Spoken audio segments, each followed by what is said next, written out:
Huh?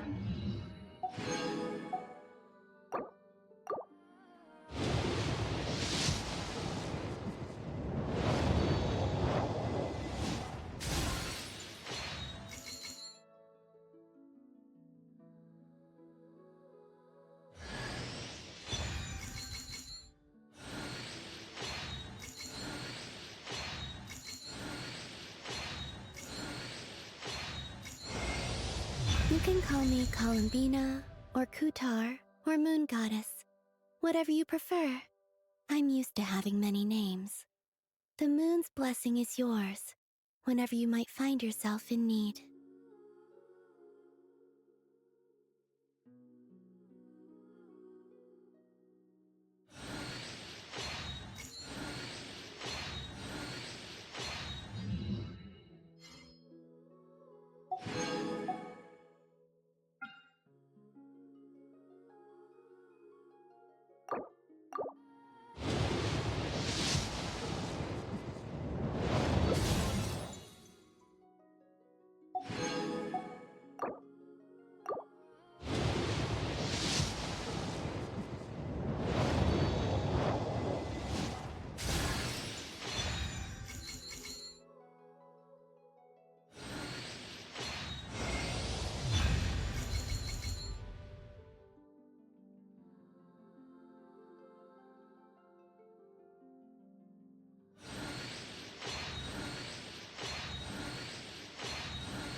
It's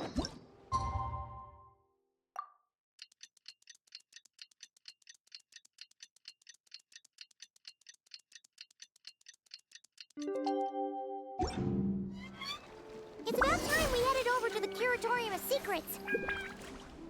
We have something super important to discuss. You remember, right?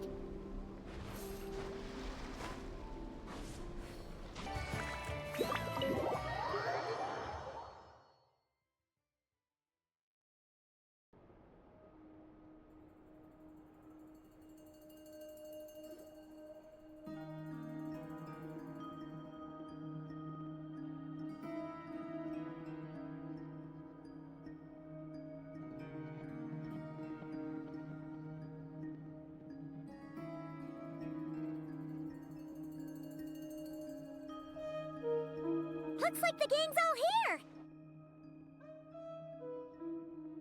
Yep, all ready. How about you two? Green and good to go? Paimon's ready! Great, let's get rolling then. Great. Well, first things first. Wait. Someone's here. We heard your footsteps. Although... You've been here for a while now. I take it you followed the Traveler, but I don't sense any ill intent in you. Come on.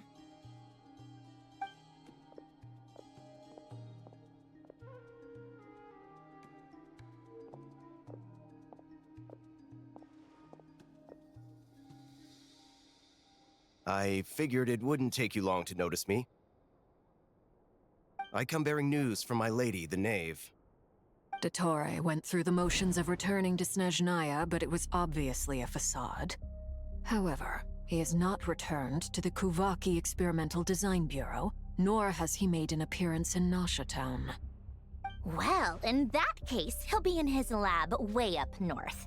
I always wondered why he applied for his own private pad. He was planning this all along.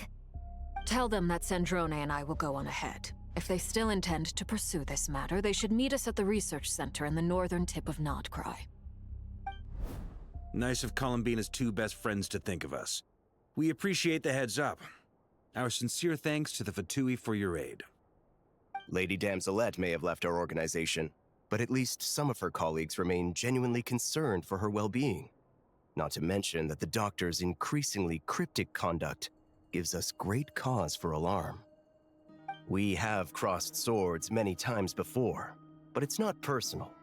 We're just on different sides. We don't lack humanity. And so, as fellow friends of Lady Damselette, it's only right that you should be in the know about this. Arlecchino's situational awareness has saved us a lot of trouble. I'll leave the map here with you.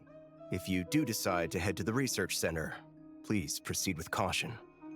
And remember, at least while you're in Nodcry, Lady Arlecchino's subordinates are your comrades if you want them to be.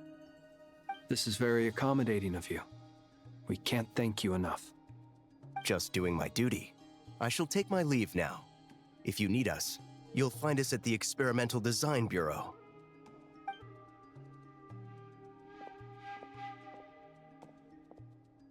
So, the Doctors left the Experimental Design Bureau and headed to some research center up north. Marionette seems to think he's been planning this for a long time. But when did it start? Before he even arrived in Notcry? It seems his loyalty to the Tsaritsa is lip service at most. Behind the scenes, he may even be working against her. Whatever his motives, we know that he's decisive and incredibly ruthless. Facing him unprepared would be a recipe for disaster. At this stage, it's difficult to predict his next steps. I suggest we split into two groups. We need some people to stay behind and guard Nasha Town. Well, as much as I'd love to help, infiltrating research labs isn't really my area of expertise. But at least take Cool Your Jet's Ducky with you. It should be some help during the battle. And as for Miss Inefa, I suppose you will stay to protect Miss Aino? Detecting operational logic. Protect Dino. Priority. High. Just in case, Servarka, I think it would be best if you stayed behind as well. You can leave the research center to us. I mean, I would have said the Knight of Berea should probably be out on the front line, but okay, fine. Leave Nasha Town to me. Be careful out there, okay? If things get out of hand, fall back right away. Yehoda will be on hand to assist you. In my absence, she can handle any intel gathering work. You got it, boss. You guys make sure to get back here in one piece, all right? We will. Things are moving fast. We'd better head off soon if we hope to keep pace. So, it's infiltrate a secret research facility, or... Yeah, alright. Paimon will help out here instead. Sounds like it's gonna be a pretty intense fight. We all have to bring our A game here. So, anything you need to wrap up before we leave?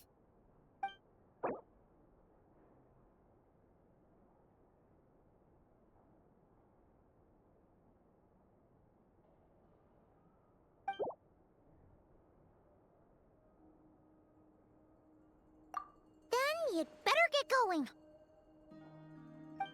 Very well.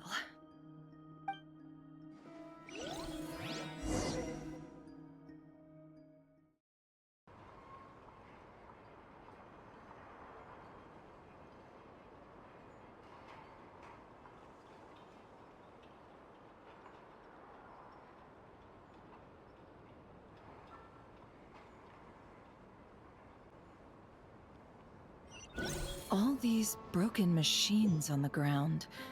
Someone got here before us. Could it be Arlecchino and Sandrone?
That's quite a welcome party.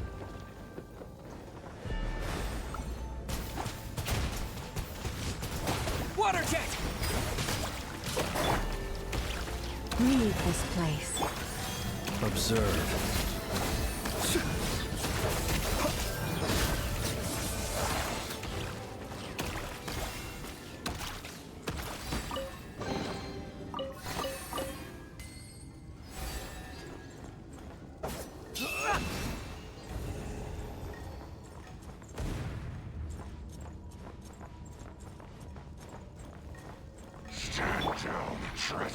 Water jet! Bombs away! For the everlasting forest, lush as the moon.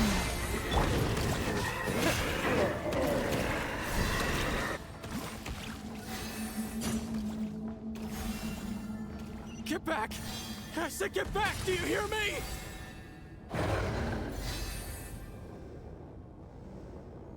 Why isn't it working? No! Don't come any closer! Don't!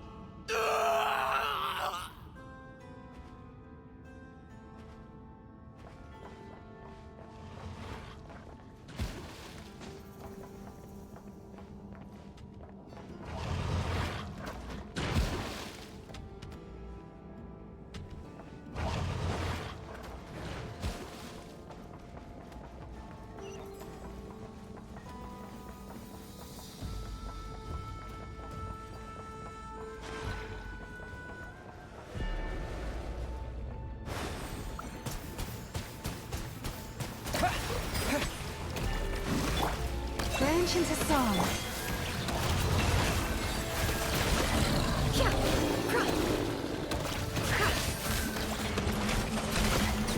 You poor souls. May your spirits find peace. Grab that key on the ground. We'll probably need it at some point.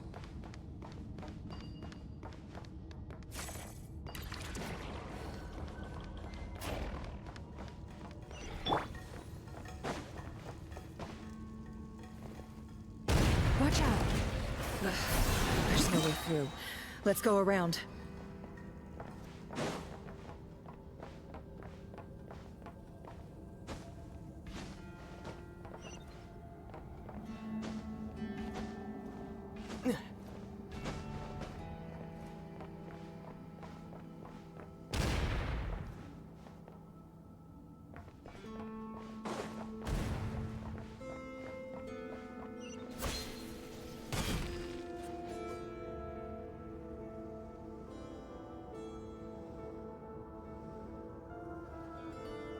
What the? Trespassers? Here? What's wrong with you people? We're looking for the doctor, and we understand he might be here. I see you're fleeing the facility. You looking to settle a score with the doctor? Good luck with that. I don't think you have many chances left. Perhaps. But you might have a chance to live if you start talking. 2 other Harbingers had the same idea as you. They're already inside. But what good is it gonna do? The doctor wouldn't do something like this unprepared. Seems to me that you're not too thrilled about being his subordinate. Also, is it just me, or do I sense monsters nearby? If you'd prefer their company to ours, that can easily be arranged. We need to know what the doctor is up to.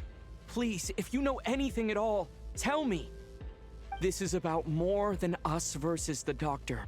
His actions could have consequences for all of Nodcry, and perhaps even your homeland, Snezhnaya.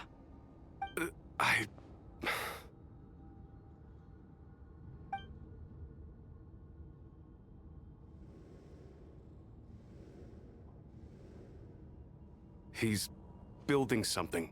Ambitious doesn't even begin to describe it. Feels like this could be the big one. God knows how long he's been planning it. A while back, he told us he'd be returning to Snezhnaya. We weren't expecting him back so soon. This time he brought some gemstones with him, or something. 2 of them. The moon marrow spheres. He stole them from their rightful owner, Columbina. Oh, Lady Damselette? Last I heard, she left the Fatui. Before she went, she told us she'd finished what Her Majesty asked of her, and wished to focus on some personal matters. I remember thinking that leaving us might not be the best choice. I mean, I always looked up to the captain the most, and... Back when this all started, the higher-ups dispatched 3 units to Nodcry to execute their plan. They were led by the Doctor, Marionette, and the Damselette, respectively. I was a part of the Damselette's unit to begin with. She never really interacted with us much. In fact, she seemed sort of detached from everything. Not because she was distracted, just felt like she was indifferent to the world around her. Like she had no stake in anything that happened. She always seemed like she was staring off into the distance. Almost as if she didn't see anything worth living for in the present, so she had to look further afield. That's right. She always used to stare up at the sky. The Doctor used to stand nearby and watch her. Apparently they got along well at first, but somewhere along the way, she grew wary of him and started avoiding him as much as possible. After she left, everyone in our unit merged with the Doctor's. He's similarly indifferent to the world, except when it comes to the moons. He seems to have big plans for them. Right now, obtaining the 3 moons is his #1 priority. He even said if he can only get his hands on 2 of them, he'll create a 3rd one himself. How would he create an artificial moon marrow? Maybe the knowledge he gained from the Hyperborean phantoms has something to do with it. Thank you for cooperating. We appreciate the level of detail. I get the sense that you'd serve under Columbina again if you had the chance. Would that be fair? No, she's no longer a harbinger. As a member of the Fatui, my loyalty will always belong to the Tsaritsa. I'm only telling you all this because I don't completely trust the Doctor. His actions do not align with the goals that first brought us to Notcry. I understand. We'll do everything within our power to stop him. The Knaves unit is based at the Kuvaki Experimental Design Bureau. Maybe you can seek refuge with them. Well, now we know what's going on here. Artificial moon marrow.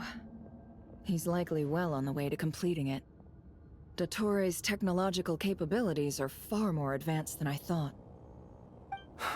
I fear this could get ugly. Everyone, prepare yourselves.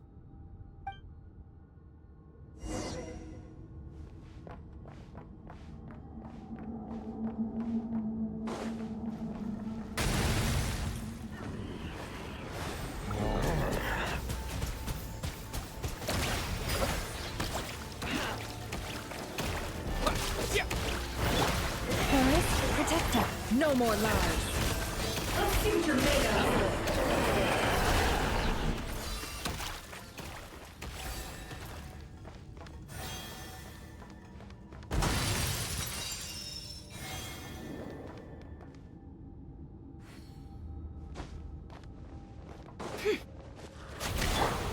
Water jet! Yeah!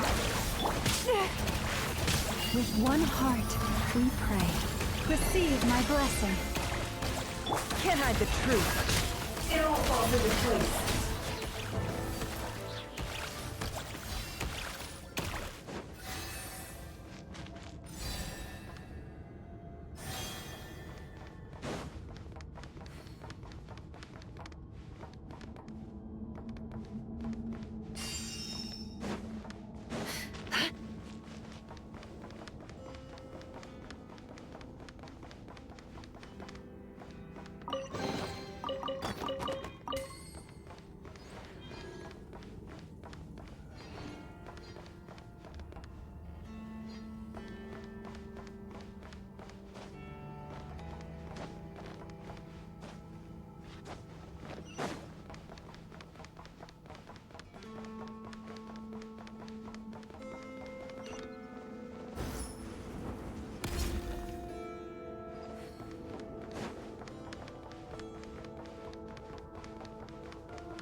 Welcome, one and all.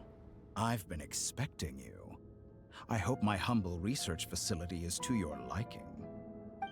Yeah, we really appreciated fighting our way in through a horde of monsters. The gall. You expect us to believe you've just been patiently waiting for us? Of course I have. Should I be worried about something? Everything seems to be going quite smoothly so far, and you've shown up right on schedule. First Sandrone and Arlecchino, now you. Ah, quite a surfeit of guests I've had today.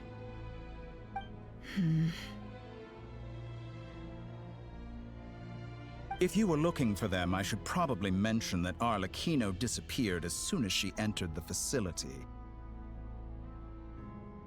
As for Sandrone, why, she stood right here only moments ago demanding answers from me at the top of her voice.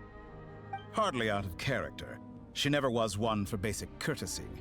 But I have to admit, I was a little surprised to see her showing concern for someone besides herself. Does everyone you associate with undergo such a change in temperament? Speaking as a researcher, I have to say, it is not a change for the better. It threatens one's ability to remain objective. Well, since you ask... So you've got your hands on the moon marrow, and now you're claiming godhood. Don't you think that's a bit of a stretch, Dottore? I must protest what you are insinuating with that phrase, claiming godhood. I am not claiming anything. I am stating a fact. You're a researcher. I'm sure you appreciate the distinction between the two. Huh? Wait, you really think you're all that? You'll excuse me if I'm not being a polite little lady for you. We're colleagues. We both know what kind of person you are. By the same token, I knew you'd respond along those lines. You and I both understand that facts speak louder than words. To that end, I've had my people send you a small gift. It should go some way toward helping you understand my present position. What gift?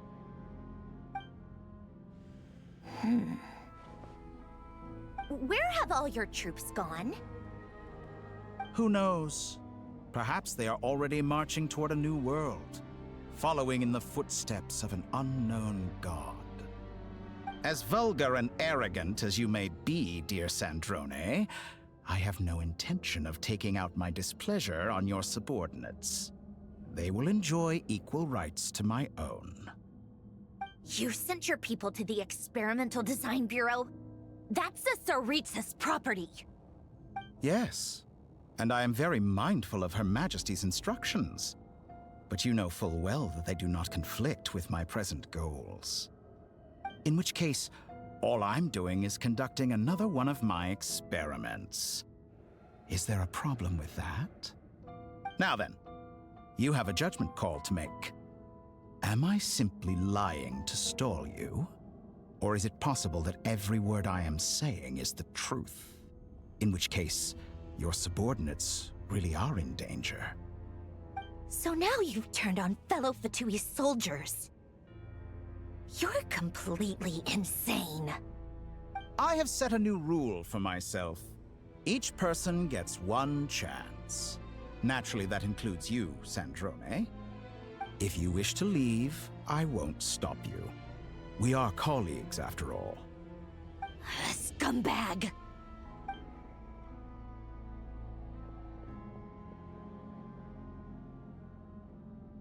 Still, I hadn't counted on Sandrone sparing any thought for the people of this world. Shame. I always found her self-centeredness to be one of her few better qualities. How can she ever hope to achieve greatness when she's so obsessed with protecting her little design bureau? It's more than a little disingenuous to speak of achieving greatness while taking hostages. Or does honor no longer mean anything to you? Honor? I have the marrow of 2 moons in my possession and will soon complete the construction of a 3rd. I will be the god of a new world. And you speak to me of honor? How charmingly naive. Those are sacred relics. You do not deserve them. In my view, many in this world do not deserve to be alive. And yet, I mercifully permit them to go on living, do I not? You'll come to regret your actions. Will I now? Let's see if you can make me.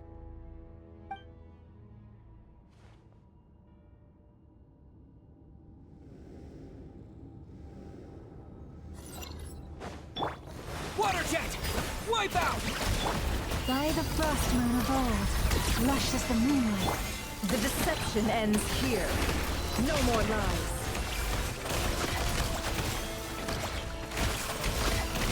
The long sleep beckons.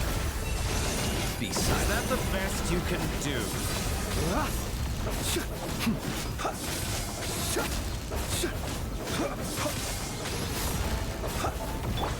An exact practice. Water jet!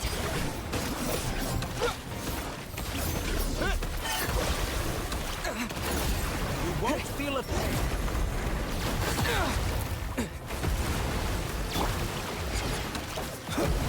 Can't hide the truth. Branch into song. Arlecchino. Thanks for the assistance. Arlecchino. They see you as an ally. What a farce. You're clearly here to destroy my research, not I'd say your research is more valuable than your life. Am I wrong? for the everlasting forest. Can't hide the truth. Time to come clean.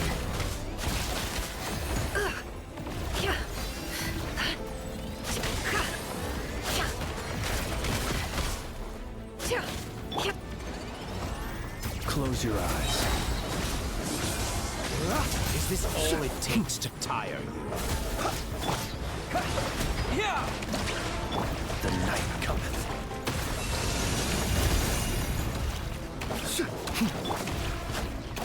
No more Get lies. lost. It all falls into place. The mystery unravels. Be silent. How's this? Fear the dark. Overruled.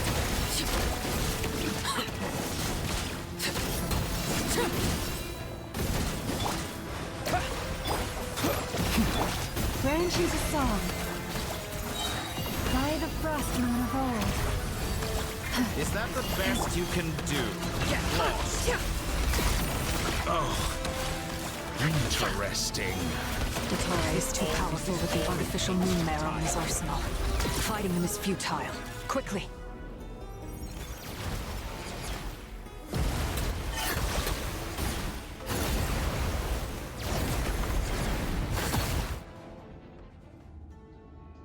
Let's go. I've always thought it is wiser to flee than surrender.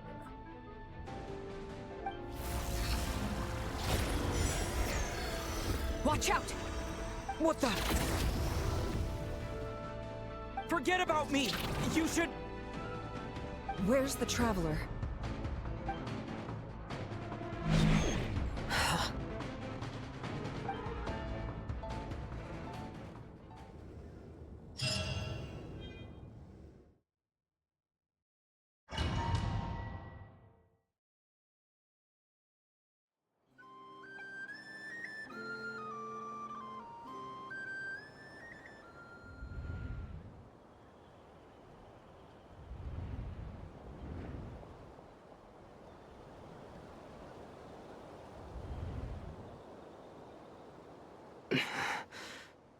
What just happened? Nasha Town? How did I get here? Strange. I remember being trapped by Datore during the battle. And now all of a sudden, I'm here. Something weird is going on. I guess I'll start by exploring the area. Huh? Traveler? What brings you here at this hour? Huh? What are you in the mood for today? A hot dog? Or something else? We've got some special discounts at the moment. Want to see the menu? Sorry, I'm not hungry right now. Ah. Well, feel free to take a seat for now. Let me know if you change your mind. Everyone seems to be acting normal. Am I just overthinking? Oh, darling, look who it is. One of our regular customers. Get the Traveler something to eat, would you, dear?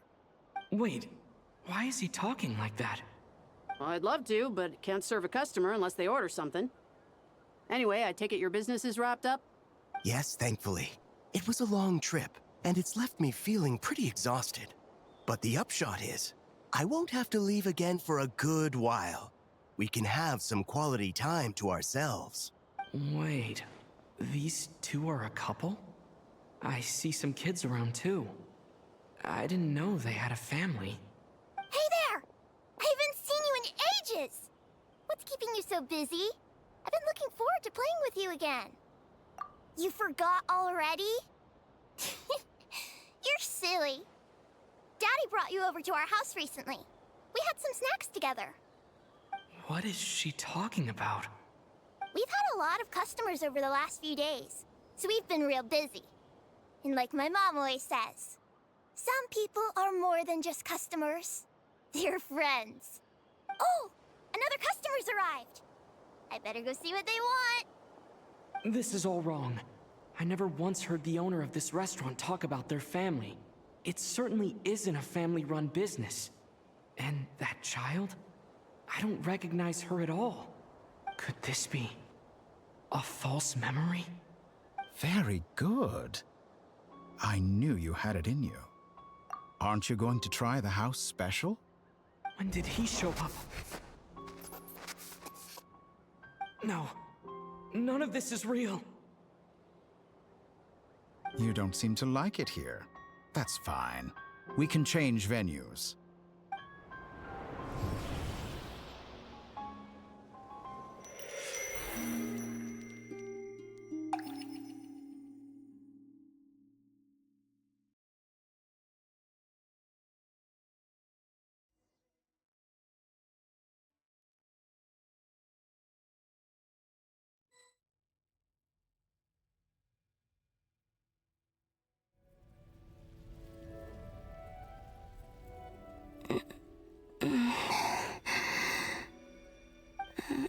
I'm still alive. Where is this place? It took all my strength to open the moon gate, and then I leapt into it. So this is the moon's reflection? The mysterious realm beyond the gate?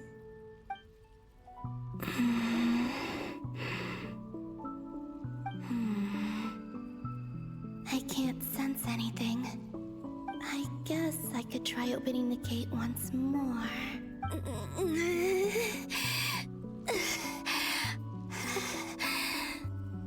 No response. Maybe this space can't be opened from inside.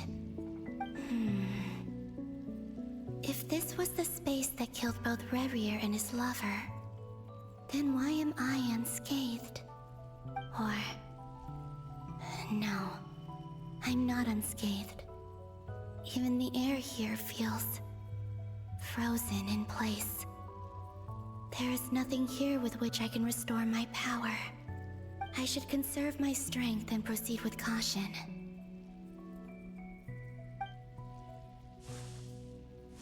I don't believe Dotori's scheming will stop just because I escaped. If there is any chance that I can get back to the others, any chance at all, I must return.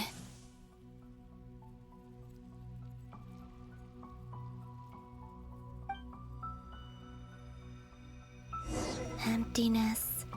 Silence. What is this place? Or maybe the real question is, what is it for? What's this? Looks like it responds to my power.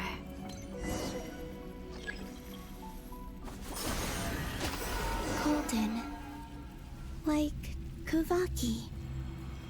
Is it some sort of guide? And why does it feel so familiar? I might as well follow it.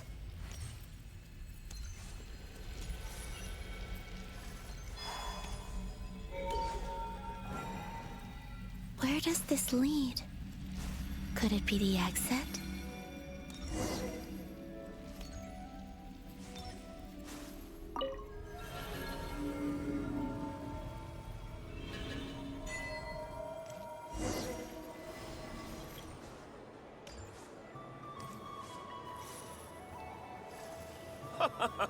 Welcome home, Moon Goddess. Is this Nasha Town? But isn't Moonbriar Night over already?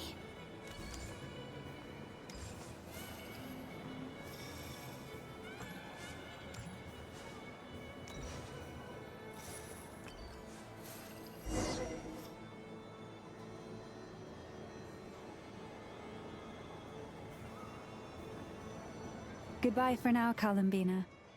I hope you have a wonderful night. I will. Everyone else. And... me? Are these... my memories?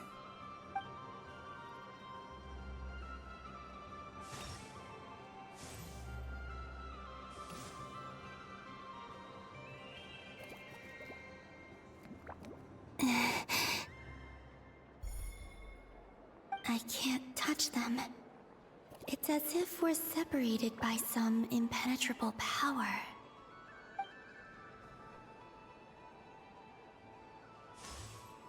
Over here! Over here!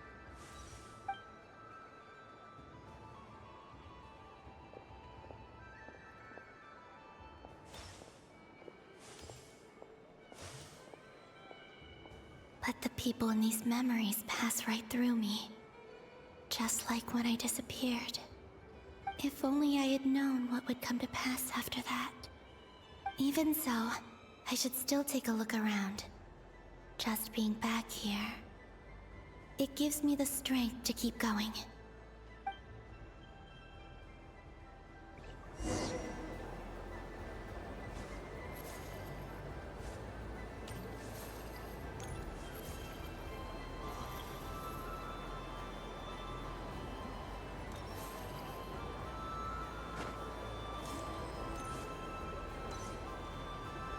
Welcome home, Moon Goddess. Oh, you're the genuine article. Alice was right. This Moon Prayer Night was worth watching after all. Oh, yes. That was the fortune-telling stall run by Barbeloth from the Hexen Circle.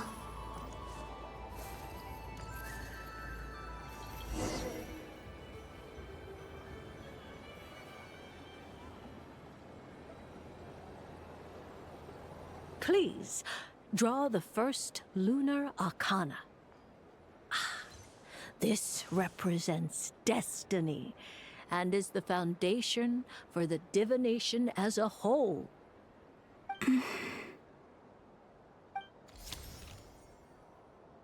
My destiny. I believe the card I drew was the moon. Now that I think about it, Barbeloth's divination was absolutely right. It's almost time to draw the last card. The one that represents the future.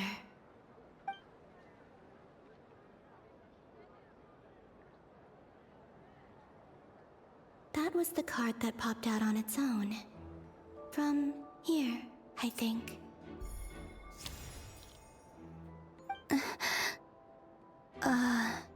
Kuvaki Pulse?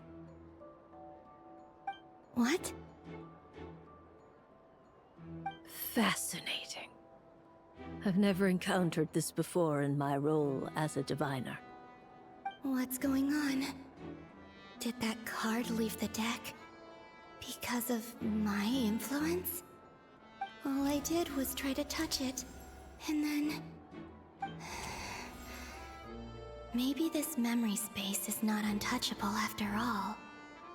Are there weak points in the barrier? Or...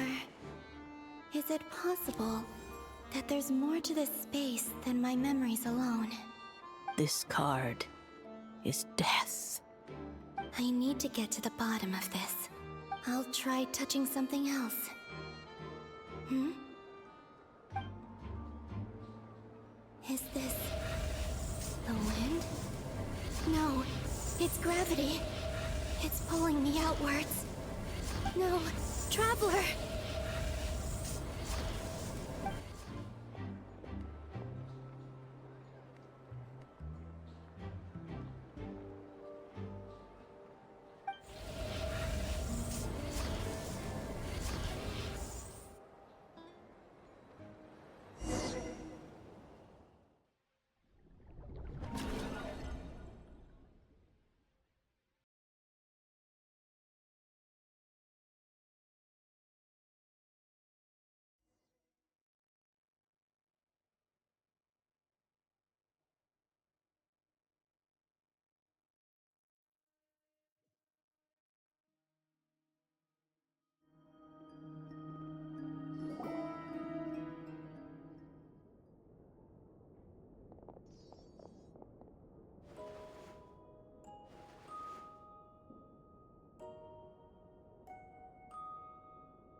Hyman, listen to me.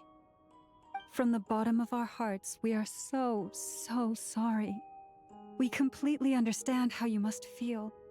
The Traveler is trapped, and we all feel responsible for it. Don't say that! Paimon's not a little kid! You didn't leave him behind on purpose! There was nothing you could do! But... He's all alone in there! What if something happens to him? What are we gonna do then? We've barely spent any time apart since we met. Is he gonna... die? We must find a way to rescue him. We were all involved in the operation where he was captured, and we do not abandon our comrades. That being said, it won't be easy. Through conversation with the others on our return, we've arrived at a basic idea of what we're up against. Dottore's lab has clearly been in operation for a lot longer than we realized. We found many monster samples stored there. In all likelihood, they were materials he used to research his latest technology. We also know that through his contact with the phantoms of Hyperborea, he gained knowledge about the moons and certain Hyperborean technologies. Using this knowledge, he then fashioned an artificial moon marrow to serve as a replacement for the frost moon beyond the sky. Unlike Columbina, Dottore is not being rejected by Teyvat. And even with 2 of the 3 moon marrows, his power far exceeds all of ours combined. Once his 3rd moon marrow is complete, Dottore will have completely seized the authority of the 3 moons. Teyvat's most primordial powers will then be in his grasp. Does that mean... I'm afraid so. No one could have predicted this level of insanity. Not even from Dottore. And unfortunately, his insanity is coupled with an intellect and ambition that not even his peers in the Fatui can match. This is dire. Sounds like the world is done for. The 3 moons' authority can influence the very fabric of time and space. I dare not imagine what a monster like him would do with that kind of power. The trouble's already begun, I'm afraid. On our way back, we discovered that part of Nodcry is being enveloped by an unknown energy. We cannot ascertain what is happening inside. I'm convinced this is Dottore's doing. Not that there's any way to prove it. The issue is, we have no idea what his intentions are. The only thing more frustrating than facing down evil is knowing that it will surely come, but not knowing when. The Doctor is guilty of numerous crimes at Mondstadt as well. One of our knights, well, former knights, his father was murdered by Dottore. His ideology and methodology are a danger to everything in his path, from individuals to entire nations. He does not feel guilt, even when he acts against his own people. He doesn't see them as his own people, that's why. People like him see everyone else as beneath them. Right. He views other people only in terms of how they can benefit him. That's the basis of all his social connections. Granted, he's hardly the only harbinger to pursue their own interests. We all do. And Her Majesty is gracious enough to permit it. Still, her mercy has its limits. Dottore's actions have gone beyond even what the Fatui could have imagined. Usurping divine authority to become a god. For a servant of the Tsaritsa, that goes beyond being disloyal. It's treason of the highest order. We can't expect him to heed the Tsaritsa's will once he gains the 3 moons' authority. Even we harbingers consider him the most self-interested among us. Poor Traveler. Of all the people to get caught by... We have to go save him right now! Please! We gotta find a way! Paimon, I promise you, we are with you all the way. I get how you feel. I do. But it's gonna take more than strong emotions to take down an enemy like Dottore. What we need now is more information. Right. We can't even guarantee he's still at his research center. Before we can think about mounting a rescue operation, we need to confirm the Traveler's location. I'll find a way. Paimon knows, but... She's so scared. If anything happens to the Traveler... He might be the strongest person Paimon knows, but he's still human. He feels pain and bleeds just like anyone else. Then think things through before you stick your neck out. Unless you want to lose your head. Sandrone.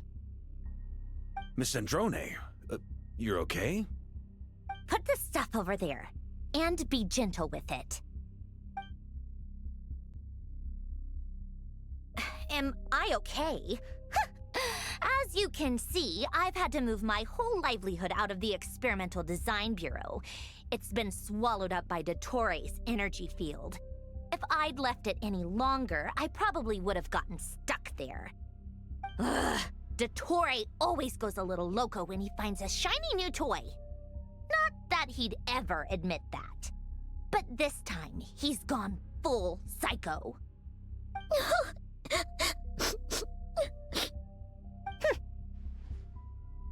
Just go ahead and cry already. Sorry.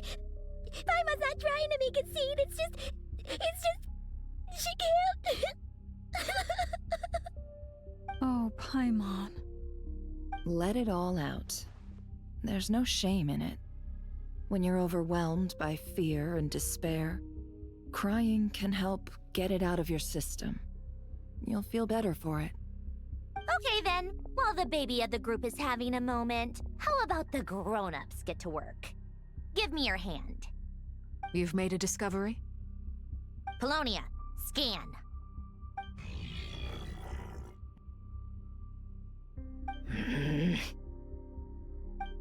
You, hand, now. Oh, I thought you'd never ask, my lady.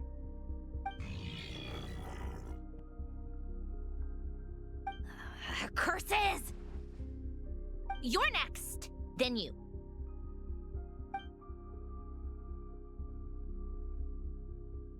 Dottore, you son of a... He's done something to us! Everyone who entered his research center has been implanted with some sort of curse. I don't feel anything unusual at the moment. Does that mean it hasn't activated yet? Is there a way to figure out its purpose and what might trigger it? My best guess is Dottore created it using the Moon Goddess's powers. 1 second, analyzing. Ugh! That friggin' maniac! So, what twisted game is he playing this time? The moment I analyzed the energy composition, some encrypted text appeared in my mind's eye. And when I deciphered it according to the Fatui standard encryption protocol, I got the following message. Feel free to run, or you will perish in nod cry. He's mocking us. Yep, he loves to toy with people. Only in this case, there might be more to it. But I didn't detect any murderous intent or malice either in the message or the curse's energy. As if this is him at his least malicious. Or perhaps all people are cowards in his eyes. Maybe he thinks the threat alone will be effective. What a despicable person. And he has the Traveler in his grasp. If I may, as unhinged as Dottore may be, he has always exercised great patience with the objects of his interest. I remember a comment he made when we first arrived in Nodcry. He said, "This world is, on the whole, an exceedingly dull place. But at least there are a few intriguing features, such as the gods, or the Traveler. Presumably, they interest him because they're unknown quantities. He wants to understand as much as he can about them." Agreed. The Traveler is Tevat's 4th descender. All Harbingers are aware of this. Since Dottore took such pains to capture the Traveler, he is unlikely to kill him right away. Okay, but we still have to do that rescue operation. Of course. I also think we need to read between the lines with Dottore's message. If he's encouraging us to run, that means we mustn't leave Nodcry under any circumstances. My guess is, his curse will only trigger if we leave.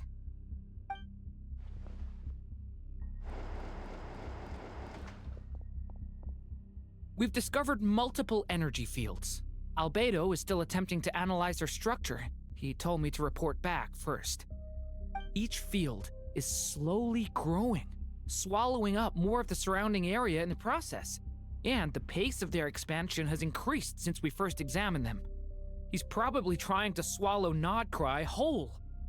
His nefarious ambition knows no bounds. If this continues, the whole of Tevat will be in trouble, not just Nodcry.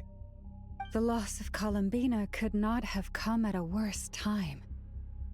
Do we think she's truly gone for good? She entered the space beyond the Moon Gate, knowing what became of Rerir and Thalindus.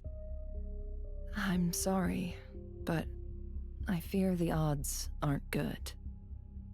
Don't be ridiculous.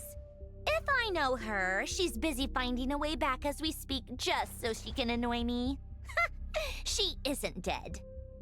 Whatever has become of her, the fact remains that we are two comrades short on the eve of a decisive battle. We need to find out the Traveler's location, but there is also other work to be done. Agreed. Whatever Dottore planning, we have to get the local populace somewhere safe. So, as well as a rescue mission, we have to organize a mass evacuation at the same time. It would be best if someone could approach leaders of neighboring nations and negotiate emergency asylum for Nodcry's inhabitants. Can anyone handle that? Snezhnaya is one option. I'll see what I can do. This would be so much easier if the Traveler was here. No! Stop thinking like that, Paimon. Paimon will join you. She's pretty well connected thanks to the Traveler. Maybe it'll come in handy. Either way, that's what the Traveler would do if he was here.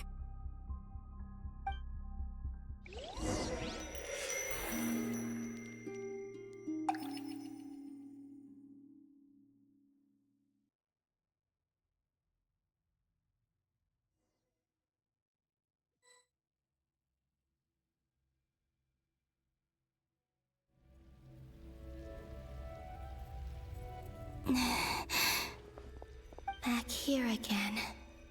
That gravitational force that pulled me back. Is this where it came from? When I saw that memory of Moon Prayer Night, I think I influenced reality. Was it just a coincidence? Or... if only I could have sent the others some kind of warning on Moon Prayer Night. Maybe we could have stopped Dottore. I feel so heavy. Does entering that space consume a lot of energy? Well, even so, I have to keep moving forward. Back to emptiness and silence again. I should try and find my way back inside that memory.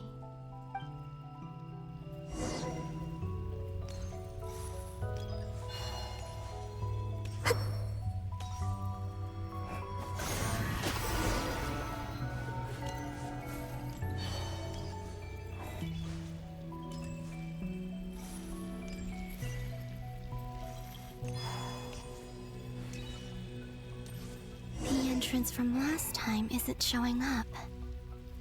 What am I missing? Looks like I need to gather these scattered fragments.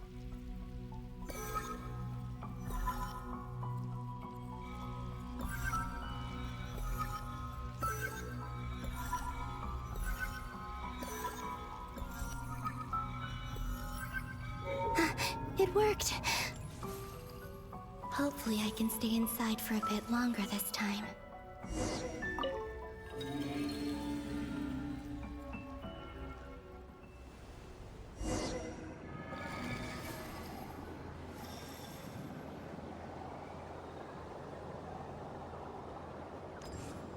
Ad Astra Abyssosque. Welcome to the Adventurers Guild. What? This doesn't look like Moon Prayer Night. Extra, extra! Latest issue of the Nasha Express! I I don't think I've ever been here. Maybe this space isn't comprised of my memories after all. There aren't any festive decorations around. Is this Nasha Town after Moon Prayer Night ended? Did Dottoro's plan not affect the town? Or is no one aware of what happened because he used the Three Moons' authority? Let me see if I can influence anyone else.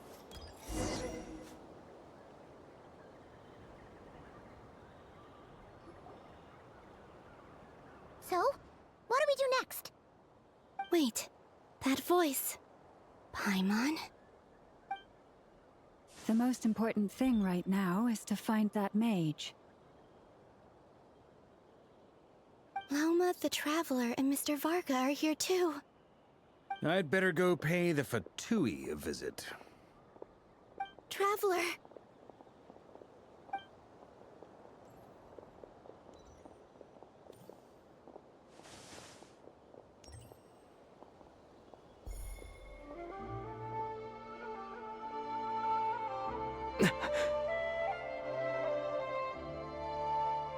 Columbina? I made contact. It's me, Columbina. Huh?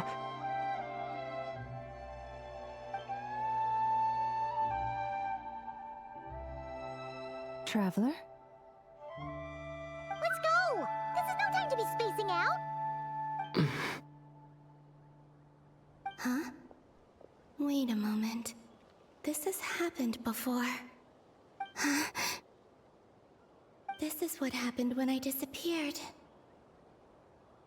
I stood right over there, thinking that no one would ever find me again. It was only when he called my name that I decided to follow them. But did he turn around because he sensed my touch just now? Is it really possible that from in here, I can change the past? If I keep following them, maybe... Huh? It's that gravity again.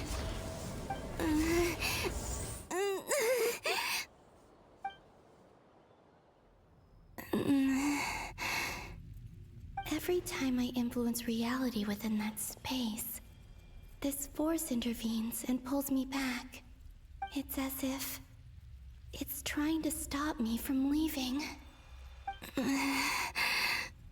I'm getting weaker and weaker. I'll just have to try another approach next time. Come on, Columbina. Keep going. You have to tell everyone what happened.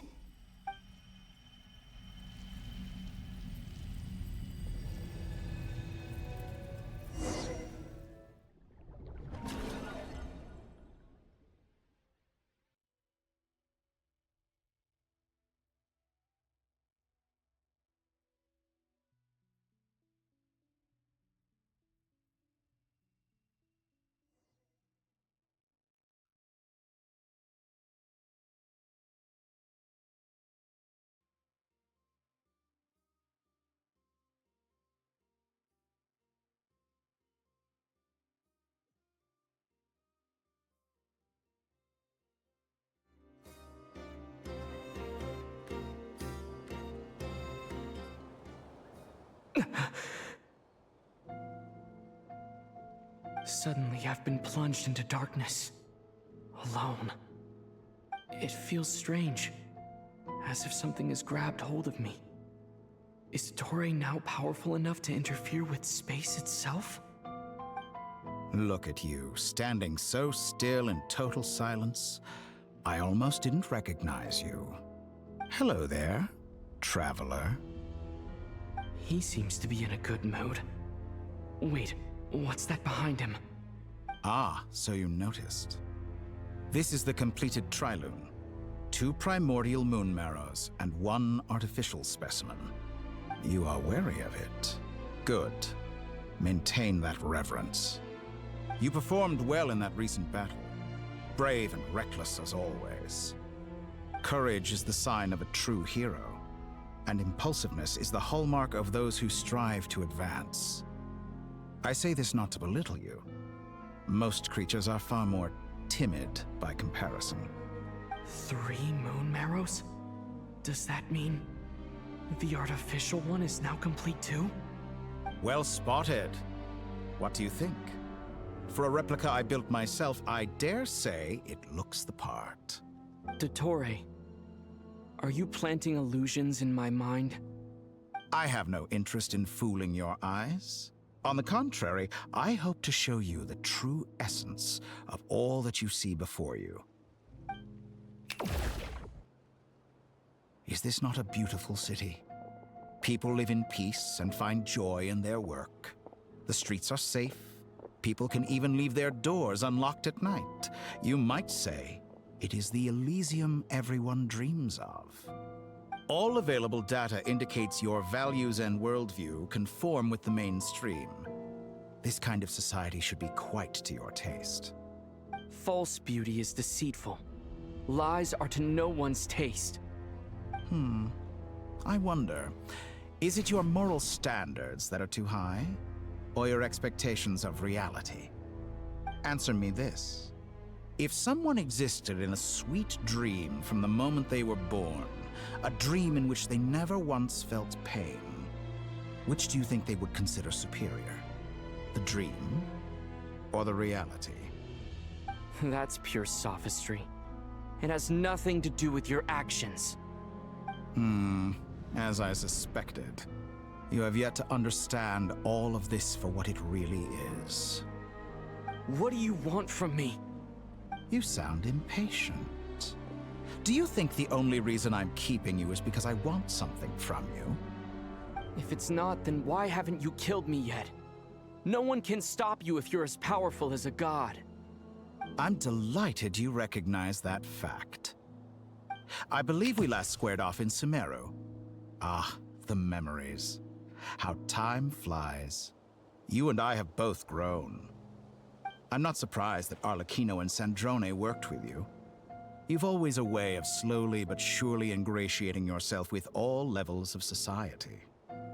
People laud you as a hero, but I suspect there's more to it than that. Oh, but to be clear, I don't say that to flatter you. Do you always give your opponent an appraisal before you deal the final blow? Call it a long-time habit. I'm a researcher, and one of my duties is to give an objective assessment of my subjects. But you misunderstand. We are not opponents. Not at this moment. I just want to talk. Think back to Tartaglia, Arlecchino, Capitano, Columbina, and now even Sandrone.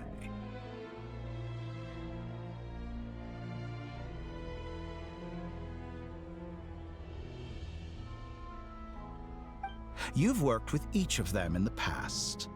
I believe you can work with me as well. What makes you so sure? Well, why not? Should the good associate only with the good and the bad befriend only the bad? I like to think we could have a more mature relationship than that. Surely you don't think all your relationships are grounded in friendship or shared ideals? People come together because it benefits them to do so. If you think of the people you admire, you must surely admit that they have provided some benefit to you. Morality, ambition, dreams. People have plenty of words to embellish the nature of their relationships. But once you break free from those ethical frameworks, you will see that the only thing connecting the two of you is mutual benefit. And that is what I'd like to talk to you about. We're finally getting into it. He's probably been planning to kidnap me for a long time now. But for what exactly? He has the authority of all 3 moons. I won't be able to gain the upper hand in a fight. Best if I pretend that I'm willing to negotiate for now. You say you're a god, but you also speak of mutual benefit. What could a god want that the 3 moons cannot provide? Excellent question. But before I answer, I would ask you the same thing. Gaining Columbina's allegiance was a rare and extraordinary feat. But the Moon Marrows are now in my hands, and I have the edge over her. for this artificial moon is not being rejected by Tevat. Her identity and lineage may have been a thing of glory in the old world, but they were also shackles that prevented her from ever integrating into Tevat. I, on the other hand, you may view me as a thief, but I have overcome that limitation. So what is it that the Three Moons cannot grant you? What stops you from negotiating with me to get what you want? I don't make deals with lying psychopaths. That's quite an accusation. Are you expecting me to get angry with you? Well, this is one aspect in which my personal growth has served me well. In the past, my less mature self might have been disappointed, perhaps even angry, over a small setback like this. Like when you and Lesser Lord Kusanali joined forces to oppose me, for example. But things are different now. Just as the rich do not quibble with the poor, I no longer find myself perturbed by these trivial affairs. Human relationships end with conflicts of emotions and interests. But relations between humans and gods are different. And ours is even more unique. I have ascended to the highest heights and laid claim to unprecedented horizons. And you were no ordinary person to begin with.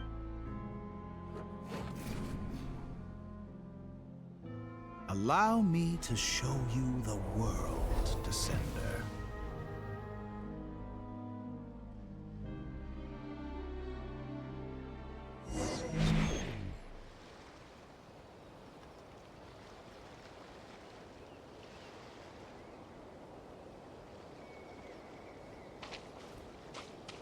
To stand, walk, jump, sit, and lie down.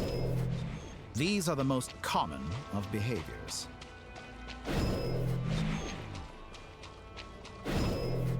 Have you ever wondered why we were born following such laws? Who stipulated that we could not fly instead of walk?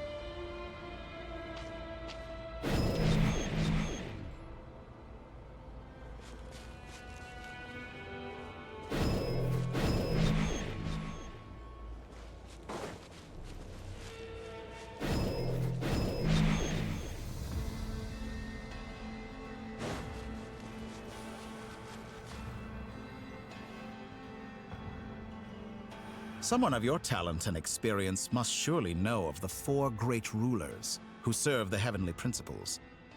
They govern life, death, time, and space.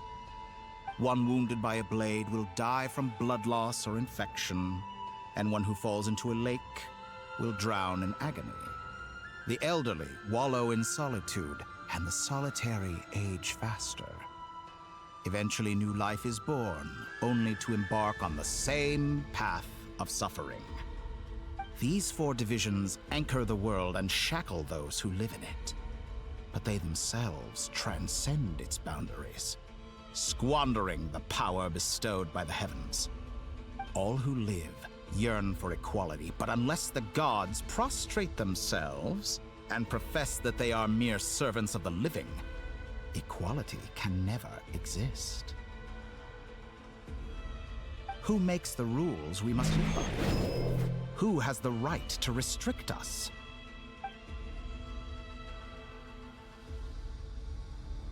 The limits of the body can be rejected.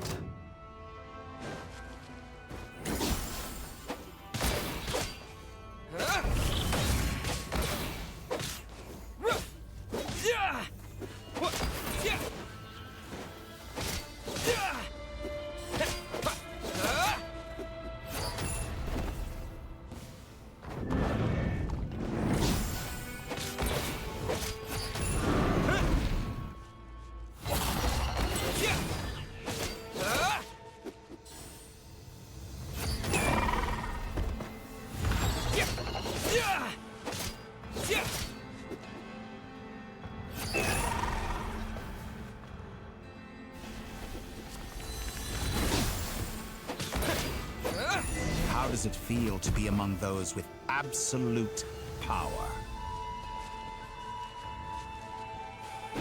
cannot conceive the extent to which your flesh hinders your mind and spirit.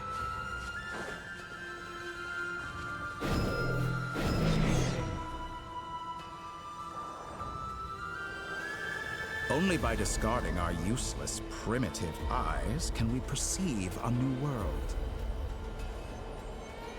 How narrow-minded we all were in the past.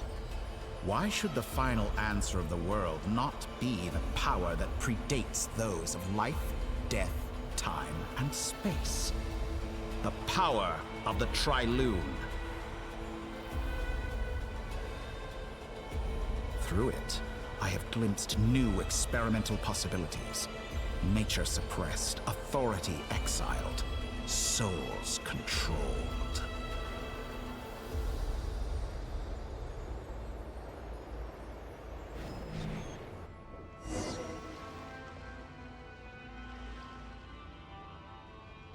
You know, I heard recently that a group of critics reviewed countless stories and drew an interesting conclusion.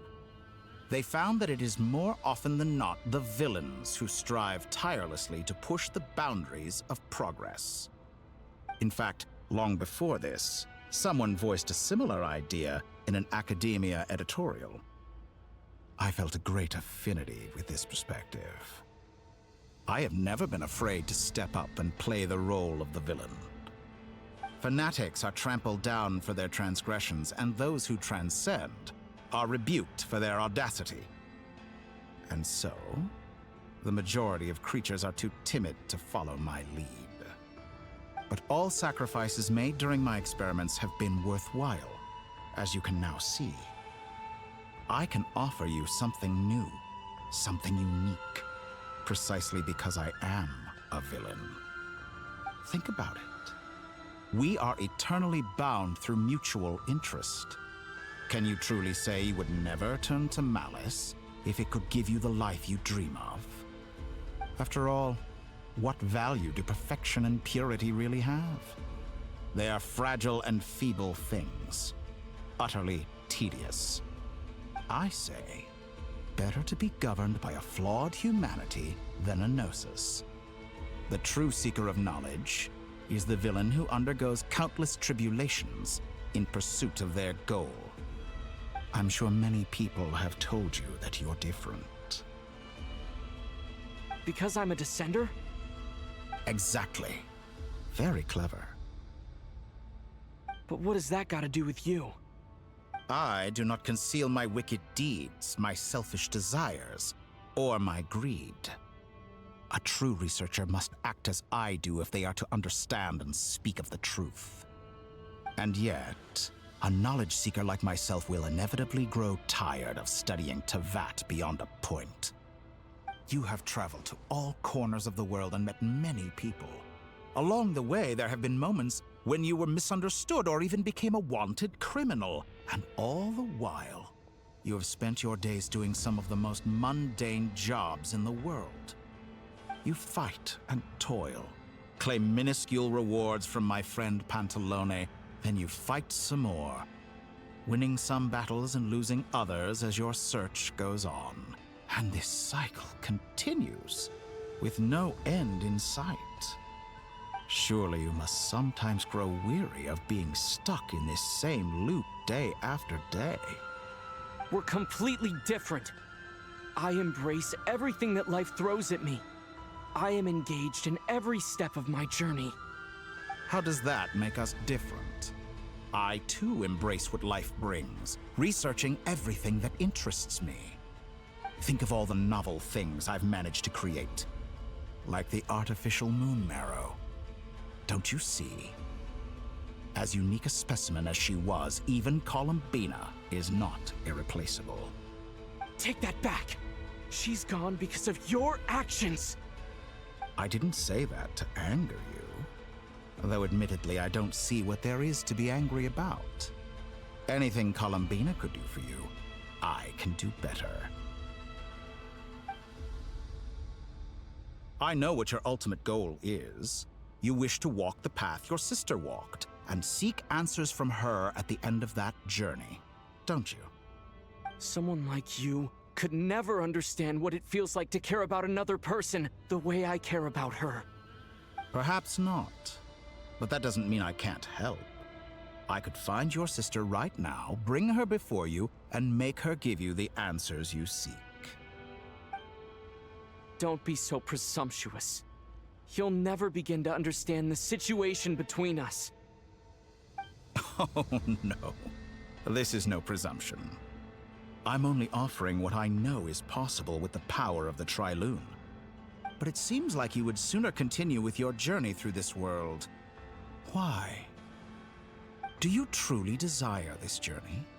Or is it simply a necessary process from which you cannot escape? Think of all the time and energy you have spent, everything you've had to endure just to make it this far. Is this really what you want? Or has your hand been forced by the promise of that final answer? Yes, you have made many friends. But do they ever spare a thought for the void in your heart and what it yearns for? What you want is not friends. It is family. But do they know this? I, on the other hand, am far more considerate. Join my experiment, and in return, I will bring your meaningless journey and all its struggles to an end. This is a malicious attempt to manipulate me. But at the same time, he's stating some very human truths. Of course he's right about my predicament. How can I deny it? I have faced ungrateful strangers, never-ending troubles, an endless quest for answers. I want to see her. After everything I've been through, words can't describe how much I miss her. How much I want to be reunited with her. Wherever you are right now. Do you miss me too?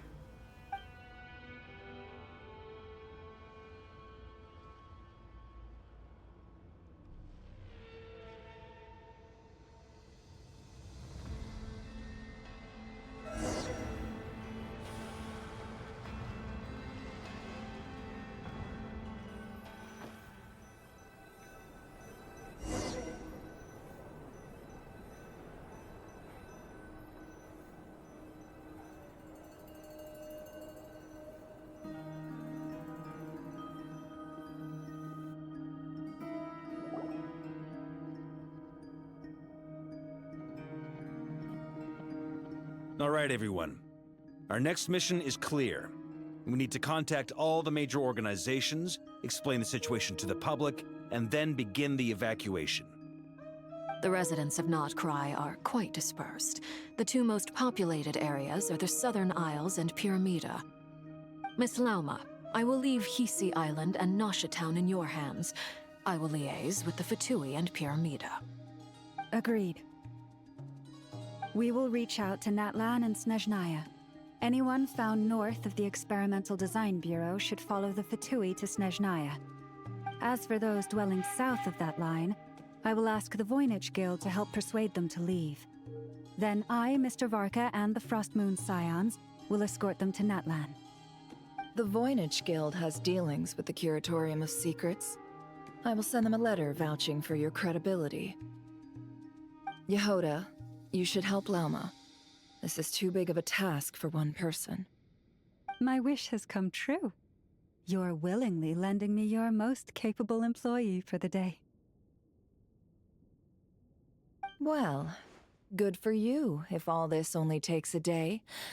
Of course, if it takes any longer, I'll be charging a fee. Boss, wait! Don't I get a say in this? Oh, I'm sorry. Something to add, Yehoda? Well, no one's more important to me than you, boss. And remember how Lauma healed your eye after that big battle? I think that's worth at least 2 or 3 days' work for the Frostmoon Scions. Are you completely incapable of acting in your own self-interest? Or do you simply devalue your own labor? Are you sure you don't want to come with us? Who will see to our other work if we're all busy evacuating residents? Sandrone insists that Columbina is still alive, and we have a traveler to rescue. There's much to be done. But boss, I'm just worried that...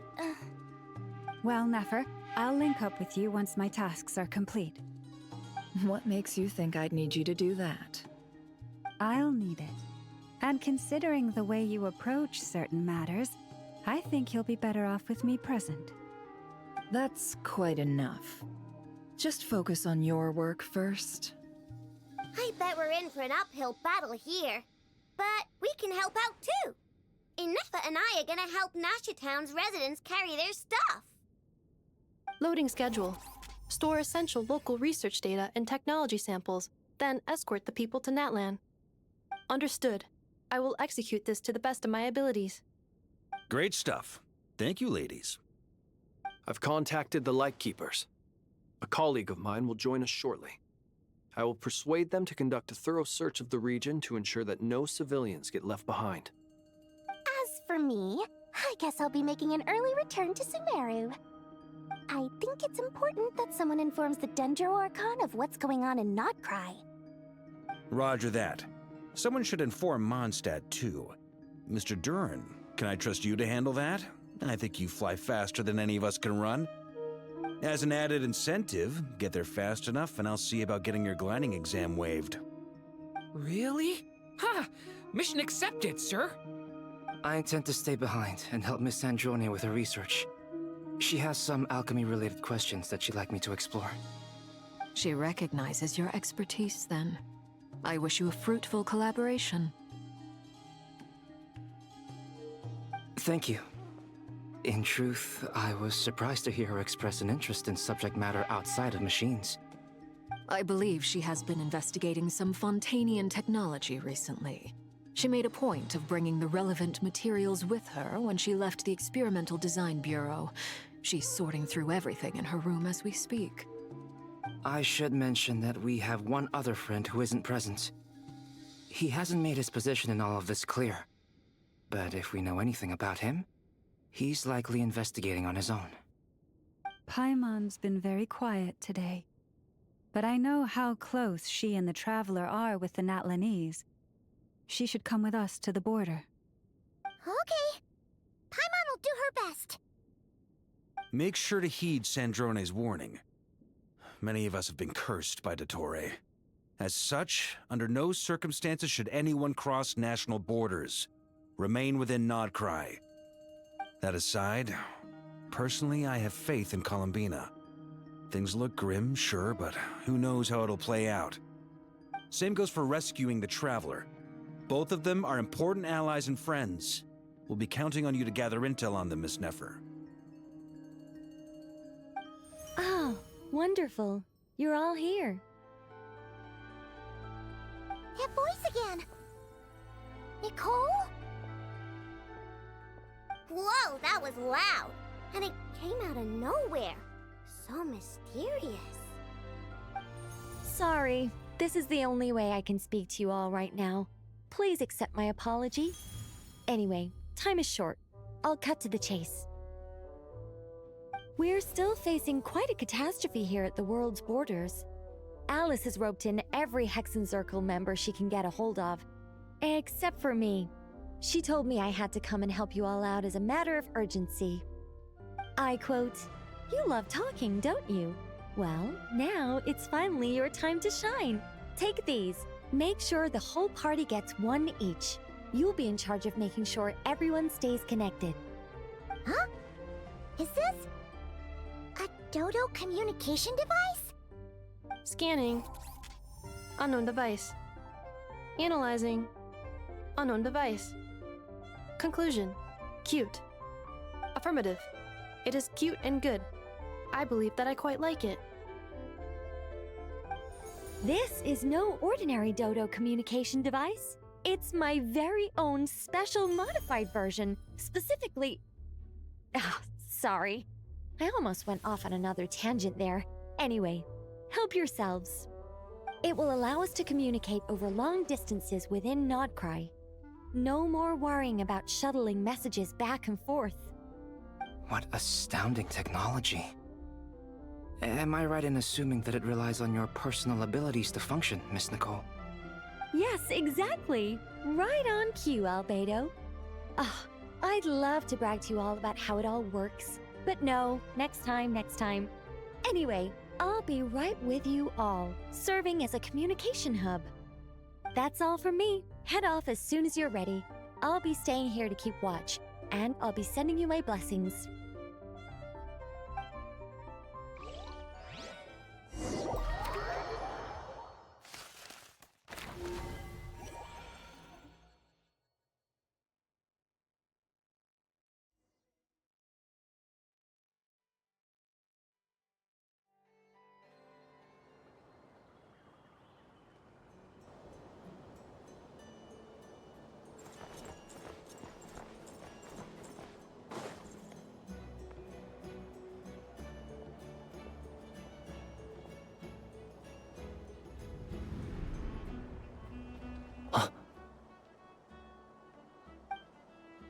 Ah, Sir Flint. Perfect timing. I just arrived myself. You are most considerate, Master Helloooooo. But in fact, I know you have been sitting here for quite some time. If you saw me, why didn't you say something? I was curious to see how long you could sit still for. Also, shouldn't you have managed to sense me approaching? That would be a first. You always seem to appear out of thin air without making a peep. Also, how many times do I have to tell you not to address me as master? I don't qualify. I beg to differ. Why should a young man so well versed in social graces as yourself not be worthy of that title? Please, Lord Flint's. Sir Flint's. I'm begging you, don't flatter me into complacency like you do with everyone else. You understand me better than most. My newest acquaintances tell me I love complimenting others. What do you think? I think they don't understand why you do it. You just love puffing people up till they're a big, happy ball of hot air that floats away into the sky. In all sincerity, I can only hope that they bring good tidings when they come back down to Earth. Is the situation that bad? We just held a strategy meeting. Let me fill you in.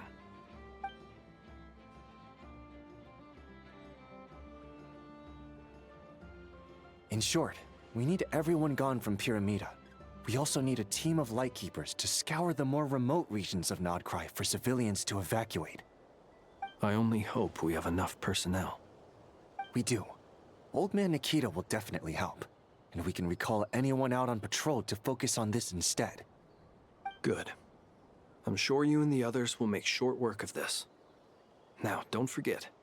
Once you've completed this task, make sure you and the rest of the team evacuate to either Snezhnaya or Natlan as well. Flint? If you've got something to say, Master Helloooooo, why not guess what I'm thinking right now? You mentioned that you have something else to deal with later. How difficult is it going to be? I doubt it will be easy. I know you're a Lightkeeper, and it's your duty to protect others in times of crisis.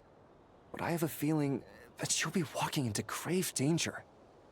However bad things have gotten in the past, Nodcry has never faced a mass evacuation before. But from the sounds of it, you don't intend to come with us. I don't mean to pry, and it's probably none of my business. But whatever it is you're intending, you don't have to go through with it, you know. I've been afflicted with some sort of curse, and I'm told it may well trigger if I set foot outside of Nodcry. As such, I cannot leave. I have to act, if for no other reason than to fight this curse. What? No. Why? Why would anyone want to curse you? There are plenty of people out there willing to trample over others in pursuit of their own goals. Frankly, Sir Flint, I am furious. You're making light of what is an incredibly serious situation. Indeed, I am. And? And what? I told you, I'm furious about this. Nothing I can do about it, I'm afraid. Things happen, and we just have to deal with them. If you find yourself feeling angry, perhaps start by drinking a big glass of water. Hey, you mean you're completely unmoved by my anger? I'm devastated. Then allow me to express my sincerest regret. Come by the lighthouse sometime. We'll catch ourselves a few fish, have a little barbecue, play some cards, and bask in the sun. Maybe I need to spell this out. Lean in a little, Flint's. Oh my, this doesn't bode well. Word is that you were caught up in a real horror show recently. People were amazed that you returned safe and sound. They've been debating whether you're even human. I've returned safe and sound from plenty of crises. When you say people, do you mean other people, or do you just mean you? Fine. I'll be frank. You're not human, are you? Heavens. Now that's a horrifying thought. You know what? Forget it. We'll revisit this once it's all over. A sound plan. Albeit a little ominous sounding. Just promise me you'll come back in one piece, all right? For you, Master Helloooooo. How could I refuse? Also, please pass my regards on to our colleagues. Tell them, thank you all for your assistance. Please put safety first as you proceed with the operation.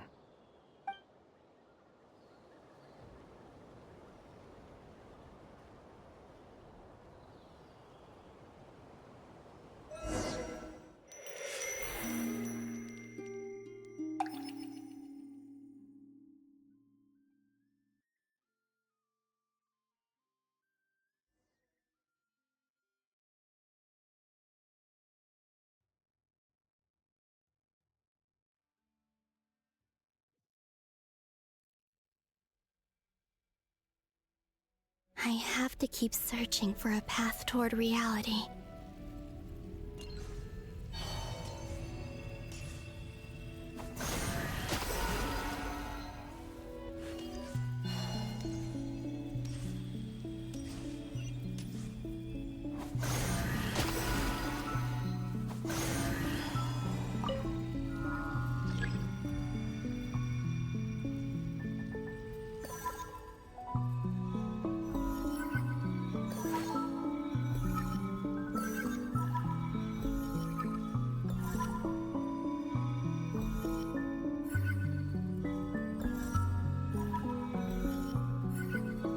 Should do it.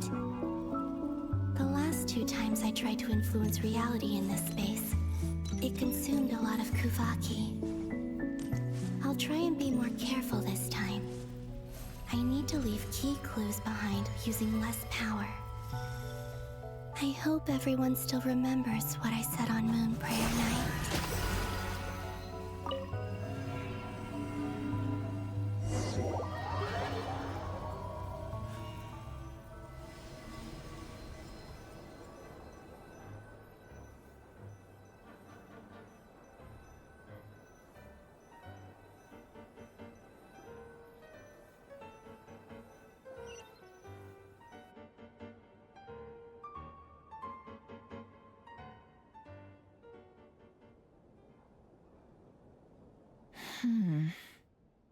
Nothing here either.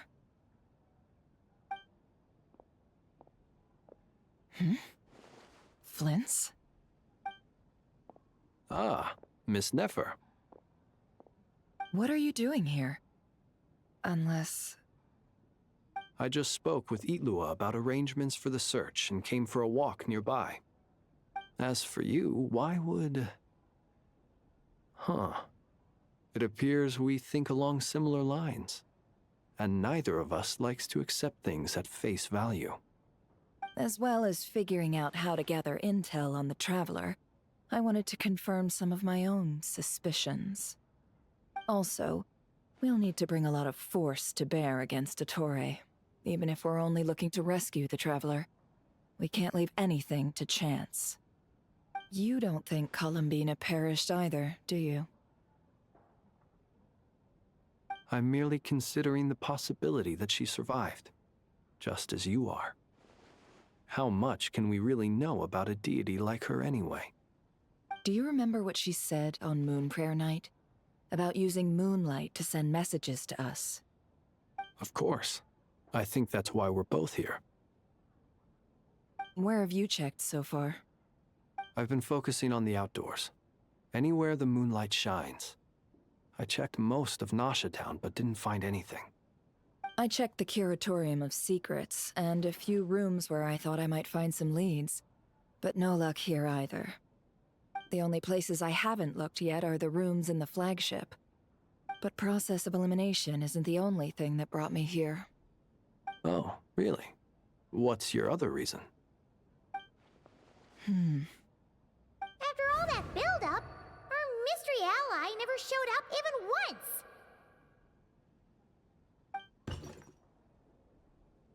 Huh? Am I imagining things?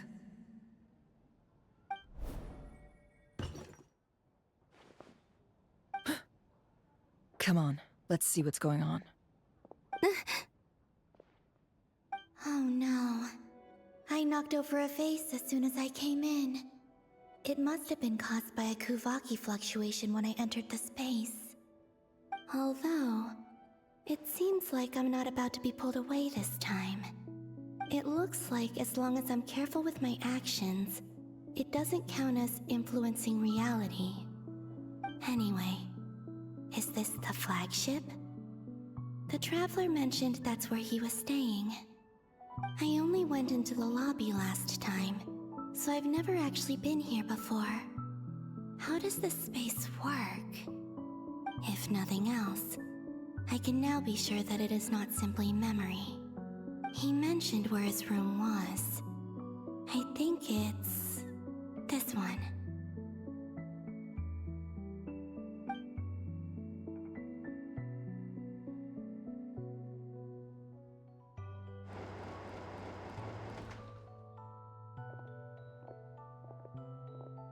The door is closed. But if this is anything like when I disappeared, then maybe...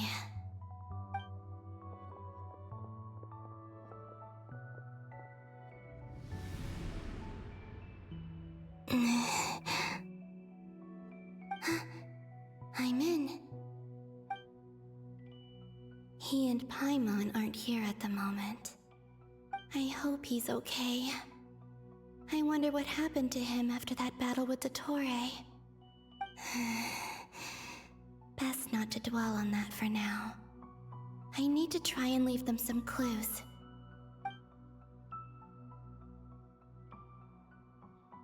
Please, Traveler. I really hope you find this.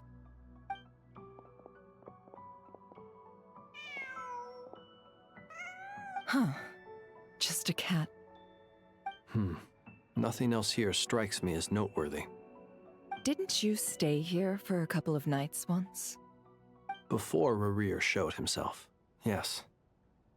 It's also where the Traveler and I first met. Did you notice anything unusual during your stay? I remember thinking how much noisier the flagship is at night compared to the graveyard. Other than that, no. The Traveler and Paimon were most congenial neighbors. This is where they've been staying, yes? Over here? That's right. I wouldn't usually condone breaking and entering, but we can make it up to them later. Focus now. I have to write a message on the wall using Kuvaki, just like I said on Moon Prayer Night. Simply open your windows on nights when the moon shines bright, and the moonlight will naturally flow towards the words I have written. Here goes. I'll need to carefully control my strength.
There's a noise outside the door.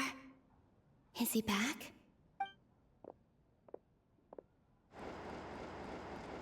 Please, you have to see these words.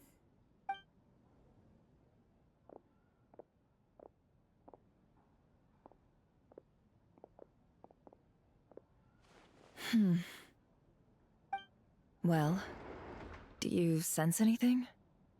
Unfortunately, no. And this place was our last chance. Not necessarily. We've only looked in Nasha Town so far. Miss Columbina said she would leave messages at her friends' dwellings. It's still worth checking where Miss Lauma lives and where I live. Let's try and make some time to look into those then. Wait. What are you waiting for? Oh, Paimon might have overeaten slightly. What's that look for? This is a victory feast. It's normal to eat a little more than usual. The Traveler in Paimon. It's really you. But why are they talking about a victory feast? Huh. You worried Paimon sick while you were out there fighting Rarear. So this is your chance to make it up to her, alright? Wait. So this is the night after the battle against Rarear? How did I end up here? That's quite a long time ago now. Wait. Time. That's it.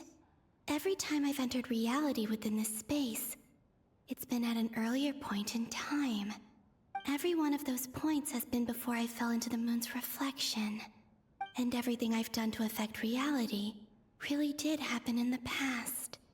Does this mean that within the moon's reflection, time flows backwards? Starting from the moment I fell in? Not long till Moon Prayer Night now. It's gonna be even livelier than tonight. Although, it's gonna be sad saying goodbye to the Damselette. She seems like a really nice person. Paimon. No, I can't. Even if I make contact, they probably won't understand what's going on. And in any case, I'll likely get pulled away again if I do. Instead, I have to find a way to get them to notice what I've written using the moonlight. Wait, even I hadn't thought of doing that before Moon Prayer Night. They'd never conceive of that possibility. Is there truly no other way? Don't lose heart. We'll find a way somehow. Huh? Oh, you say that, but the Frost Moon is beyond the fall sky. If we wanted to go visit her, how would we make it through to the other side? We might not have all the answers now, but I'm sure we'll find a way one day. Huh. Guess someone's gotta be the optimist. The present. The future. That's right. There are still things I can do. What's your plan? Flint's. When you were staying next door, did you ever open the window? No. The rooms here are dark and damp, and there's such a buildup of dust on the windows that the moonlight can't even get in. I didn't think it was worth the trouble. The moonlight? I think I see where you're going. One moment. I'll see if the owner is available. Don't bother. Time is of the essence.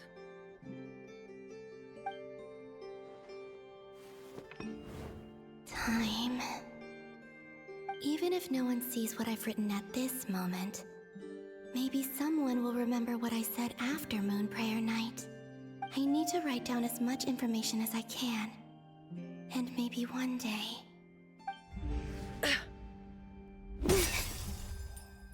Huh? What's up with you? You can't even hold your cup steady. Are you getting tired? A little. Well, you should probably hit the hay then. You've had a really tough couple of days for you.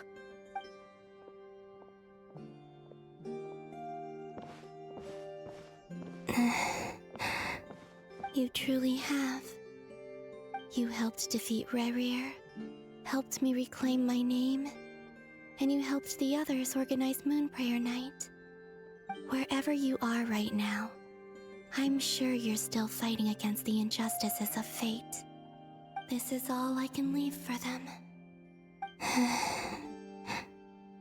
How I wish I could stay here.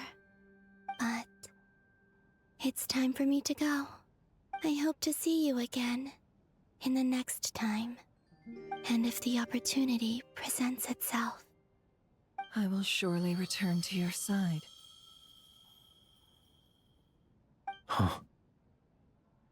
Columbina. She's alive. Not only that, but she's left us an entire wall's worth of clues. She even wrote down what would happen on Moon Prayer Night. It's just a shame we found it too late. I am here. Time in this place flows backwards. I am constantly moving forward. It sounds like she's found a way to influence the past using Kuvaki. But her future is our past. So, these words have been here ever since we defeated the Reihir of Solnari. We just never discovered them. Which came first, the chicken or the egg? Do you ever mull over questions like that? Only when I'm in a good mood, and at leisure. Well, I never do. Everything that has happened already belongs to the realm of fact. As a business person, and especially an intel broker, what I do is extrapolate from those facts to try and read the future. An admirable philosophy. It's a means of survival. Let's go. We have a wall's worth of clues to share with the others.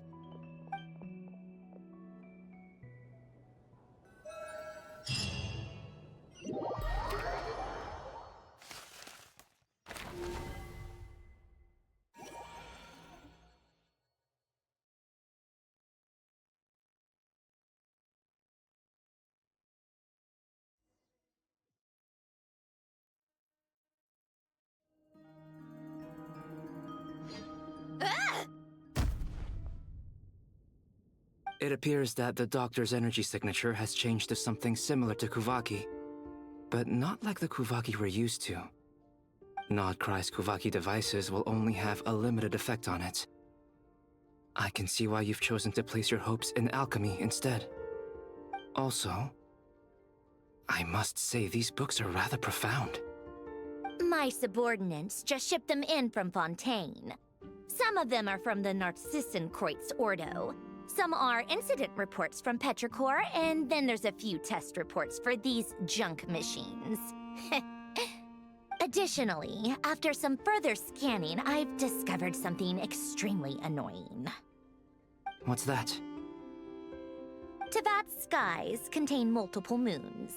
A long time ago, when I did my first scan, I detected 3, just as the legends say.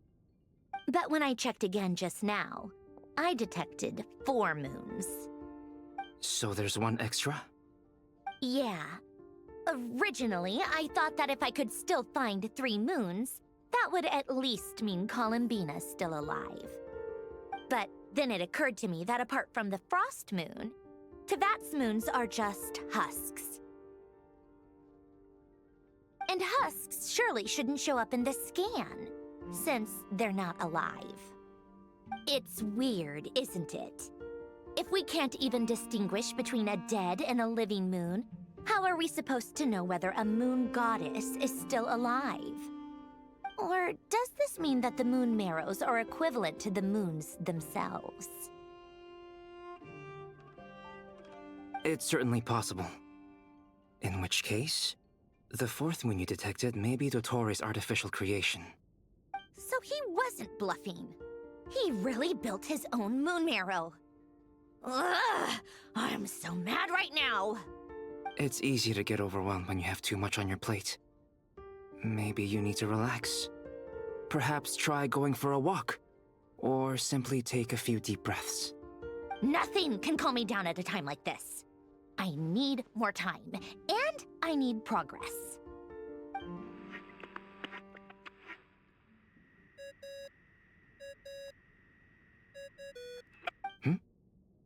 It's Mr. Flynn's. I really hate that ringing tone. Ugh. First the 4 orthants of the Narcissenkreuz, then moon marrows. Now what? Oh, sorry if we're disturbing you. Might I ask what's troubling you? What do you want? We're busy. Are you still at the Curatorium of Secrets? Yeah. Look, everyone else is still out, so there's no hurry.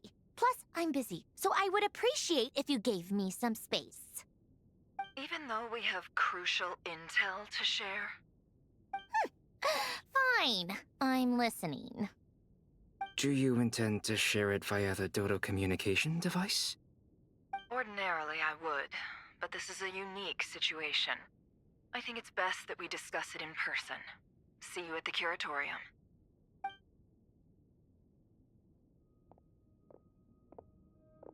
All right, then.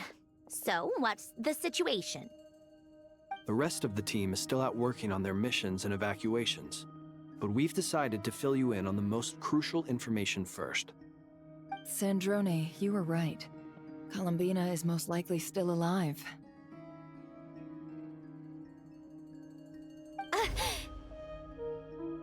That's the best news we've received in a while, by a long way.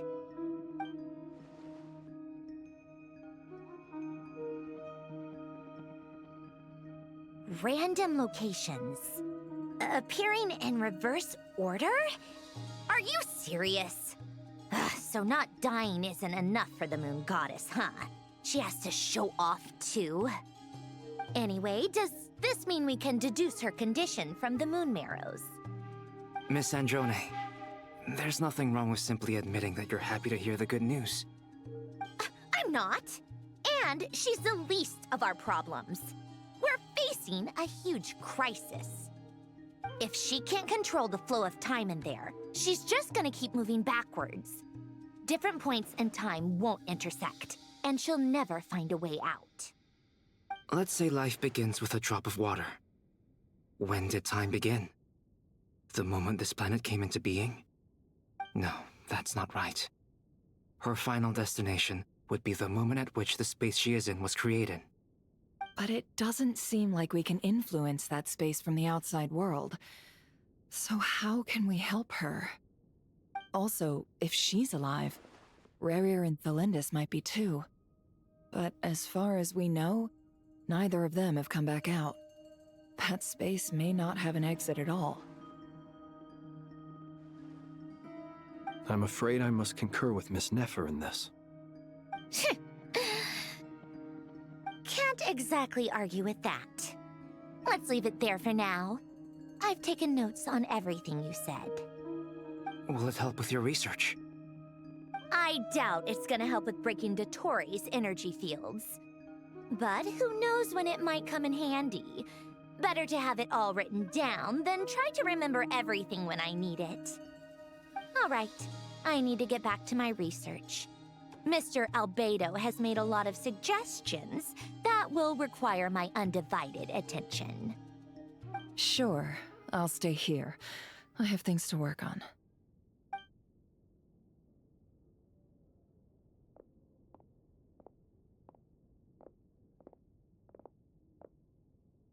Paimon, are you there? Oh, right. She went with Varka to Natlan, didn't she? Good thing we've moved her and the Traveler's luggage in here. Speaking of the Traveler, where could they be? There's a note from Paimon. Paimon here. Not in at the moment, but if anyone needs to borrow her stuff or the Travelers, go ahead and help yourself. Paimon won't be mad. Also, Traveler, if you get back before Paimon, make sure to get some rest. Paimon misses you a lot, but put your health first, all right? How sweet. Well, since you offered, Paimon, don't mind if I do. This is the Traveler and Paimon's luggage. All the items they use day to day are here. It's well organized. I wonder which of them is responsible for that. What do we have here?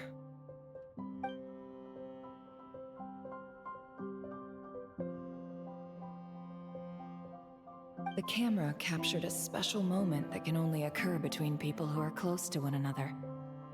You can really sense how the photographer feels about their subject. I wonder why this picture was placed outside. Is it because Paimon recently looked at it?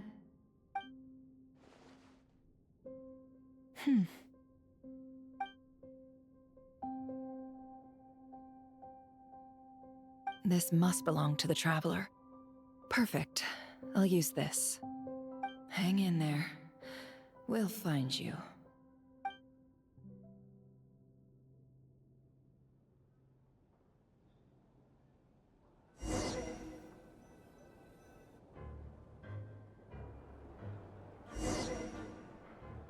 Polonia. Search keyword world formula and bring me all relevant books.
Let's see.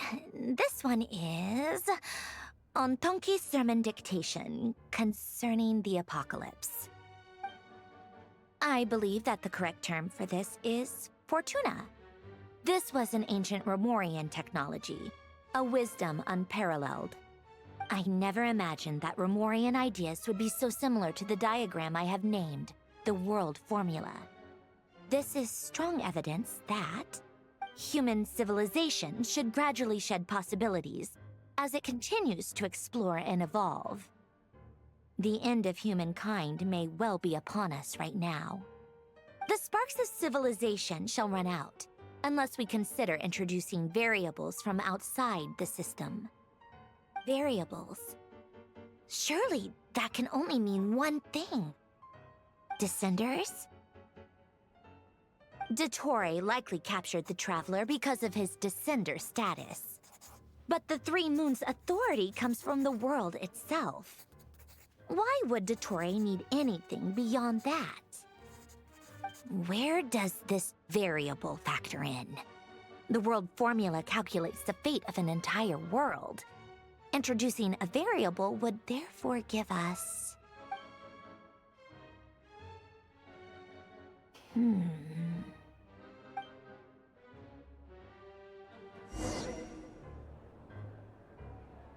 Polonia, search keyword pathway and bring me all relevant books.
Otonki Sermon Dictation. Explications on the Chemical Marriage. These titles are pretty esoteric. Observe and compute the pathway displayed in the guidance diagram. Deconstructing and reversing its effects could generate potential ideas. So, it's one of Renee's draft lectures. Deconstructing the pathway. I suppose that could lead to a breakthrough.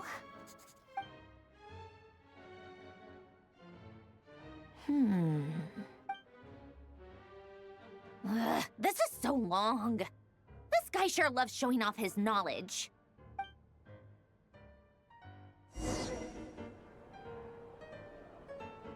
Polonia, search keyword tree model and bring me all relevant books.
Most of the experimental devices proposed by the Lilia Crucis Ordo are built based on the simple and basic logical structure of a tree model. Lilia Crucis.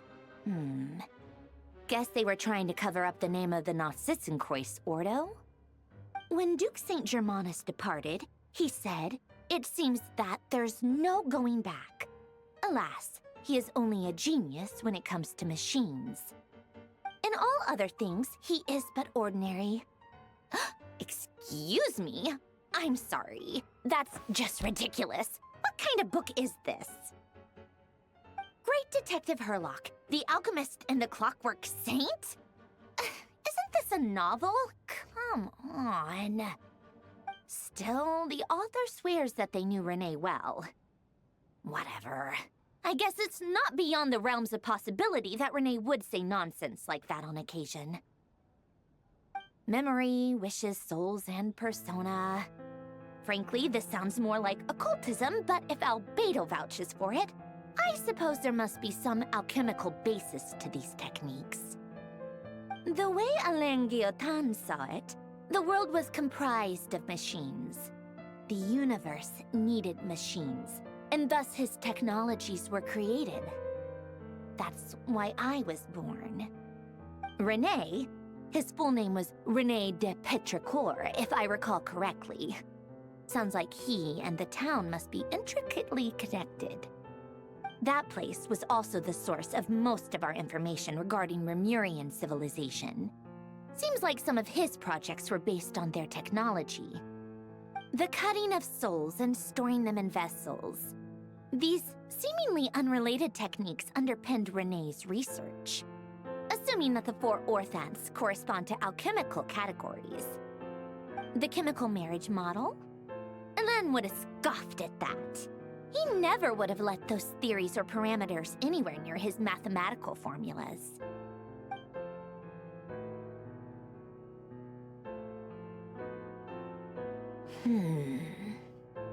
What was Alain's view on Renee? I know he mentioned the name, albeit very rarely. Oh, now I remember. Alain's old notes are here too. They mentioned Renee once. Renee seemed most out of sorts when he spoke to me. A lack of sweet foods has dulled his mind, I should think. Either way, his words are not to be believed. Yep, that sounds like Alain. My subordinates actually did a half-decent job digging out all these materials. Makes a change. Good for them. Some of Alain's old files are completely consistent with these records. He must have gotten them from the Tower of Gestalt.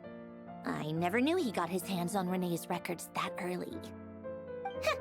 He may have kept them, but he never even attempted to use them. Didn't believe a word they said. Come to think of it, Renée's world formula was filled with calculations of constants. That shows he believed that the fate of the world to be predetermined. As for Alain... it's been too long. I forget what he said. What would he have said? A guy like him, fervent believer in machines, but not headstrong enough. The world can be changed. It is worth persevering. Yes, that's how he used to think at least. He created that procedure to save this world. Yet the scale of the world's fate proved too enormous. The result was beyond his ability to calculate. He died having never seen the outcome. And there I was, left behind in the ashes of his dreams. Did you really never take a close look at Renée's research? Or did you read it but deem his philosophy incompatible with your model? The very thought of trying to incorporate his ideas probably made you feel sick to the stomach. Well, don't worry, because there's a whole new category of lunatic in town. Next to Dottore, every other madman looks sane. You once asked me what I wished for. Should have asked him instead. He's the one pining for things you'd sooner die than witness.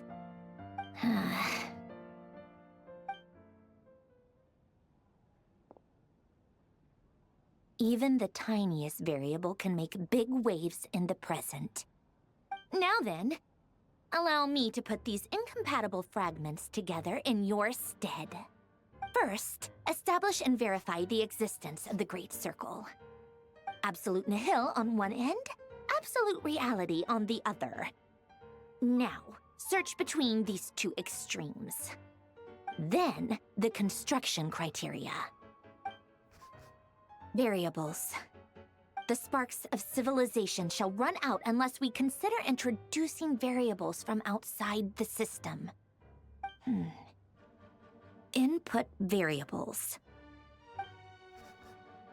Traverse the world, space-time, and civilization. Then extract the essential nodes from the records to determine which variables they point to. The primordial power that differentiated itself from the void. The power of light. Yes, light. Records. Hyperborea. This is so horrendously complicated. After all that, I'm still missing a few variables. I need to think this through again. How do you think it looks, Polonia? Like the frenzied scrawlings of a madwoman? Fine, keep it to yourself. It's not like you can talk anyway. I'll assume you gave it a passing grade. I jest. But true madness does often start with trying to save the world. What would Arlecchino and Columbina think if they saw this incomprehensible hen scratch? They'd probably have me institutionalized. So would Rosaline. She's been dead for a while now. When I close my eyes and think back, I can still see her face.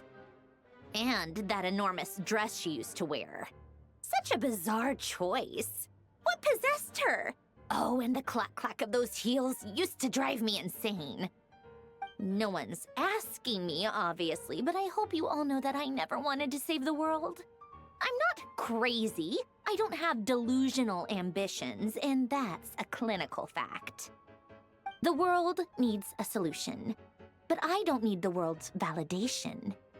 It's the world begging me for answers, not the other way around.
Oh, cookies to go with the tea.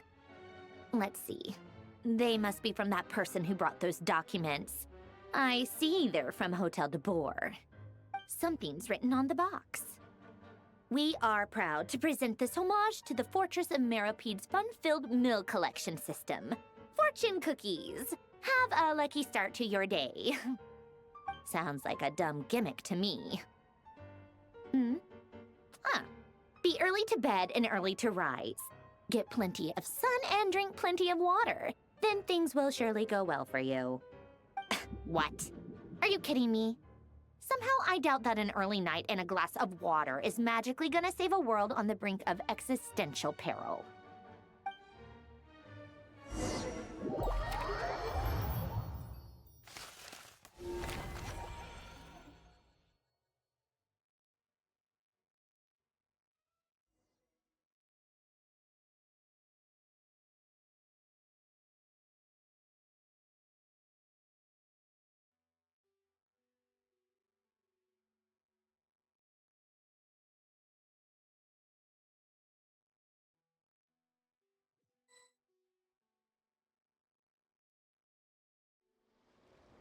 Lady Arlecchino, word has reached us that Lady Marionette's troops are all in position. They are ready to act as soon as the order is given. Excellent. The only thing is, they are fewer in number than we expected. It looks like many of them must have lost their lives at the hand of the monsters released by the Doctor. Can't be helped. Allow them to join our ranks, and keep in contact. As you wish.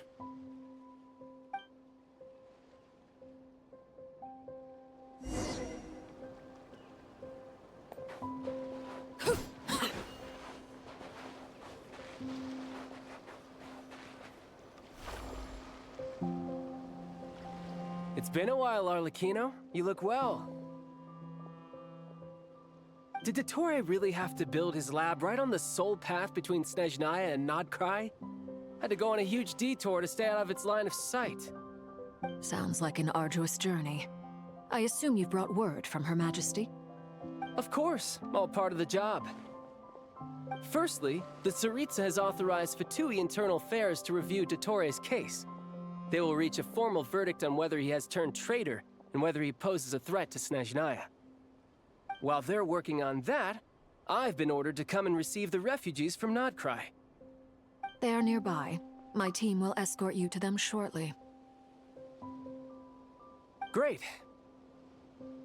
Aside from that, Her Majesty has a message for you and Sandrone personally. Huh? Where is Sandrone? She stayed behind to work since I was making the trip anyway. It seemed sensible to have one person on standby at base while the other came out to meet you. All right, guess that's just how she rolls. In that case, tell her that the Tsaritsa's decree this time is pretty awesome sounding. I think she'll like this one. Still, I wonder what... Wait, what's that? Did one of our troops turn into a monster? Take him out.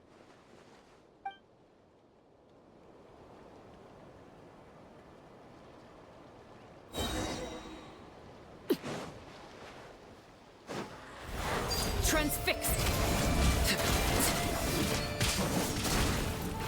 This is where you fall. Brace yourself. This is gonna hurt.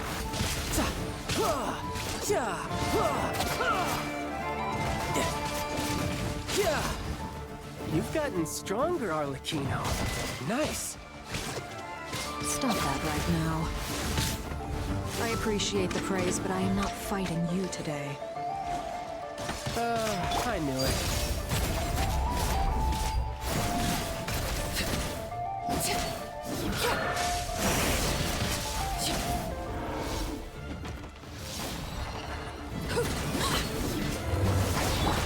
No time to lose.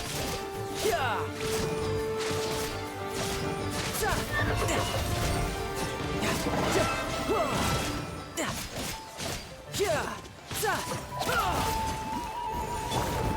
Transfixed. I can't believe it. He was a living, breathing human one moment, and the next... Another fine piece of work by our dear colleague, I'm afraid. What in the world has been going on in Nodcry? A lot. But long story short, Dottore stole 2 moon marrows that should have belonged to Columbina, then built a 3rd moon marrow of his own to concentrate the Tri-Lunar Authority in his hands. What? What do you mean he built a moon marrow? People build roads and houses, not moon marrows. What's his next DIY project? He's gonna build a god? You could stand to be less surprised. We are harbingers. The work we are engaged in makes the creation of gods seem mundane by comparison. I tell everyone who asks that you once crossed swords with Rex Lapis while serving as a key supporter for Rosaline's plan. But right now, you're acting like a common adventurer. Thanks for speaking up for me. Those 2 really took me for a ride back then. Then again, surely no common adventurer would manage to get tangled up with them the way I did. That's gotta count in my favor, right? It almost sounds like you wish to repeat the experience. I might have to lower my opinion of you. No. I'll stop talking. Please, go on. Dottore is currently still experimenting with his newfound power in ways that continue to corrode the outside world. As for the human mutation, I believe this is simply a consequence of his experiments, and not a strategic move. That radiant beast was once a subordinate of Sandrones. I suspect he was only allowed to live so that he could become an experimental subject. Also, those of us who fought Dottore have been afflicted with a curse. As such, I cannot leave Nodcry. This is so much worse than I thought. No wonder Her Majesty's decree is so extreme. While these exceptional circumstances persist, the Harbingers are hereby authorized to use unilateral executive powers. Should Dottore pose a threat, Arlecchino and Sandrone are permitted to eliminate him. My thanks to Her Majesty. I will pass these good tidings on to Sandrone. Her Majesty has also declared that she will refrain from launching an attack on the now evacuated Nodcry due to the presence of unretrieved research material. A wise decision. By the way, how's my old partner doing? I'm assuming they're with you? Partner? You mean the Traveler? I'm afraid I have bad news. He was captured after our failed assault in Dottore's lab. His whereabouts are currently unknown. What? Why? Since when does Dottore have a bone to pick with him? That is indeed the question. I'm not sure he does. He must have some other goal in mind. This won't do. I have to rescue him. You can't. We have no idea where the Traveler is. What am I supposed to do then? Stand here twiddling my thumbs? Sandrone is working on it. The best thing you can do right now is complete your mission. Fine. I guess I'll leave this to you then. One last thing. Tell the Rooster to get the message out to the gods and citizens of every nation in Tevat. Beware. An uncontrollable pollution is spreading forth from Nodcry. The source of that pollution is a madman drunk on the success of his experiments. The Fatui and our allies will endeavor to contain the threat. However, if Nodcry falls, things are likely to escalate. Considering Dottore is one of our own, all Fatui stationed in Nodcry consider it our duty to stay and fight him to the bitter end. Whatever the cost. Hey, don't be too pessimistic. If it comes to it, I'm sure Her Majesty won't stand by and do nothing. I hope you're right.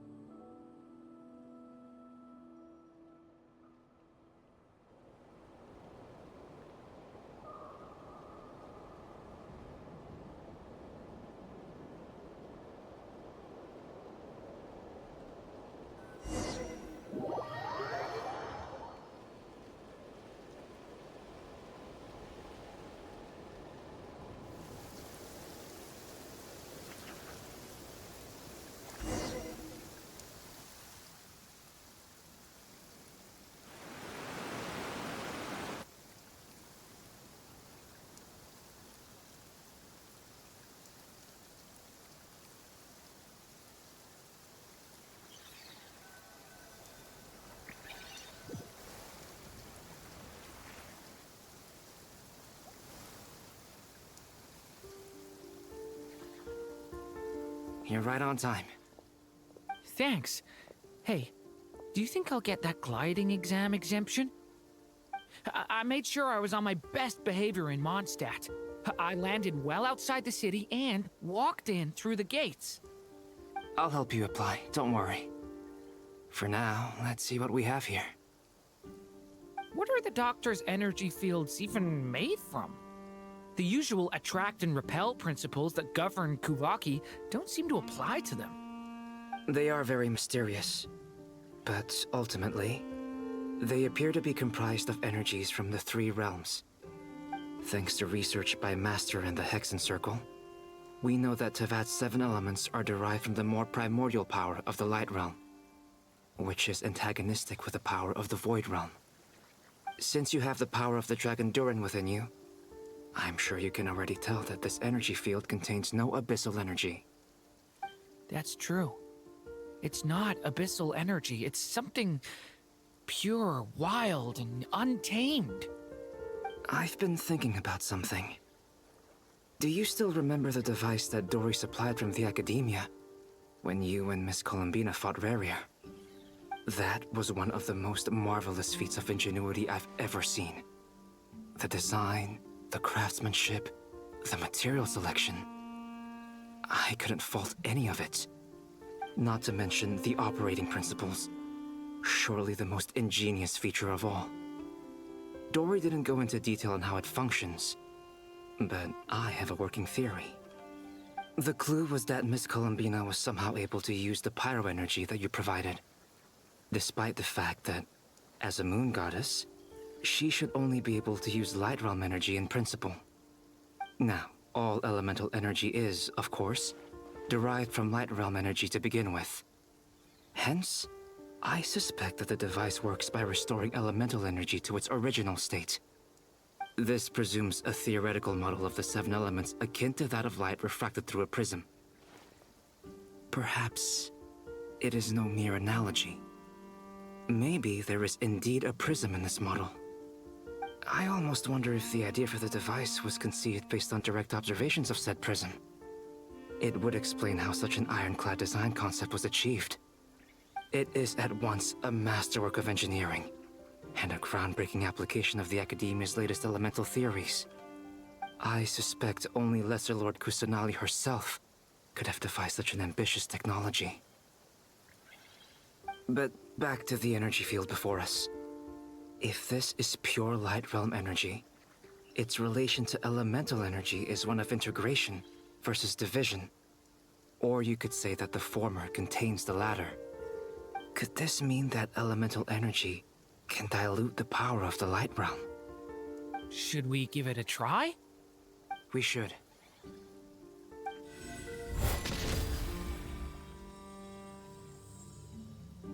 Ha! It works! Clear signs of disruption were detected at the periphery of the energy field. This indicates that elemental energy can disturb or even negate the field. Now you try. All right, here goes. It's working! Switch to abyssal energy and attack again.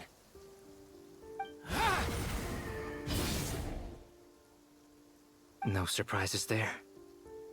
Abyssal power drains the energy field to a significantly greater extent. I now feel confident in asserting that the energy field is indeed pure light realm energy, and that elemental energy can dilute it. But the energy field is huge. How much elemental energy will it take to neutralize it? We don't have to neutralize it completely. We can try other approaches. That's all for theory. Would you like to continue watching? So you knew I was here. Huh? When did you get here? A while ago. But Albedo sounded like he was working on his thesis defense back there. Back in Sumeru. You can end a person's whole career by interrupting them mid-speech. Very thoughtful of you. I'm truly touched. Could I ask you to lend me a hand? With what? A little test. Try using Anima to unleash a concentrated assault with circular blades, with the goal of breaking through at a singular point. Nice! This time it tore through the field. Tremendous. This is a major breakthrough. Should we go through? We probably shouldn't risk having mutually antagonistic energies in such close proximity. Durin, you stay here and watch the entrance. Hat Guy and I will go in to investigate. Sounds sensible to me. Keep your eyes peeled, Durin. Don't worry, I got this. You two be careful in there. Just give me the signal if you need help and I'll dive right in. What do you mean, signal? It's based on a new alchemical concoction I developed last month. When 2 bottles of it are smashed on the ground together, they emit a blinding burst of light. If it comes to that, remember to shield your eyes with your hat. Glad I asked. Thanks for the heads up.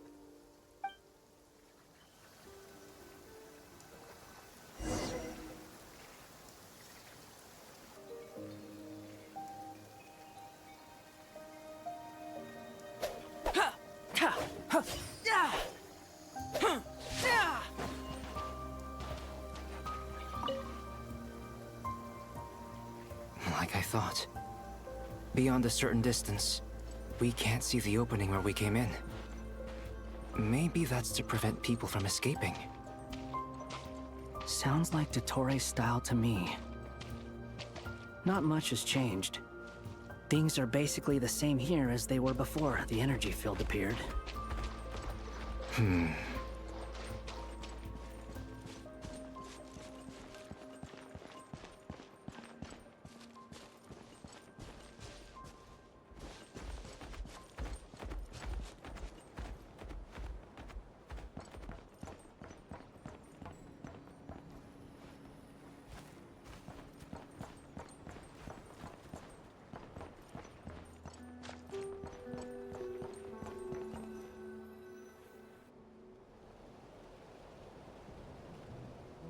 They have no heartbeats and they're not breathing. We can only assume they're dead. But there are no visible wounds. Also, there's an animal squatting next to each body. It's watching us. That's not an animal's gaze. What are you trying to tell us? Doesn't seem eager to talk. I guess maybe it's just an animal after all. Let's keep looking around.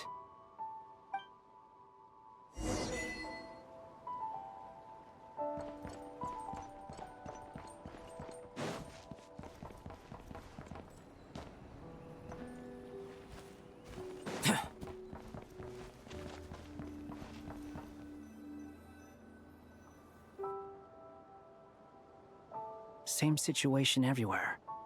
Not a living soul in sight. Just countless bodies with animals standing watch over them. Well, I think we can safely rule out the possibility that they're all pets. Is skirting around the topic your way of showing consideration for other people's feelings? Just being cautious. I don't doubt that you can handle the truth.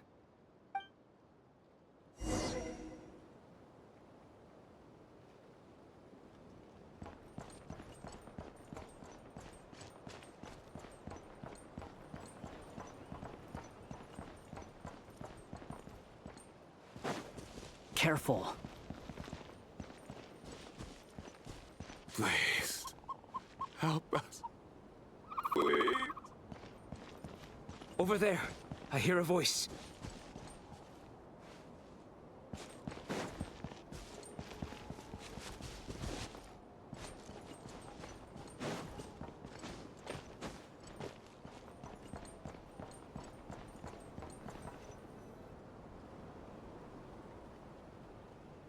Please, help us.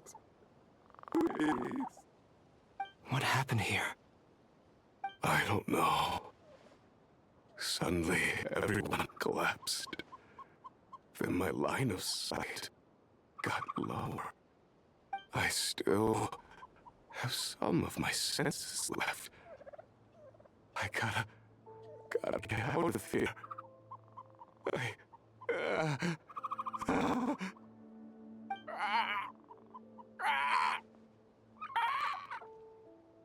It looks like there's a huge experiment going on inside this energy field.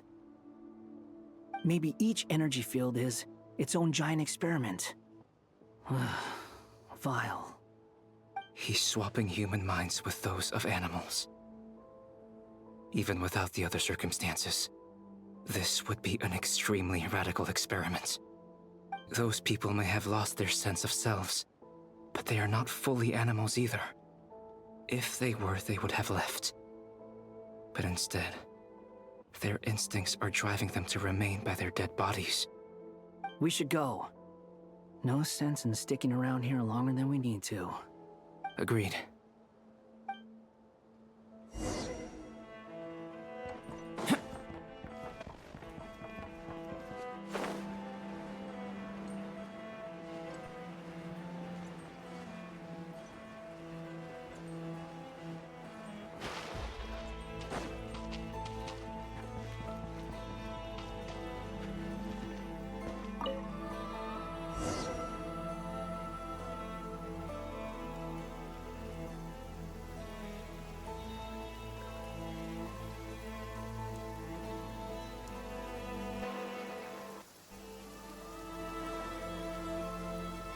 You're back! Everything okay? We saw some things that take a strong stomach. Otherwise, we're fine. We should share our findings with the others.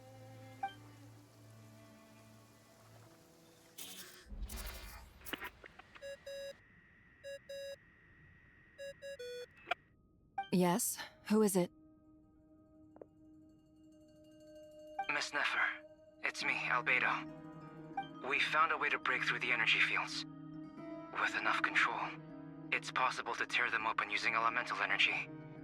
Also, we managed to take a look inside.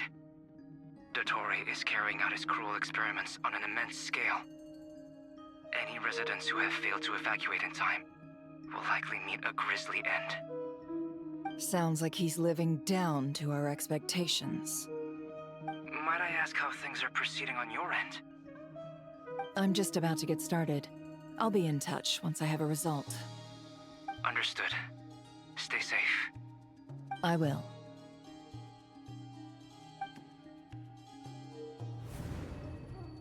Well, Nefer, I'll link up with you once my tasks are complete. What makes you think I'd need you to do that? I'll need it. And considering the way you approach certain matters, I think you'll be better off with me present.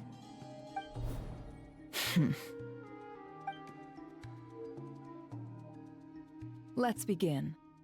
Entering simulation mode.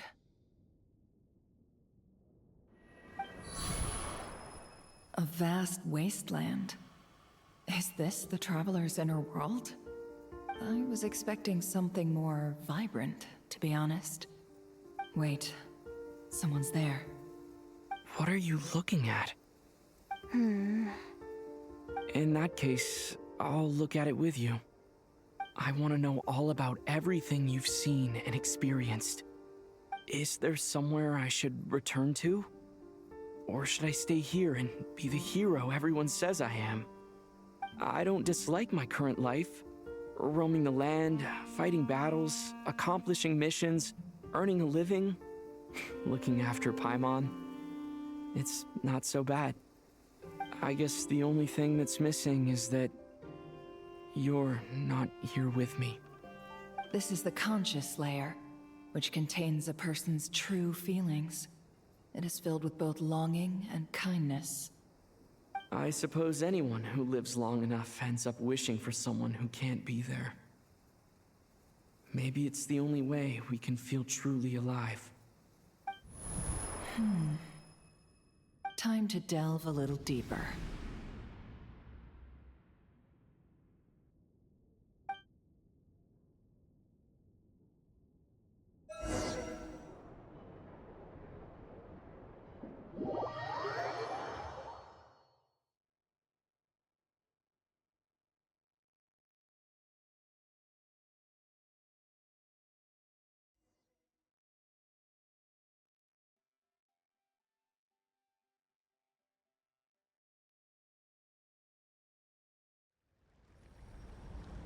Nasha Town is hardly the optimal choice for a place to live, but it has character and a reasonable population density.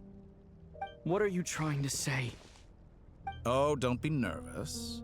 I was just thinking where might make a good starting point for your journey. Perhaps I should send you further afield. Conria, perhaps. Conria ceased to exist long ago. Once again, you fail to understand the possibilities that the Tri-Lune creates. Anything that has existed in the past, I can now recreate. You simply do not wish to see that happen. That might be because you miss your sibling and fear getting answers that you are not ready to learn. But this is not for me to judge. If we are to collaborate, we need to maintain an amicable relationship. In a moment, you will be able to... Oh no. What are you...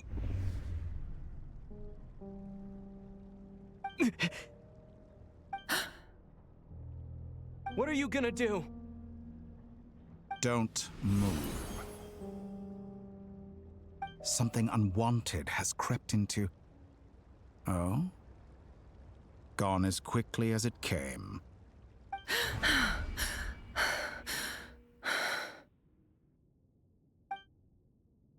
Did you save me? If I hadn't cut the connection, Dottore might have caught you from the other side and destroyed you. This was a good idea, but once is plenty. You were exceptionally brave. Excellent work. Thanks, but now's not the time for that.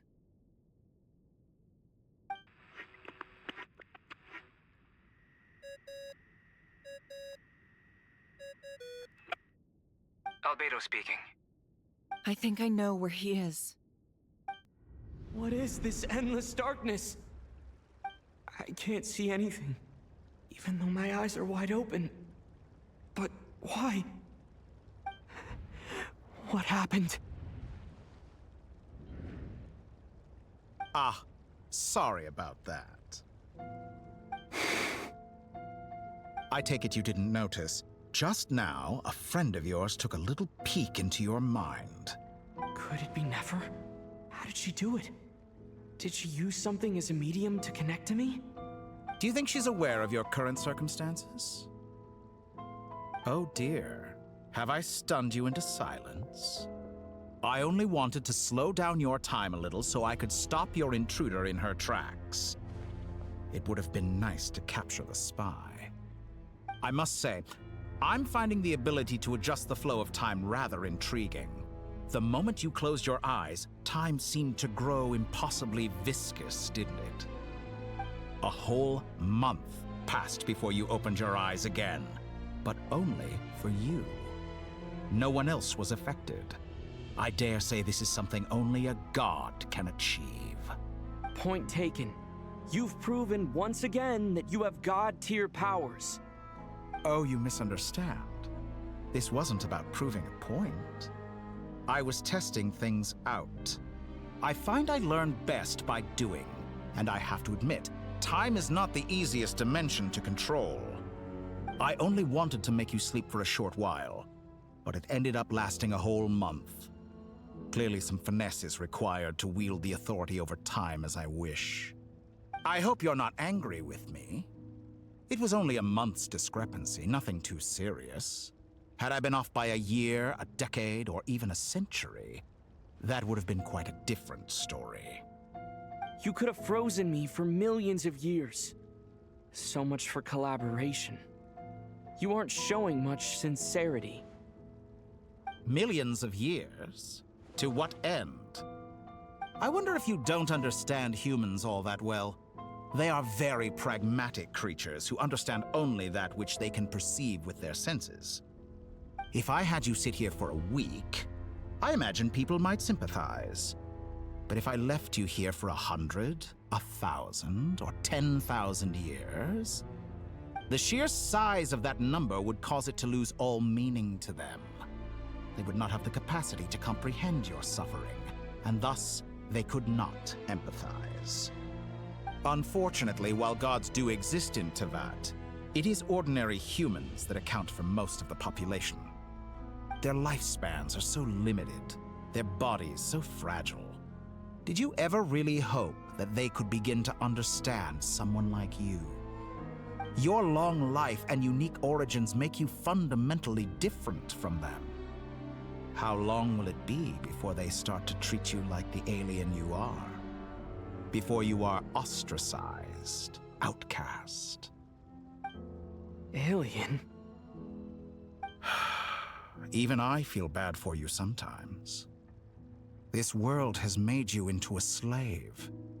So many times you have served its will, and not once have the powers that be ever thought to grant you the one simple thing you wish for.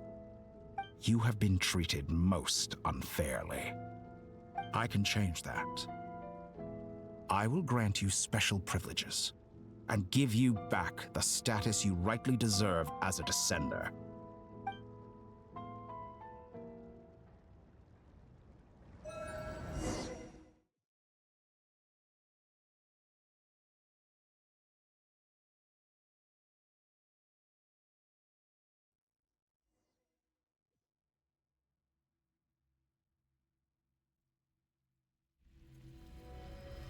I I've entered the past 3 times at this point, but I still have so many questions. For instance, beyond each point being further back in time than the last, what determines the specific locations at which I can make entry? So far, the common thread linking all 3 scenarios is that the Traveler has been present.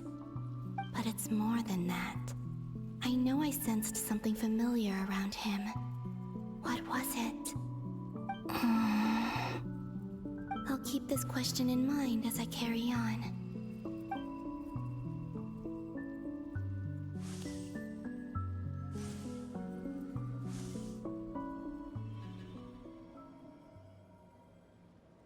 Humans, you never change.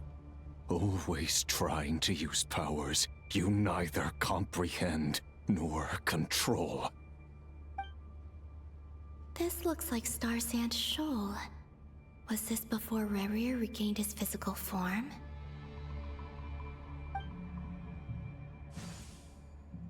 You've messed with the cannon again, huh? Sorry, but this round's not gonna go your way. The cannon. That's right. I was at Silvermoon Hall and I sensed an abnormal Kuvaki fluctuation coming from Nasha Town. And right after that, came an ominous power emanating from Star Sand Shoal. My body was once torn into countless pieces and hurled into the swirling chaos of time itself. But even so, my life and will were not extinguished. I wonder if I could try to prevent his resurrection. But how would I do it? What can I do, here and now? Traveler! Behind you! Look at that light! No, I won't make it in time. He's using the Kuvaki shield, like I taught him. Is he going to use it to block the cannon's beam? He's strong. I'm sure he can manage. But the force released when the beam impacts the shield might lead to collateral damage. Easy Island. The Frost Moon Scions will be exposed to lethal levels of Kuvaki. A question, if I may. Kind Miss Columbina. When the cannon's Kuvaki beam was deflected earlier, I saw several bolts of energy streak toward Hisi Island, only to be blocked. Did you also have a hand in that? Maybe that really was me after all. Well, future me. But I don't know if I have enough power left. Sigi sato pasa sais, niti ipotuftos. There's no time. Osestikos paratini tirantur risuiku, topirto aithion feraton. I have to make it. Oh, Frost Moon. Oh, great land. Oh, slumbering moonlight of Nodcry. If you can hear me, if you can sense my call, then please, heed me once more!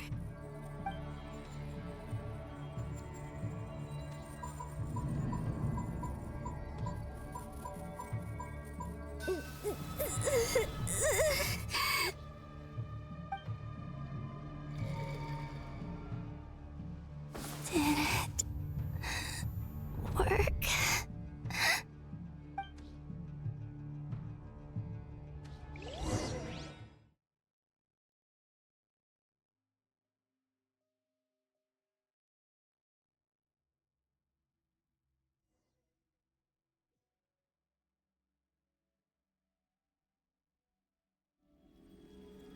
Hey, wake up. Hey, did you hear me? Columbina, I said wake up now! Oh, good morning, Sandrone.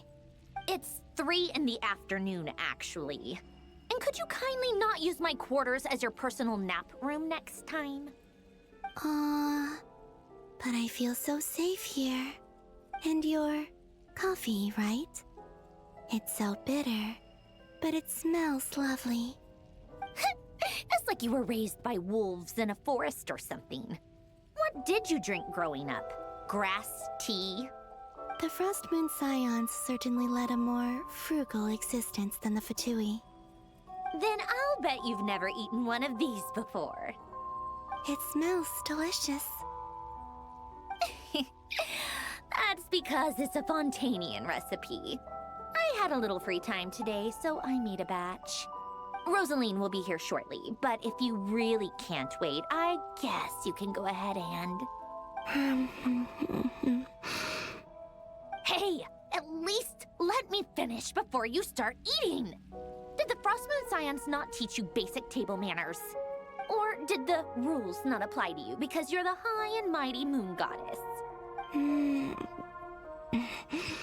These are so tasty. Of course they are. I made them. I was worried they might contain traces of machine oil. What? You know, there's something I've always wanted to ask you. Why did you leave your old home and join the Fatui? I mean, I'm sure their food was awful. But there's gotta be more to it than that. Well, life there didn't go quite how I imagined.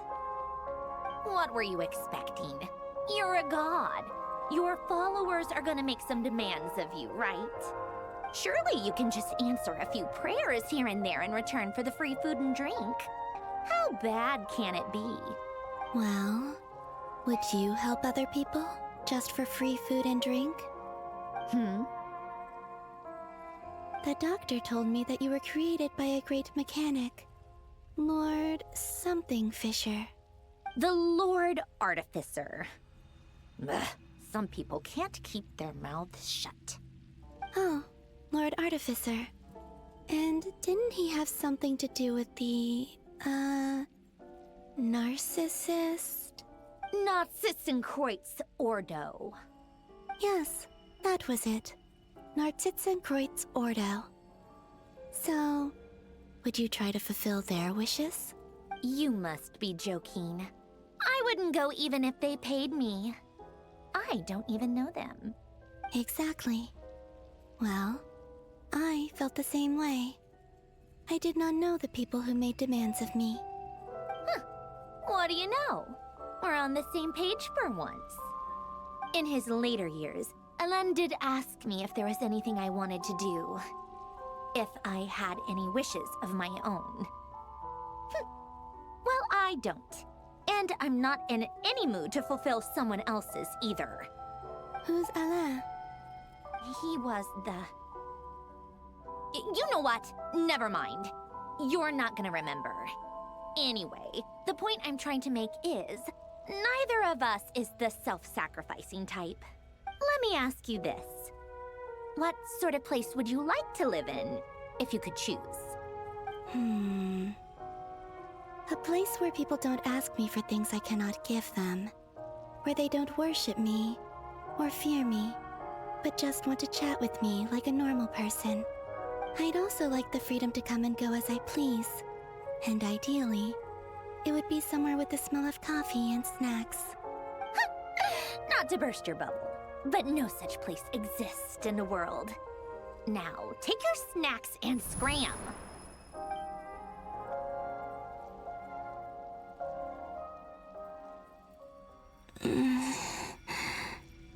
Did I pass out? Of course. I'm back here again. I dreamed of events from my past. Sandrone. Traveler. I miss you all so much. Back there. I guess I managed to harness all the Kuvaki energy on Hisi Island. But how did I do it? Time is flowing backwards here, and I can use that familiar power to enter the world of the past. That mystery ally everyone talked about. It was me all along. I can sense that there isn't much more power remaining up ahead. What lies at the end of all of this? Will time keep flowing into the past? And will I I ever find my way back?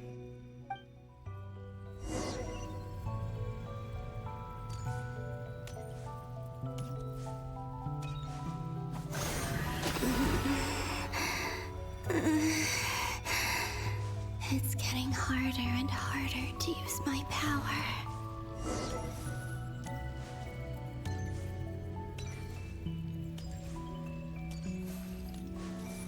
I'm no match for the Abyss in this state. I need to avoid the contaminated fragments.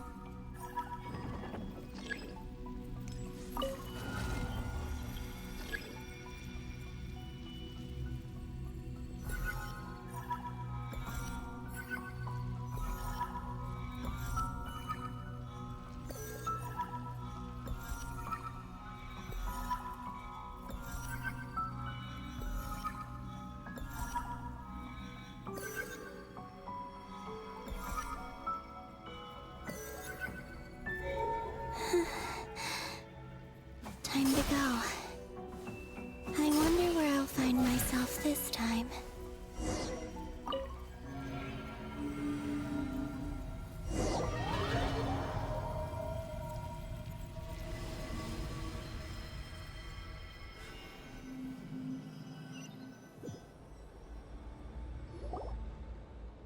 The Final Night Cemetery.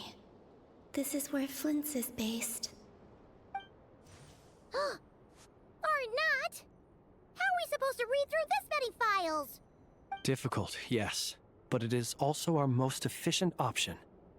Seems like they're searching for information. Oh, I remember. Flint's and Varga talked about some files on the Wild Hunt. Was this my doing too? To expose the true intentions of this Rereer, we need to dive into Notcry's history. Are my actions changing the past? Or are they simply completing a process? Is all of this inevitable? Or am I the one making these decisions? If I choose not to help them now, will it change how things turn out? Hope we don't land on our heads then. They're my friends. I can't not help them.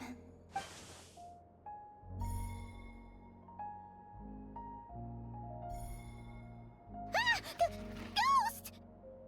And the other one was... here.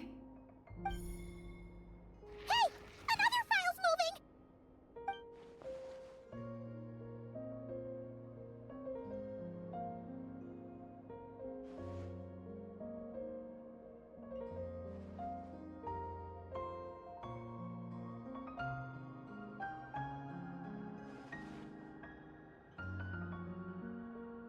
That should do it. Luanatar? You can sense my presence? Wait!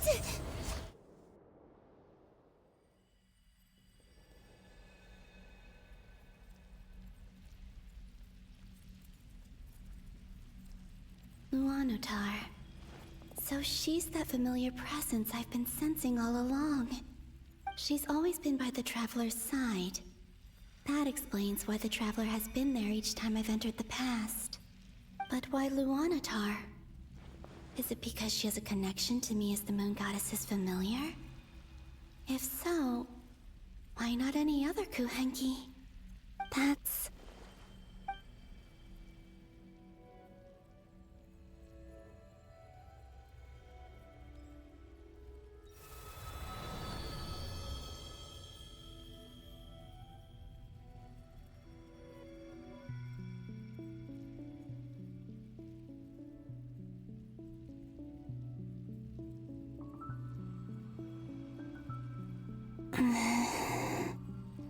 I cannot sense any power up ahead.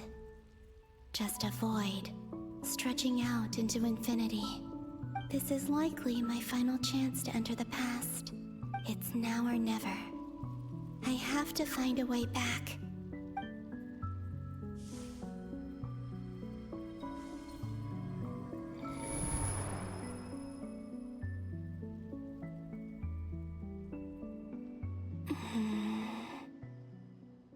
Easy Island?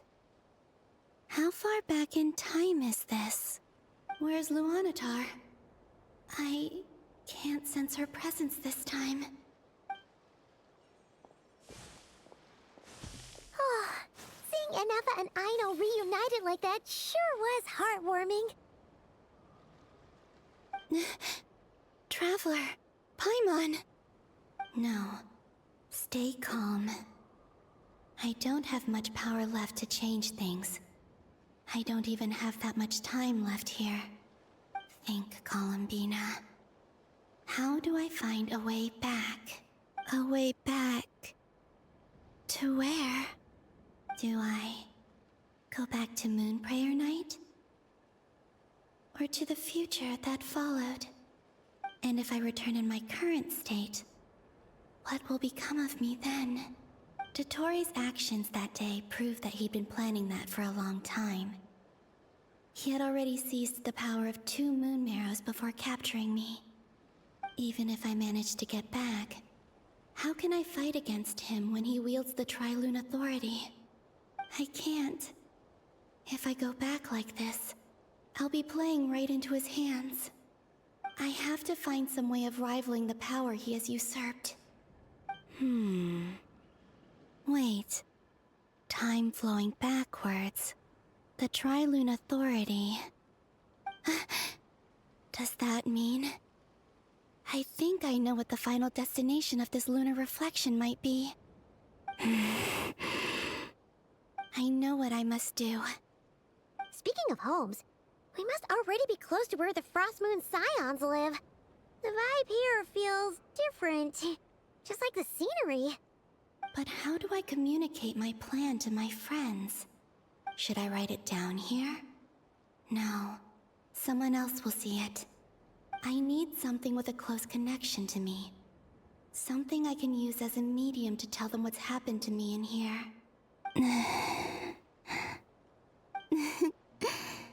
Now it makes sense.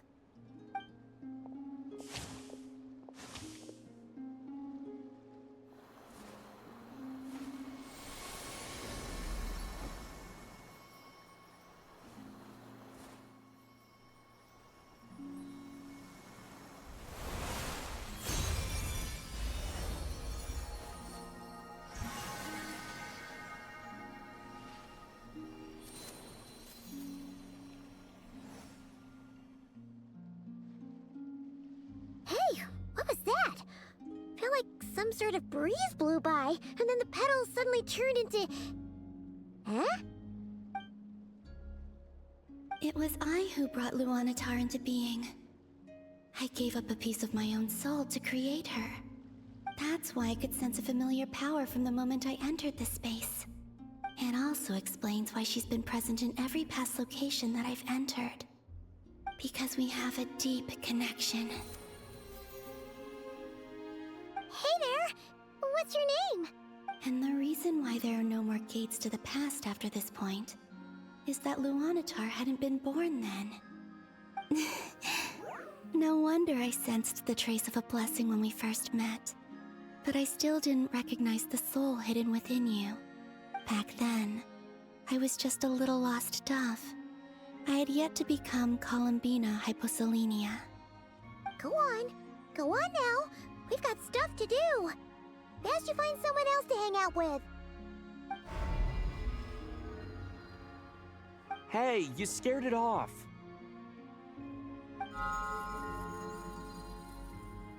I'll be counting on you.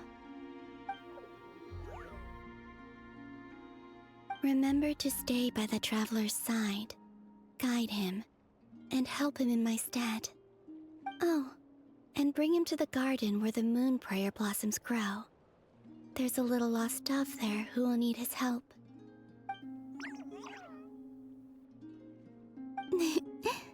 Go on.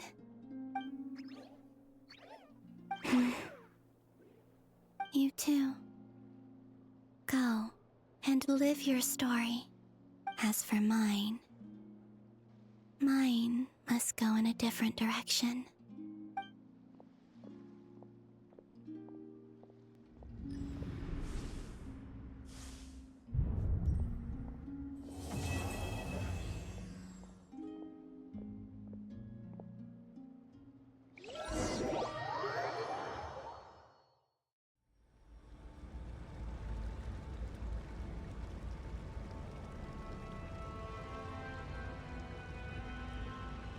How would you like to experience the thrill of never being held accountable for your actions?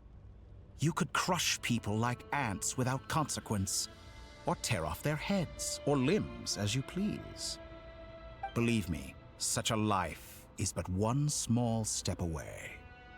What point is he trying to make? Freedom? But the freedom to kill?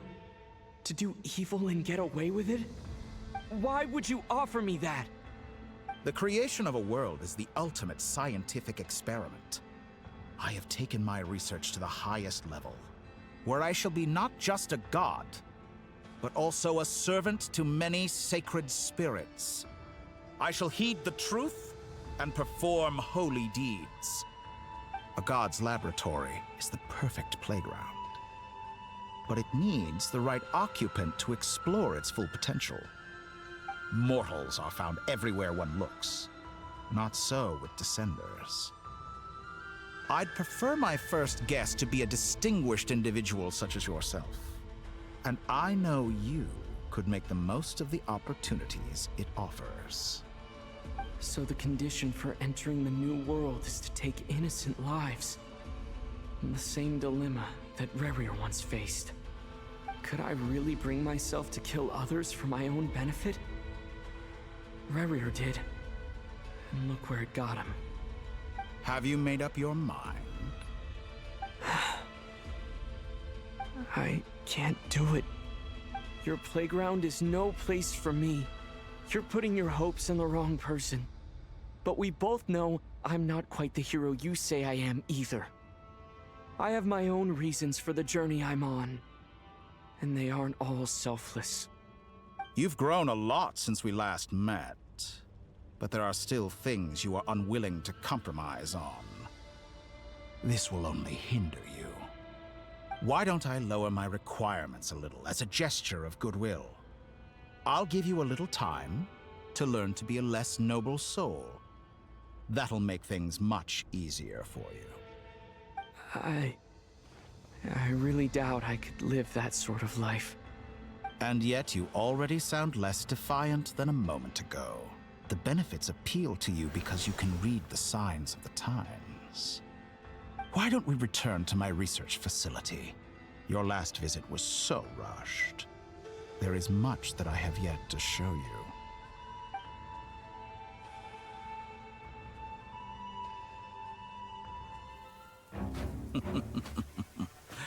Now to that question, Heroes don't attack from behind. Guess I'm no hero.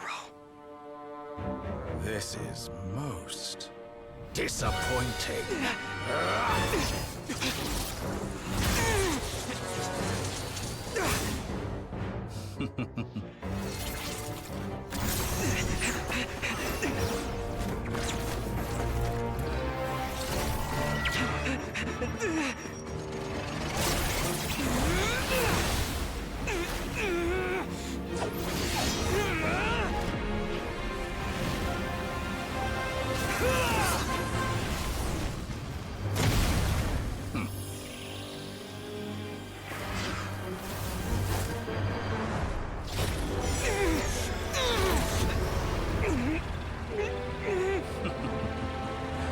Now then.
You're still gonna call me Hat Guy after that, huh? I didn't see anyone else in there who needed saving. It's nothing. I'll be fine. Why are you looking at me like that? Is it that shocking that I'd come to your rescue? I owed you a favor back in Sumeru. Now we're even. Distracting Dottore was tough. I won't lie. He's not gonna fall for the same trick twice. That was my one shot. I'd hoped to use it to take him out. Ugh. I never wanted to obliterate someone more than I do right now. Dottore doesn't recognize me, but his segments were originally made based on an analysis of my operational principles. I expect it's only a matter of time before he figures out what I am. So Dottore doesn't recognize Wanderer because he deleted himself from Irminsul. Did he really miss his only chance for revenge by saving me? Why the long face? Hey, I'm not blaming you, okay? And I'm not complaining either. Rescuing you and killing Dottore are equally important goals. Everyone would be pretty stuck without you. It's best you live to fight another day. How are you holding up? Are you all right? Hat Guy said to put safety first, so we agreed to run as far away as we could after leaving the energy field and only meet up once it was safe. You don't look injured. It seems that Dottore didn't do anything to you. All right. Rescue operation complete. Let's head back. There's a lot more work to be done before this is over.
Understood.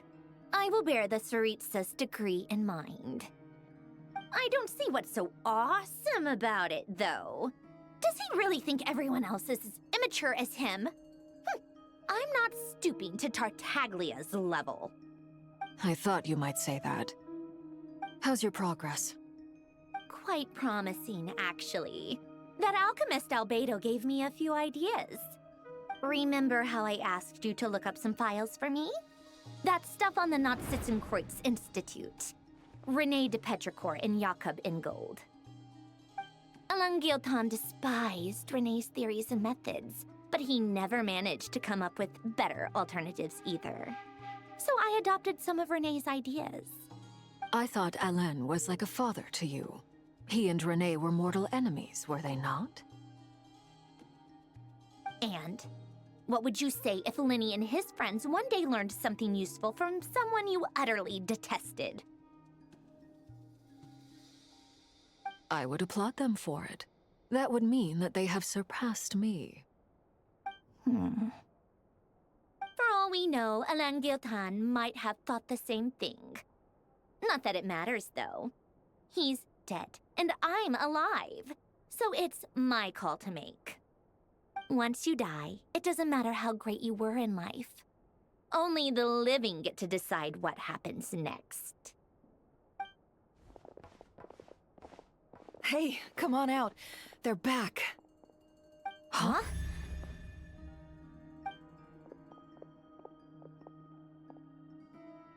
You're back? And your head's still screwed on? And you still have all your limbs? What does it look like? Way to keep your composure, madam. Excuse you. I am perfectly composed. Glad you're okay. Yes, it's a huge relief. Worry? Oh, yeah, right. You think we, the Fatui, were worried about you? We were worried sick. Hey! The Traveler and I were already friends. You are free to join this mission in whatever capacity you please. Much like your tea parties. It's a laugh a minute with you guys. I must say, I was quite surprised when Mr. Albedo told me he would need no additional aid. We discussed this on our way back as well. I am rarely so unequivocal, but in this case, we had full confidence in Hat Guy. He said he knew what he was doing. Albedo and I pretty much had to just wait outside on standby.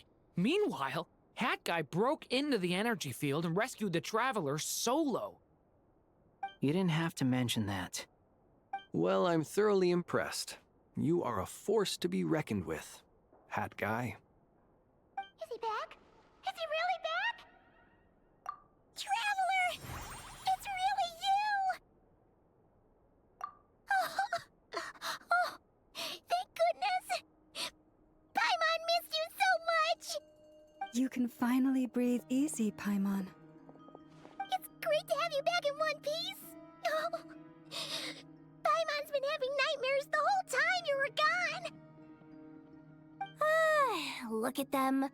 You know, once you reach my age, there's nothing better than watching a misty-eyed reunion between friends.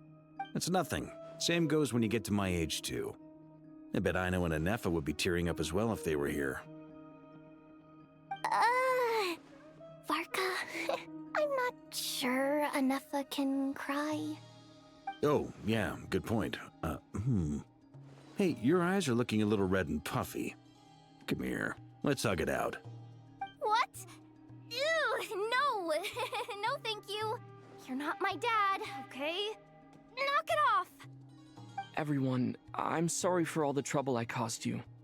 But the silver lining is, I didn't come away from this ordeal empty-handed. While I was being held captive, I learned a lot about Dottoro's current capabilities, and what he plans to do with them. Allow me to explain.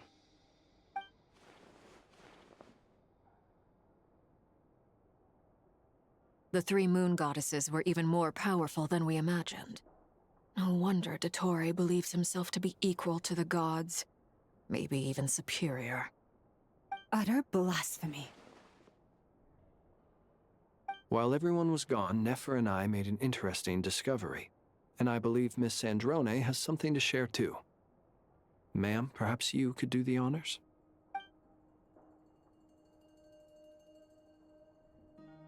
Called it. Getting rid of a pesky troublemaker like her is like trying to clean up after a crumbly cake. It always comes back to haunt you. Our next step is to find a way to bring her back. A place where time flows backwards, with no destination in sight. Surely it must have been created for a specific purpose. But I fear the answers are buried deep in Tevat's history, held by great powers beyond our reach. It sounds like she's on a specific path through time, just traveling in the opposite direction to us. The question is, where does that path lead? Or will it keep going to infinity? We considered that question as well. Strictly speaking, time is not infinite. Indeed not. Every road has an end. Nicole! You sure loved quietly sneaking in mid-conversation. I do, in fact. It's something I've always done at our mages' tea parties. Quiet, mysterious, and persuasive. You wonder what lies at the end of her road. Well, just as the world has a beginning and an end, so too does time. And so, the end of the road is the moment that Tevat was born. But where Miss Columbina will end up along this road, that depends on where this particular river of reverse time began. What about the original moons and the moon goddesses? Do they have a beginning too? All things do. In the beginning, no moons adorned the sky. It was the Dragon King Nibelung who raised the 3 moons into the heavens, and thus were the moon goddesses born. They were shadows of the planet, born to wield Nibelung's authority and oversee the world on his behalf. They were extensions of his will, manifestations of his majesty. But then one day, they disappeared just as suddenly as they had once been brought into being. Nobody knew where they had gone.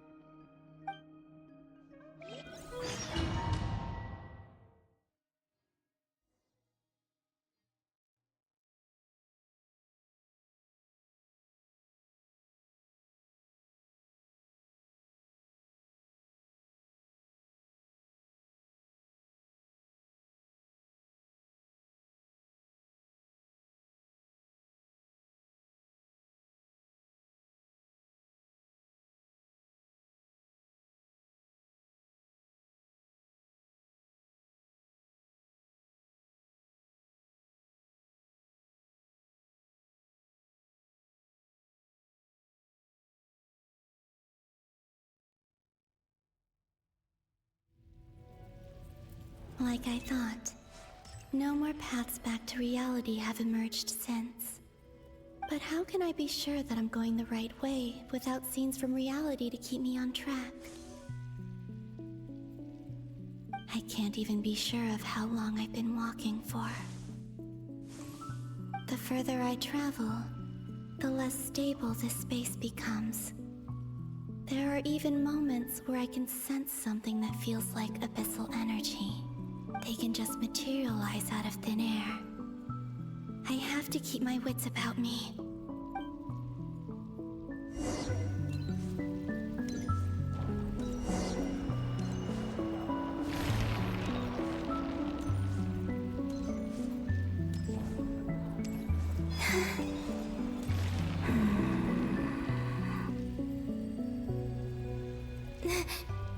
Is that the ray here of Solnari? I can't believe he survived.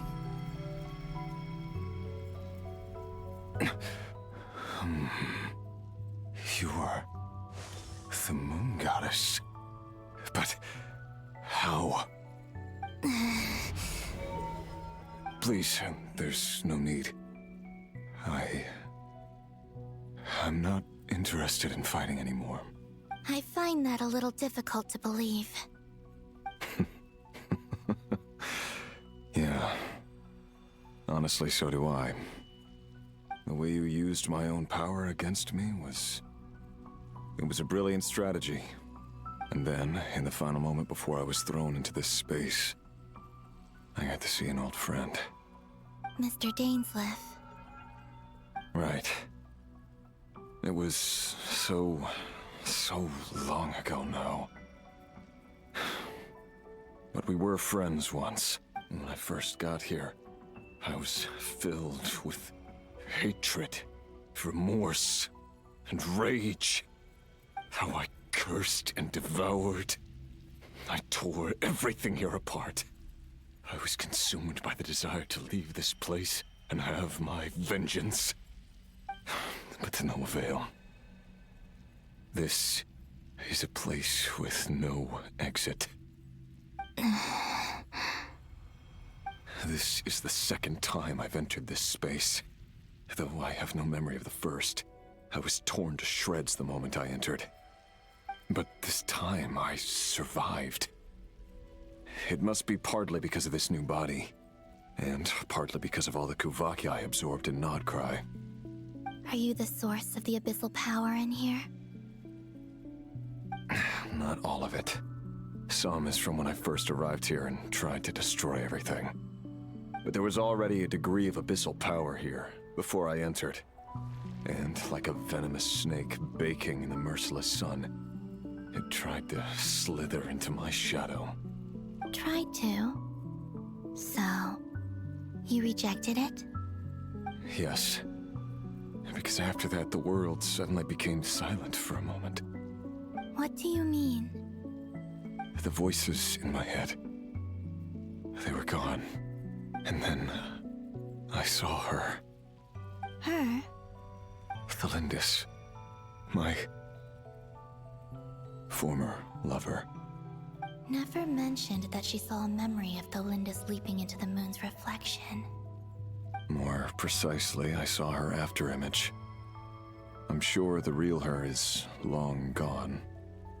She was just an ordinary Conrian. She couldn't have survived here for very long. Anyway, why have you come here? Didn't you know it was a dead end? If I hadn't escaped through the moon gate, my friends would have been in far greater danger. Oh, I see. Because of your power. The power of a moon goddess. What? You'd like to know how I know, wouldn't you? The one who resurrected me said so. I could hear a deep lust for power in his voice. Do you mean... Dottore? Dottore. So that's what he's called. He'd been collecting fragments of my body for a long time. All so that he could resurrect me at the moment of his choosing. I had no interest in his research. But being as corroded by the abyss as I was, we were aligned as far as hunting the moons and recovering my strength were concerned. So that's why the Wild Hunt suddenly became so active in Nodcry. When I left the Fatui in my weakened state, Dottore must have felt that his time had come. Moon Goddess? Could I ask a favor of you? What? I know this is a lot to ask, especially from someone who tried to kill you. If you refuse, I won't fight it. But this is the only thing I desire now. Nothing else matters. What do you want? I'd like you to take a message to Thelindis for me. Thelindis? But... Yes, she's dead. But like I said, I saw her afterimage. I can sense that some part of her soul remains here. Far, far ahead. Why don't you go and speak to her yourself? I can't. I don't know why, but I can't move freely in this space as you can. All I can see is a glimpse of her walking away. Just like the moment when I last saw her in life. In return, I will clear these abyssal obstacles for you. No, not in return. I'll clear them for you, whether you want to help me or not. It feels like something I ought to do. Why? Yeah. Why, indeed. I've been asking myself that question a lot recently. Why did I do the things I did? I'm tired of it all. Tired of the person I became. People used me. And then I turned around and started using others. I hurt a lot of people. I think I grew tired of it long ago. But I wouldn't admit it to myself. And ultimately, that's how I ended up here. What do you wish to tell her? All of it. My past. My mistakes. Everything that happened after we were separated.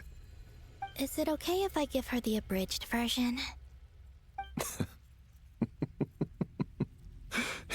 Yeah, I'm sure there's plenty you can skip over. Just tell her the important parts. Whatever you think that means. Like the part where you relentlessly tried to kill us? It's up to you. Love demands honesty. But my relationship with Thelindis was built on lies. We hid too much from each other. But after living my whole life in the shadows, I don't want to hide anything anymore. I will do my best.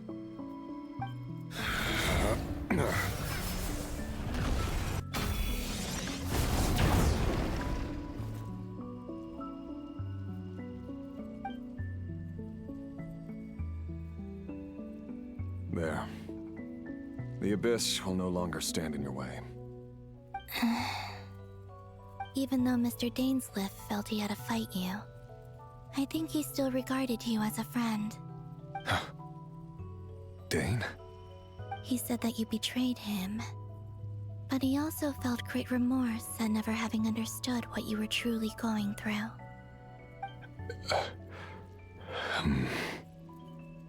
Why tell me this?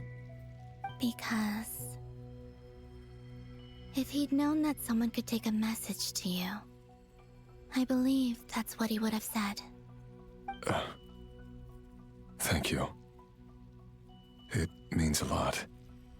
I know this will sound strange coming from me, but don't die, Moon Goddess. I can tell that you're determined to get out of here.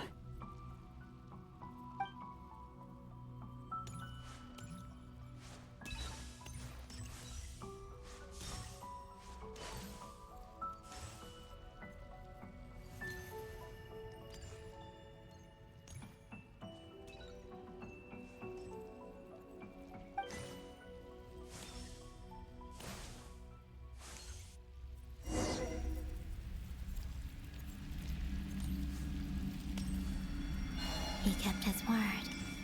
The Abyss is no longer obstructing my path.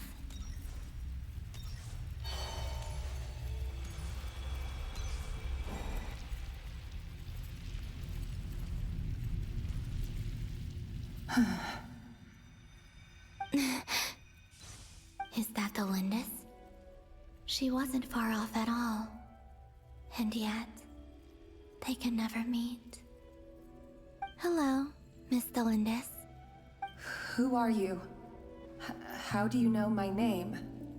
I've never seen anyone else here before. You can call me Columbina. I promised Rerir that I'd bring a message to you. Rerir? My Rerir? Is he well? He's doing better than he was. Better than he was, huh? Sounds like he's had a pretty rough time. Others have had a rough time on his account too. In many cases, their time ran out because of him. And I'm not just talking about the children of the Crimson Moon. So, things got worse before they got better.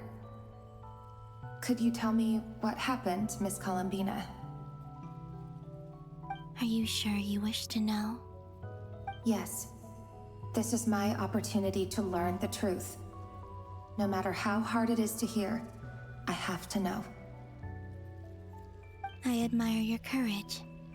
However, time is short. I cannot stay here for long.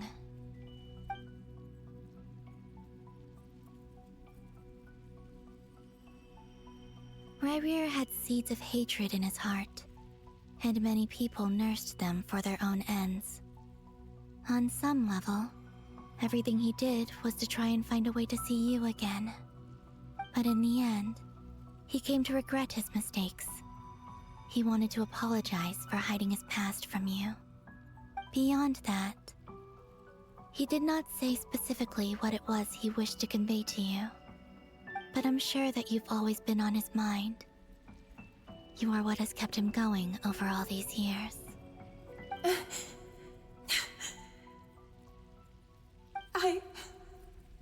I'm sorry, Miss Columbina. This is so upsetting. I'm not sure how to put my feelings into words.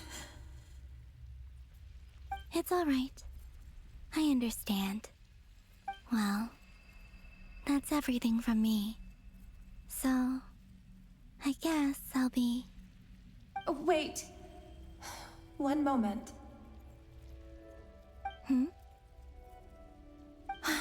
Time flows backwards here. The road ahead only leads further and further into the past. I know. I intend to reach the end of that road. Without a moon marrow, without the 3 moons' power, you won't make it far. Wait, unless... Are you one of the moon goddesses? You could say that. I see.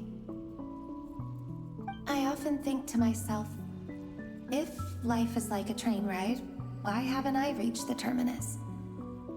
Where am I even going? And it's not just me, it's this whole place. Wherever it is, it seems like it's existed forever. It's such a mystery. Where is it going? I must seem so ridiculous. I can't answer these basic questions, and yet I jumped right in here without hesitating, only to be torn apart the moment I entered by powerful energy currents. Only my soul remains now. Thinking back, I was suddenly overcome with fear and terror in that moment. Perhaps I too became bewitched by the abyss. I may have been the leverage it needed to control Rayrir. I used to be a researcher at the Universitas Magistrorum in Conria, researching the iridescent moon's marrow. Eventually, I came to the conclusion that time in here flows in reverse. Rayrir was one of the Venster King's retainers.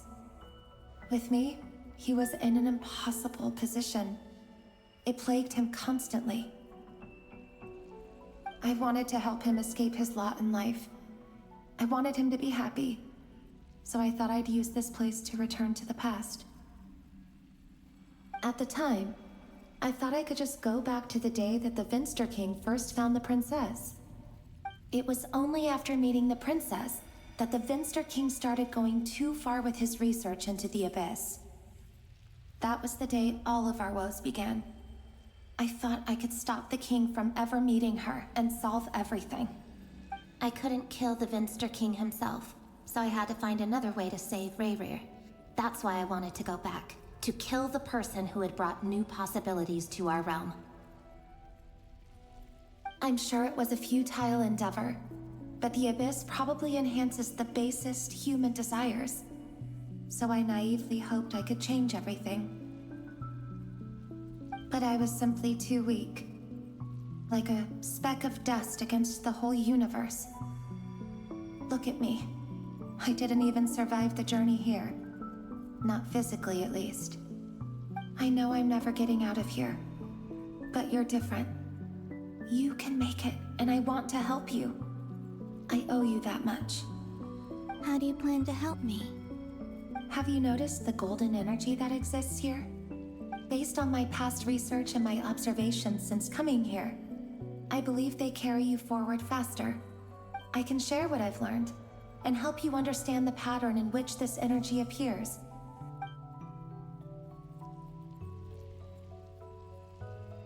I think you just might... Now, I know you will be able to change the past. Also, I've been speculating about where this phase ends.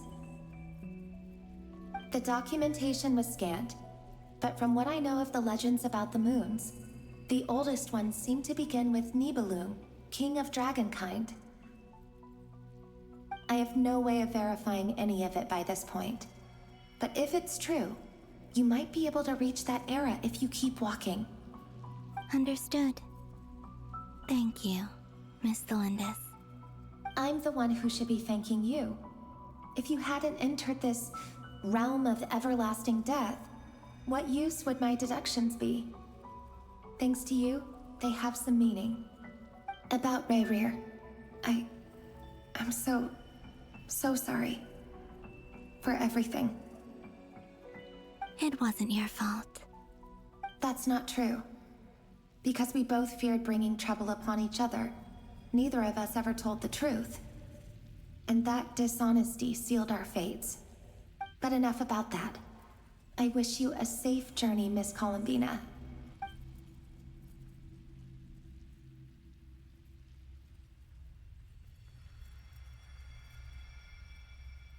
And may the outside world never have to experience pain like this again.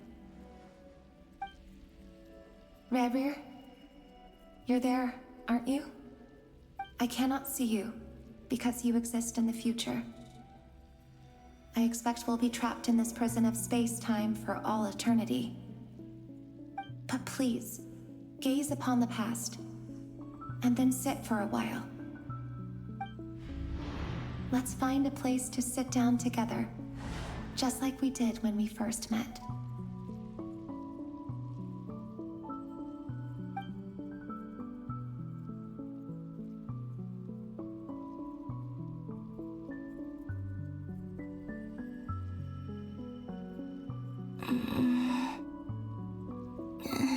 How long have I been walking? How much further till I reach the end? Is there even an end to be found? Everything's getting blurry.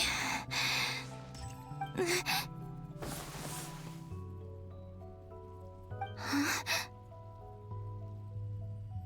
Are you all right, little sister? Have you come from the distant future?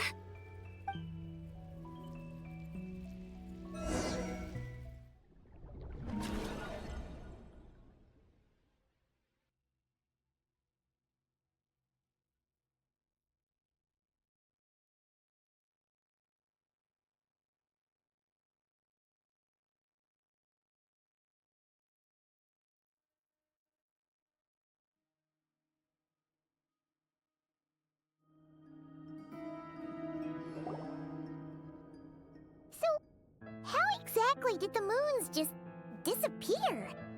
Shouldn't it be a little harder to get rid of major creations like moons? The world is a vast and ancient place. On a certain scale, all life lasts for but a fleeting moment. Miss Nicole explained that the moon goddesses likely perished in the War of Funerary Flame.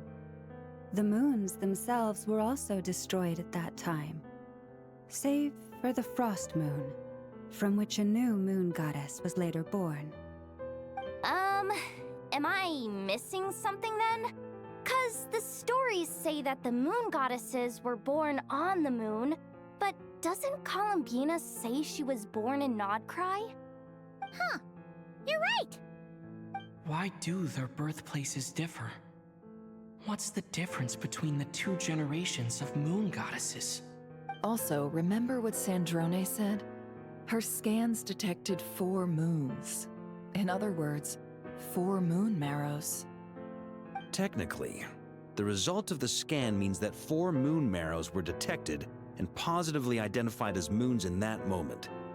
In other words, this piece of information alone isn't enough for us to know how Miss Columbina is doing right now. Yep, we have no way of staying up to date on whether she's dead or alive. She's on her own for now. But at least she's trying her best to get back to us. Yeah, she's a tough cookie, and a sore loser too. We have to trust that she'll find a way, because we really need her power. As much as it pains me to say it, we've got no chance of beating Dottore in a straight-up fight. He's much too powerful. It wouldn't even be close. That maniac is going to devour everything in his path until he reaches us. We need to find someone or something that can stop him before he does anything worse. I'll be frank. Our only hope of defeating this false god is with a real moon goddess on our side. I'm not just saying this because Columbina's a friend and I want her back safe and sound. It's just the truth. And I know that even she was no match for him when he attacked, but I don't have a better solution. We're not giving up on saving her, whether she can defeat Dottore or not. Right. Don't worry, Miss Sandrone. We're all aligned on saving Columbina. No one's trying to argue that we can only justify saving our friend because it will help save the world. This is about multitasking. We want to save both. So, she's more than just a moon goddess to you guys? Absolutely. She's part of the gang. And you are too, you know. Yes, I know. You don't need to labor the point. I knew that the moment I came running over with my documents that I was part of the in-group. I mean, if Arlecchino can fit in, I certainly can.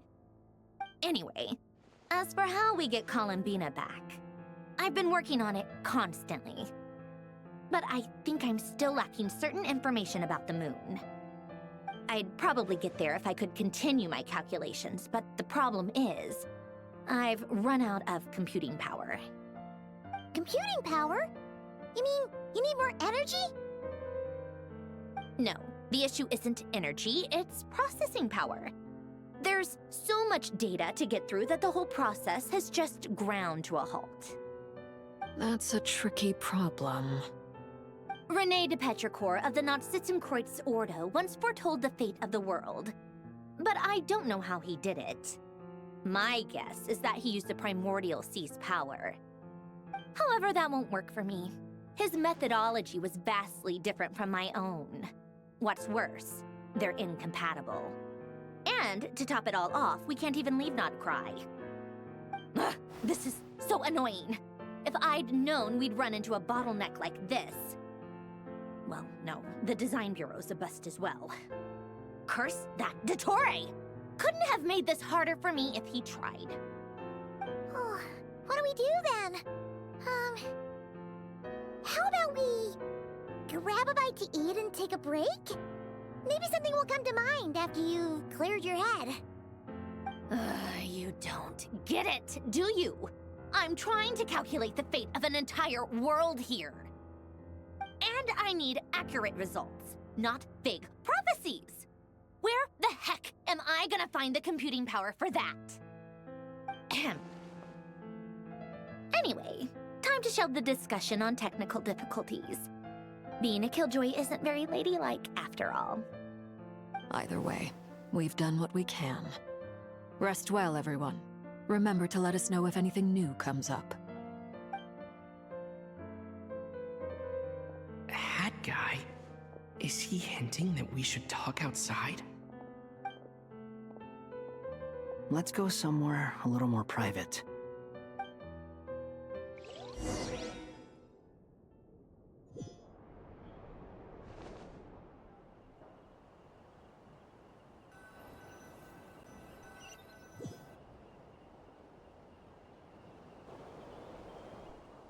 You know that Dory went back to Sumeru, right? Yeah, she mentioned she was planning to head back. Things aren't looking good for Notcry. She's gone to spread the word so that Sumeru has a chance to prepare for the worst. From what I know of Dottore, there are two possible reasons why he hasn't made a move yet. One is that he's still working through some kinks in his new powers. The other is, he wants to see how we're going to react. He'll easily devour everything eventually, so I guess he's in no rush to make it happen. The first false god he made was me. Now it's his turn. Even though my records were erased from Irminsul, Dottore's ideas haven't changed one bit. He once told me that becoming a god was like turning yourself into a hungry wolf or giant serpent to devour the moon. Clearly, he began studying the moon goddess's powers long before he even tried making a god. He's always wanted to get his greedy hands on divine authority one way or another. And in the end, he devoured the moon where I failed. In the desert of Sumeru, there is a chessboard built by King Deshret, also known as Al-Ahmar. I don't know if it was a real game, or if he was just trying to challenge his servants and citizens in some way. But creating games and setting rules, gods do that as a matter of course. That's the kind of power Dottore craves. Now he has the Trilunar Authority. His power is leagues beyond the common people. I don't think there's any point in other nations rushing to the front line. They're better off focusing on defense and hoping they can fend off any threats that spill out from Notcry. Either way, Dory will inform Lesser Lord Kusanali, and she will contact the other gods in turn. The Seven will have some recourse available. If nothing else, their protection should keep the rest of the world from descending into chaos as quickly as Nodcry has. So on the bright side, even if Nodcry is doomed, your friends in other nations won't be in any immediate peril. That's good to know. But I'm not ready to give up on Nodcry yet. There's a word for people who refuse to let anything go. It's called being greedy. Maybe it sounds greedy to you, and probably naive too. But whatever you call it, that's what gives me the determination to keep fighting. Battles are fleeting, but the will to fight is a long-term commitment. Give up for even a moment, and your resolve will shatter. Why do you always feel the need to do the right thing? No one is born to be a savior. I mean, who's gonna criticize you if you fail or give up? Don't take this the wrong way, but Dottore said something similar to me. I guess the Fatui attracts people who don't believe in saviors. Not necessarily. It's less about belief for me. I just want to know how determined you really are. After all, I don't owe anything to anyone else here. Only you. You look kinda worried. If your arch-nemesis was about to achieve their ultimate goal, I think you might feel a little worried too. That's true. Dottore is about to become an omniscient, omnipotent deity. That's gotta be a bitter pill to swallow. Still, you're calmer than I expected. Obviously. I have to admit that my past self was a reckless fool who misunderstood not only the point of revenge, but how to achieve it. And as much as I want my vengeance, I know I'm not gonna get it by acting alone. If the world's taught me anything, it's to think before I act. Too bad it never taught me any other virtues, though. So, I am going to destroy Dottore, no matter what it takes. So, what's your plan? I'll get to that. First, tell me, what do you think of Sandrone?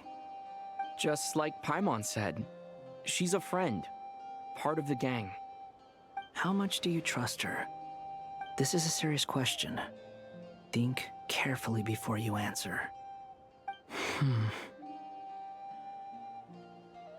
Although she's with the Fatui, she has her own values, and she's helped us a lot. If nothing else, she's clearly going the extra mile for Columbina. I see no reason not to trust her. If you say so. In that case, the three of us need to talk. I have some thoughts about her computing problem. It can be solved, but it will come with a cost. How much? If I can afford it, I'll cover it. Sometimes your heroism really backs me into a corner. You know that? Come on, let's go talk to her.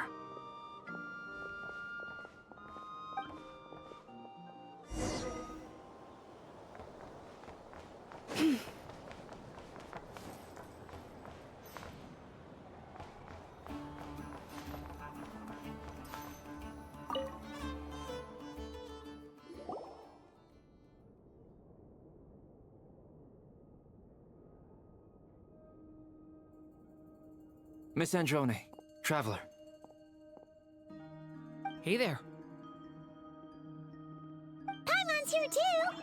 She was just helping them sort through their things. How did your chat go? That was fast. The call only just ended. Well, you said it was urgent, so we got here as quickly as we could.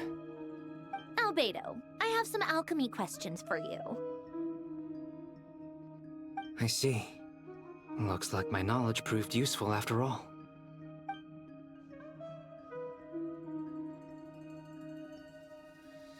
If I might ask, what is the end goal for the modified formula you'll be using?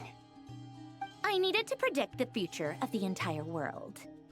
But I've run into some teething issues since trying to implement Renee's theory of the four Orthants. I see. I'll have a look at it. Still, computing power is the real issue here. How do you plan to solve it?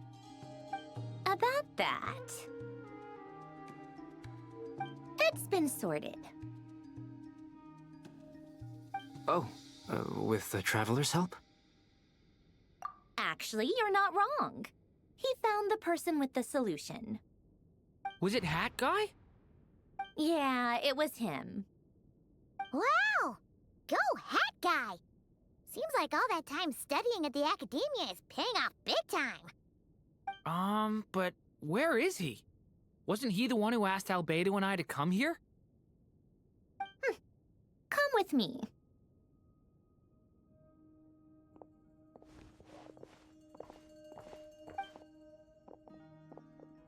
Hat Guy? What's happened to him? Hat Guy! Can you hear us? No response. I guess he's in hibernation. Hat Guy mentioned that he was a puppet. It seems that his functions are currently shut down. I presume this has something to do with the solution to your computing problem. That's right. He and the Traveler came to see me. Wait, what? You have a solution? Would you calm down? Why do you always react so hysterically to everything? Excuse me? How would you know? You shouldn't be so quick to judge complete strangers. It's very bad manners. Oh, please. It doesn't take that long to figure out that you have a temper. Where does a mere student get that kind of confidence? I've actually published more papers than you. Not that status counts for much. Even Paimon's applied for academia admission. Huh? Are you serious? See? This is why I can't be bothered to explain myself. She recognizes no one's skills but her own. Okay, fine. I'll hear you out. So, tell me, how do you propose to solve my computing power problem? This world itself is constantly processing all kinds of information. If it's the world's future you're trying to calculate, you need a processing device that's designed to cope with that volume. Easier said than done. Only Irminsul can handle that kind of...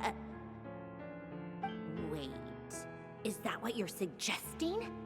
But surely we can't just plug my formula directly into the ley lines. You should be able to tell that I'm not human, right? Yeah, I noticed. The technology, though, seems pretty ancient. Very different from Fontaine's. It's a completely different system. Conrian, to be precise. I'm what they would have called a puppet. Puppets need an energy source and processing power. The artisans who built them sought out the materials most suited for that purpose. You? Do you mean... The Traveler and I have talked it over. He's willing to vouch for you. So, I'll allow you to borrow my core for your calculations. It was built using wood from a silver-white tree, which makes it a small part of Irminsul. Conrian technology and Irminsul wood. Who in the world could have built you? Are you sure about this? A puppet without its core will cease functioning completely. And if it's left in that state for too long, it might not recover. You could die if you do this. You do realize that, don't you?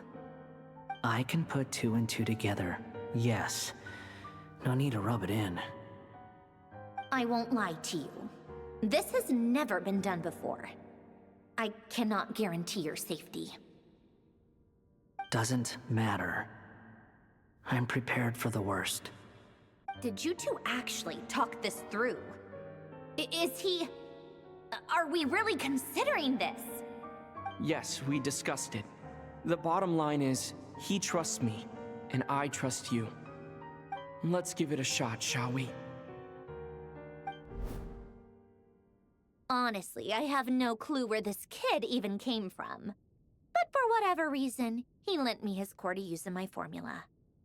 I'm very close to finishing my calculations now, and the core is currently in use. So I'm sorry, but I can only show you a sketch right now. This is what the core looks like.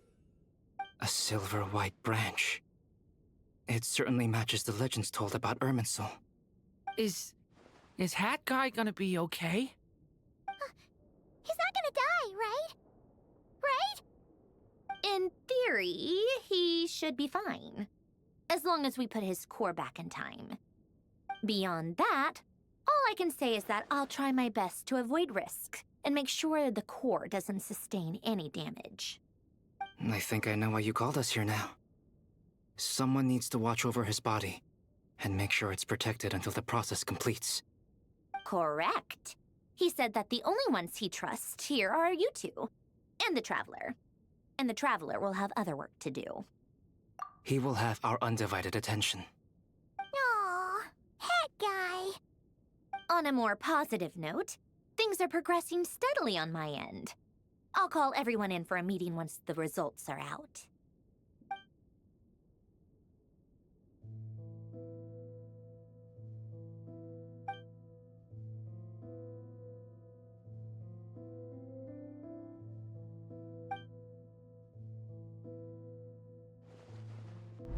The worst-case scenario with the core removal is either a system reset or a total loss of function. But I'm not afraid. A quiet death should have been my fate long ago. A core is completely different from a heart. It's like another vital organ entirely. I never believed it could be a true replacement for what I sought. But in the end, it turns out the core was more useful to me. Pretty funny when you think about it. It's like the punchline of my entire life. Do you think there's any difference between a puppet and a human? If not, then this would just be another samsara. I have already experienced both a past life and a next life. Part of me wonders whether I'm only capable of making this decision because I've become a real human. What's with that expression? Isn't this a good thing? Sandrone will succeed, won't she? She has to. She will. We all have to persevere until this is over. That's right. And I'll protect you all until a moment of victory arrives.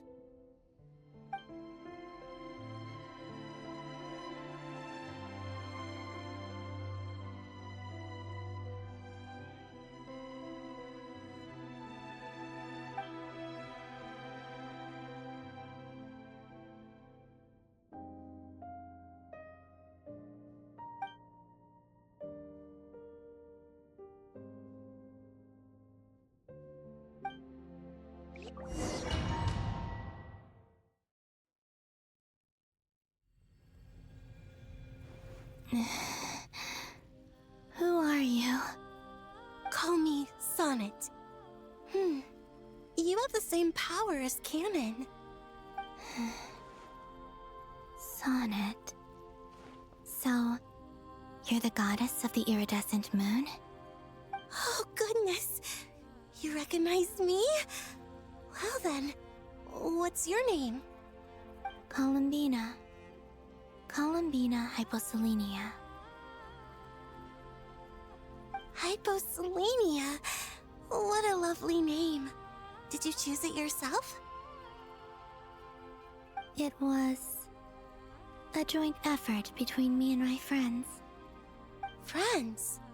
You mean your friends in the heavens? Huh? Oh, sorry. You must be exhausted. I apologize. Hang in there. Let me introduce you to my older sisters. Do you mean the other two moon goddesses? Arya and Canon? Wow, you sure know a lot. Hey, does that mean that our story goes on into the future? Oh, I guess that wasn't the best question to ask. It's alright. We were prepared for that possibility. You could say we were too prepared. I can't even remember how long my sisters and I have been here by this point. When did you get here? How long has it been? I can't say for sure, but it feels like it's been forever. I see. Are you feeling alright? You look a little unwell. I can hold out a while longer.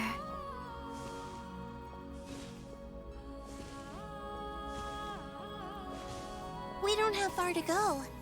The place where my sisters and I are based is just up ahead. Don't worry, they're both really nice.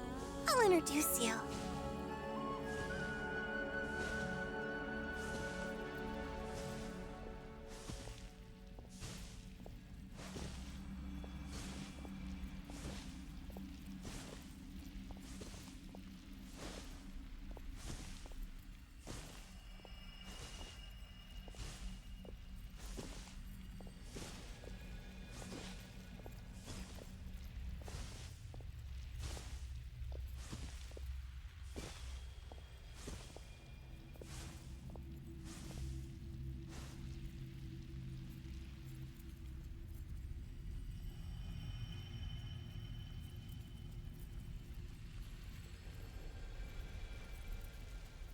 Sisters! I'm back! And look who I've brought with me!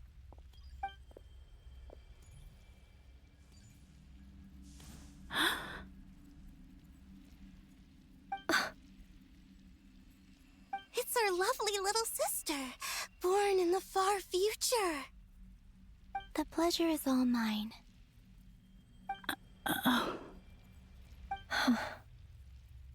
Allow me to introduce you to Columbina Hyposelenia. This is Arya, the goddess of the eternal moon. And this is Canon, goddess of the frost moon. Canon, don't you think Hyposelenia's power is similar to yours? Hello, Columbina. I apologize for our startled reaction just now. And please, forgive our little sister if she's been annoying you. She tends to talk a lot. It's fine. You seem shy. Don't worry, Columbina Hyposelenia. No one can hurt you here. Could you tell me where here is? Please. I must know.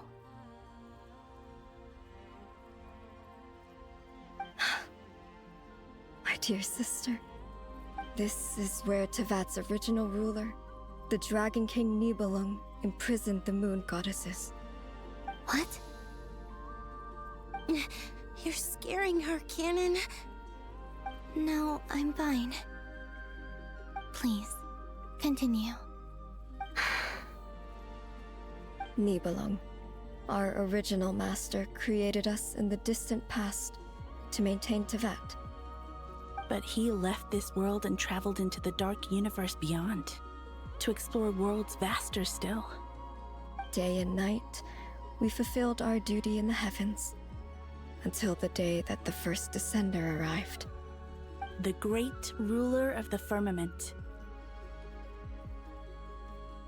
The heavenly principles. Is that what later generations call them? I see. But we did not reject them at first, nor did they seem to harbor ill intent towards this world. We coexisted in peace.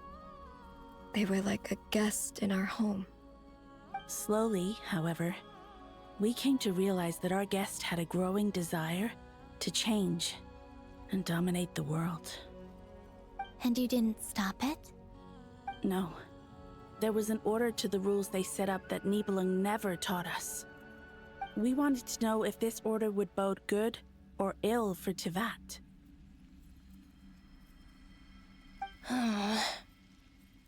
All right. Canon and I wanted to know. Sonnet was against it from the outset. Later, we discovered that this great ruler of the firmament bore an almost paranoid hostility toward the desire of certain life forms to seek power. Or perhaps they feared them. They would even cast down celestial nails as manifestations of their power, to punish the civilizations of the world below. Only this was far beyond mere punishment. Right. Their rules brought order, but the price people paid for merely testing the limits of those rules was far too great. I did everything in my power to help the punished escape catastrophe, but still, too many lives were lost. The ancestors of the Frost Moon Scions were some of the ones you helped. But just when we had decided to take countermeasures, the Dragon King, Nibelung, returned. And so began the War of Funerary Flame. So, that's the name the world gave that war in the future. Well, who won in the end? As far as I know, the Heavenly Principles won, although it came at a great cost. They remained in Tivat, where they continue to rule to this day. And the world's original master, the Dragon King Nibelung, was destroyed. And what of the moons? Are there still 3 moons in Tivat's skies? You can tell us the truth, Columbina. We know we are but remnants of a bygone age. We are prepared for the answer. Only the Frost Moon remains. But it has been cast beyond the false firmament by the Heavenly Principles. The eternal and iridescent moons were both shattered during the war. So death finally came for us in the end. Sonnet. But you're still here, aren't you? A moon goddess cannot live without her moon, Columbina. She's right. That's why I began to disappear. Because the Frost Moon is cut off by the false sky.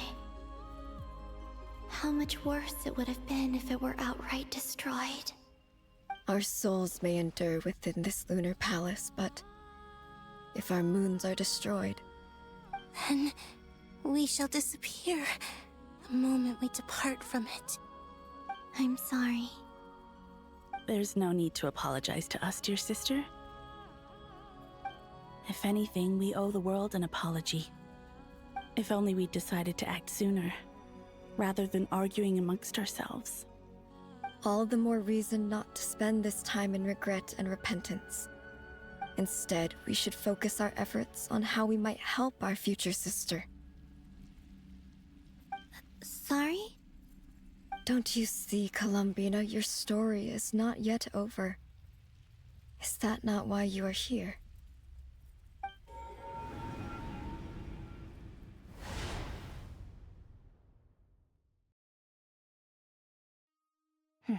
It's done. Initiate numerological array. Continue running primary process. Calculate the world's fate through extrapolation, and identify nodes of potential change. Secondary process, scan for moons. Still 4. The number of moon marrows hasn't changed. Wait, let me think. Is it possible that there's something I've been misunderstanding about the moons all along? Variables. Variables in the world. I know where potential variables within the world come from.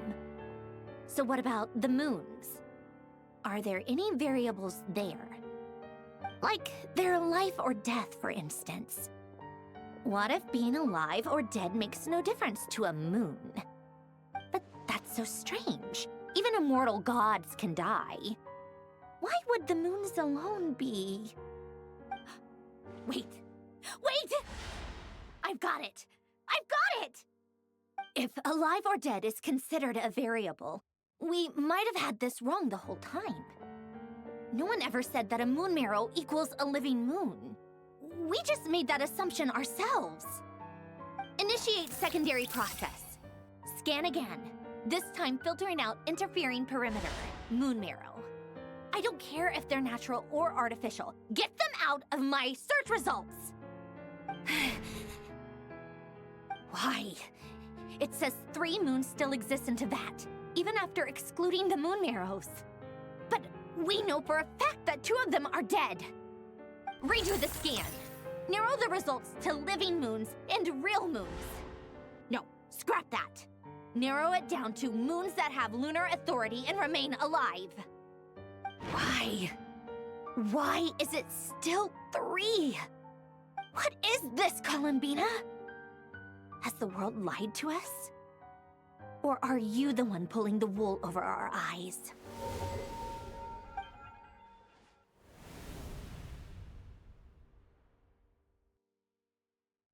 So, you think that the moon's reflection might be where Nibelung imprisoned the 3 moon sisters? Yes, it would explain a lot, such as why that space would respond to a moon goddess's power, opening the moon gate at her command. It would also explain why Miss Columbina has been unable to leave, and why time flows in reverse there. In the messages she sent, Columbina promised us she'd find a way to return, but we have no way of knowing how, when, or where this might happen. The fact that she still has yet to reappear in this world indicates that returning from that place is no easy feat. We cannot afford to simply wait for her. So you're saying, if she could return by her own power alone, she would have done so long ago? Yes, she certainly wouldn't leave it to this late stage when it's so touch and go. I've been giving this some thought, and I've come to believe that Luanatar might be an anchor that she left behind, as a sort of future waypoint. This could also explain why Luanatar is always by the Traveler's side. Sounds like a plausible theory. If that's the case, there must be some criteria we need to fulfill to allow Columbina to return to the present. The question is, what could they be?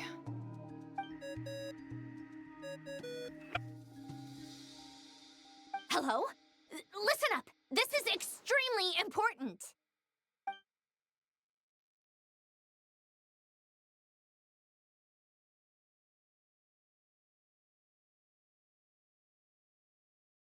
Not only is Columbina alive, but she may well exist in a form unimaginable to us. I'm still unclear on the details, but she's done something truly inconceivable in the past. And the clue to what she's done lies in the moon and Teyvat sky. Truly amazing. Oh, I'm so delighted for her. I'm sure we all feel the same. And I'm sure Columbina is ready to get back here and fight by our side. I'll keep my calculations going and try to find some way of coordinating with her. But that's not an excuse for everyone else to slack off, okay? All of you had better keep trying to think of solutions. How can the dead moon still live? And Luanatar...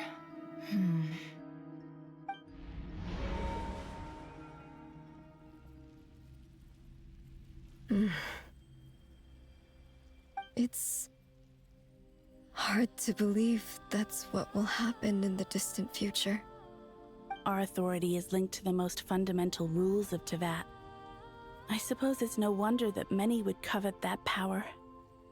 I didn't realize that when you said friends, you meant people who live down in Teyvat. That's so lovely. I always wanted to go down there and have some fun. Have you ever tried leaving this prison? Of course. Between us, we've tried everything.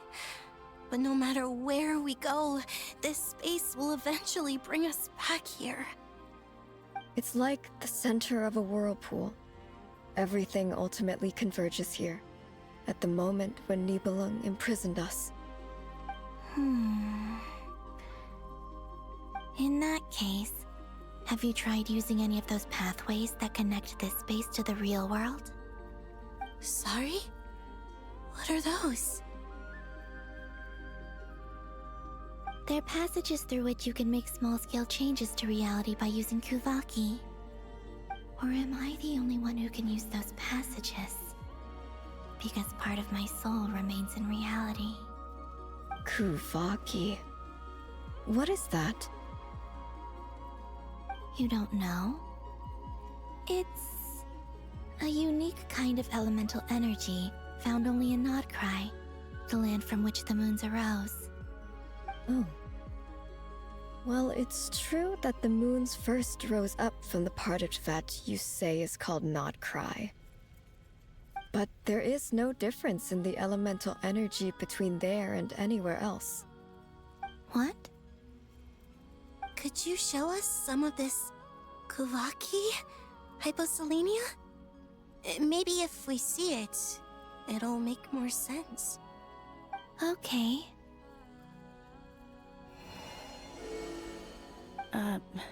Isn't that just your power? What? But it's everywhere in Nodcry. In the air, in the land. Even the creatures who live there have adapted to its influence. How curious.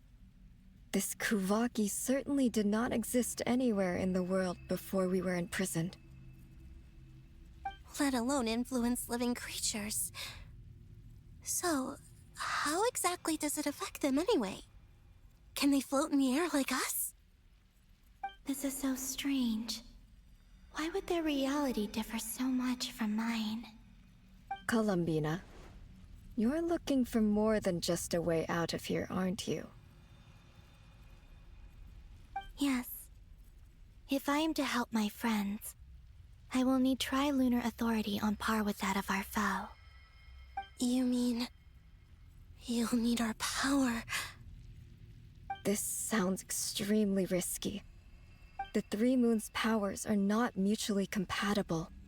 Concentrating them into one goddess will be a very painful process. And if anything goes wrong, it could tear you to pieces. I know. But I'm willing to take that risk. Even so, let's say we successfully transfer our authority to you. How will you take it outside this prison? Nibelung constructed this realm specifically to prevent us from using our powers to interfere in his war. No moon goddess can leave this place alive. What if I don't leave alive?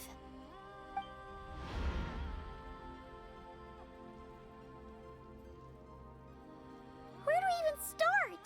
How are we supposed to figure out what we're meant to do to help Columbina?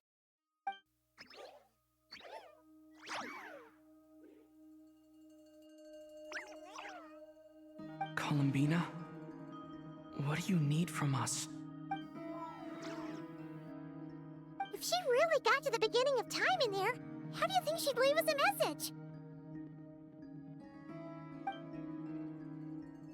You don't think she'd write it down on a stone tablet somewhere in the hopes that we'd find it, do you?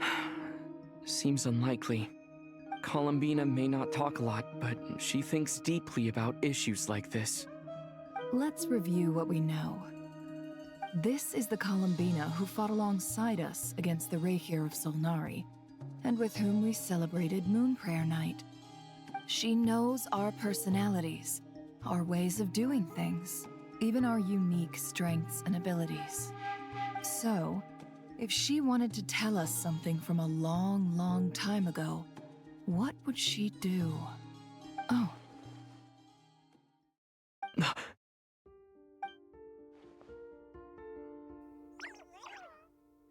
Traveler, you once said that those golden ripples also appeared when Luanatar was born.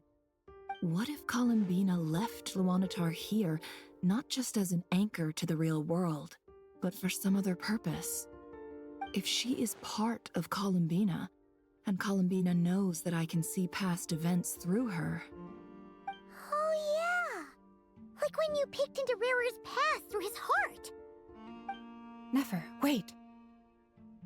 If you're right about this, and you can really see past events through Luonmatar, your eyes, they'll... Oh, I know. Looking at Rerir's past in Conria was already enough of a strain on my eyes. Looking this far back into the past, it'll surely blind me. But it's our only chance. This is the only way. Boss. We spoke about this once, a long time ago. Do you remember what I said, Yehoda? The day I lose my sight, the Curatorium of Secrets will be yours to run. But... What's wrong?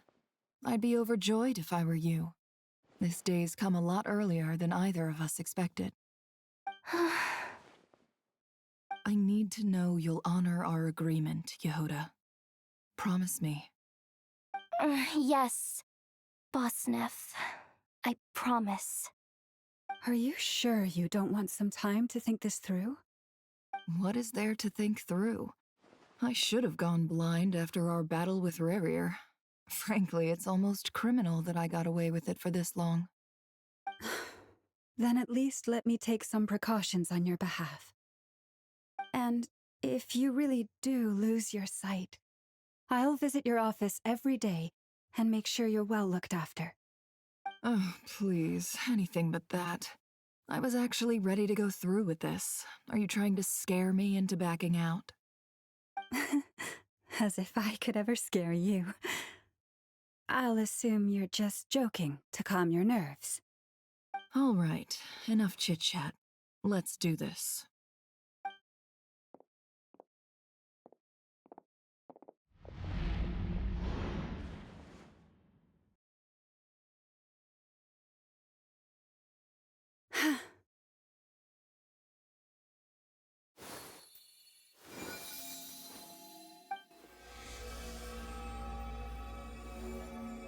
All done. Good. Now give me some space.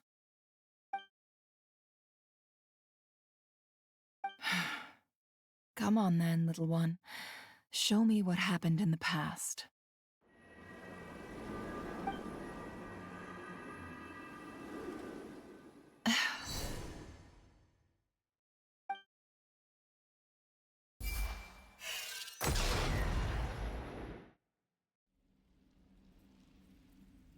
Between the Tri-Lunar Authority, Kuvaki, and the sole-surviving moon, the Frost Moon, I think I might know how to get back. But I will need my sister's help. Time to go talk it over with them.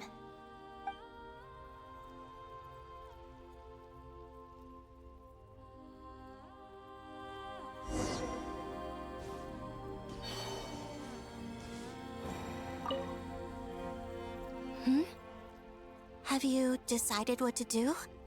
I hope it's not too dangerous. You really scared me when you said that thing about not leaving here alive. Come on, let's go find the other two.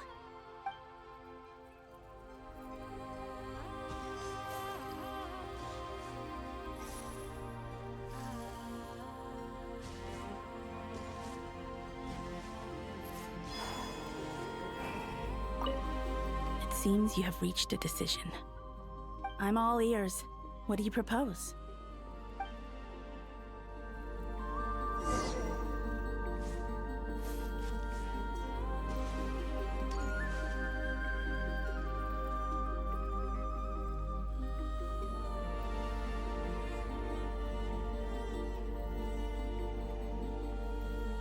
Have you figured it out, Columbina? Tell us. How do you plan to leave this place? I intend to die here, in this moment, and then be reborn in the future with the help of my friends. What? What are you saying? How can the dead be reborn? And how will you inform these future friends of your plans? You can't exactly leave oracles. Nothing can escape this place. Not a single ray of moonlight. And even if you found a way, what if they never find the message you left for them? You'll... No, that won't happen. Come again? They will find my message. I'm sure of it. I'm not following. How exactly will you achieve this? It's quite simple, really. First, I will leave my soul here.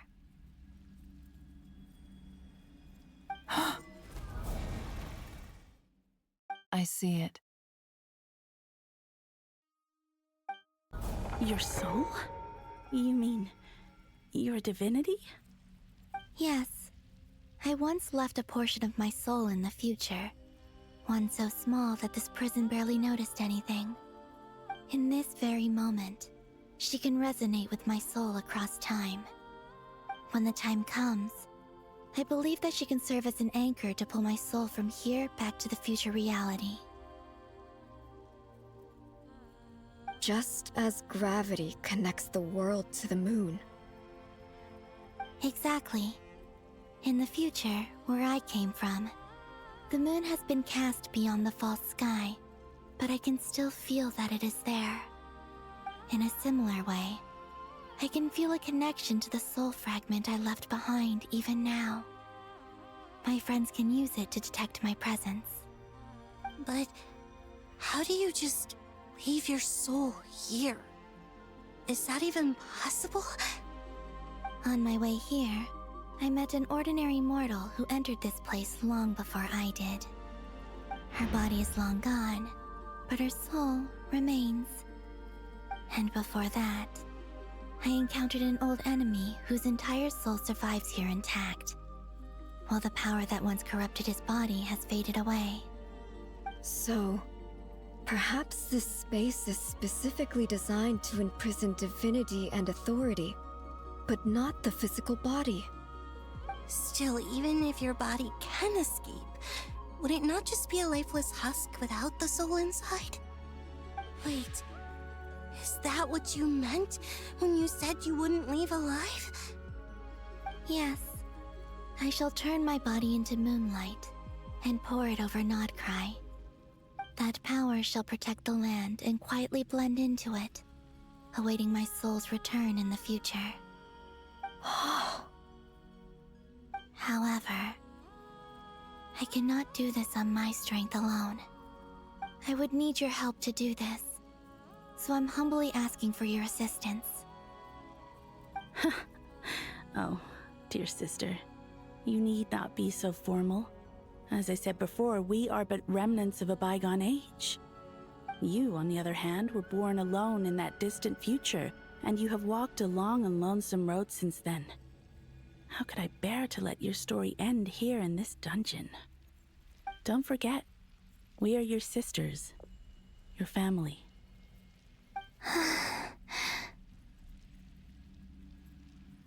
Arya's right. Actually, I've always wanted a little sister. Can you imagine how it's been for me? Getting nagged by two older sisters all the time. Now, I finally get to be the big sis. And not just that, but I get to help you return to your world, too. How could I say no to that? Sonnet. Canon?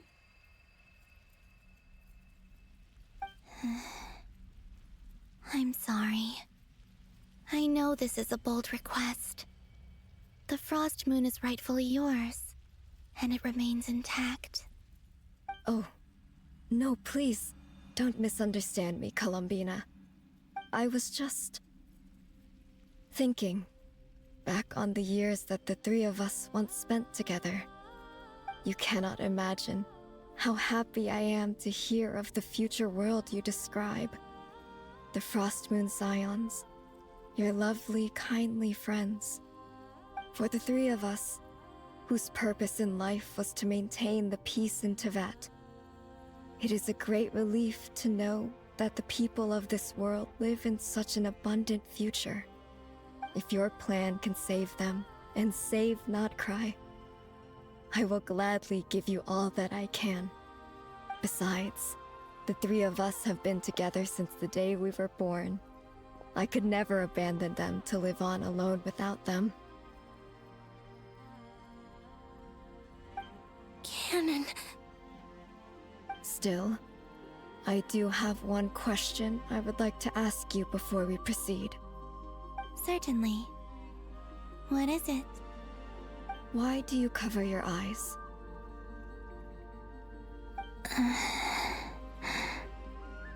Yeah, I was curious about that too.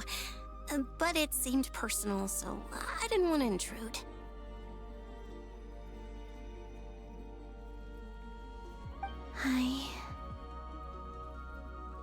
There was a time when I refused to look upon the world. I believed it was full of nothing but lies and falsehoods. I wished to hide my feelings, seal my heart, until I could return to my true home. I see.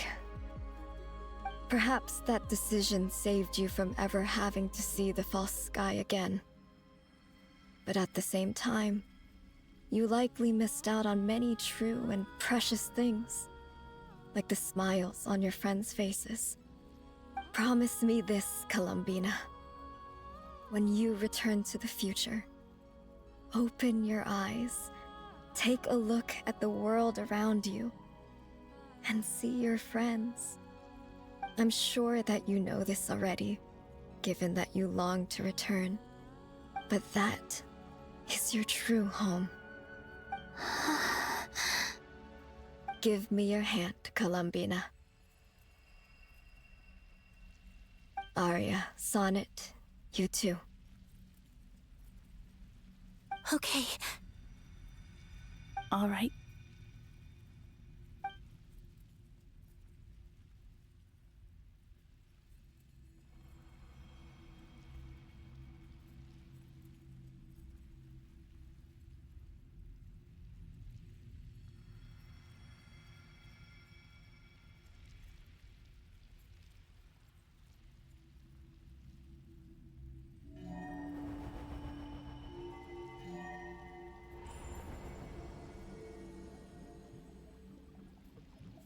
We once were the song sung for eternity, but now it is you who must continue to sing.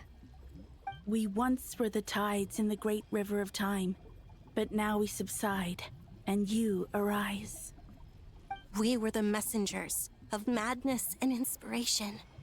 But now, the lies have faded, and your truth must endure. We are souls awaiting the sun. You must return to be with those who smile when they see your face.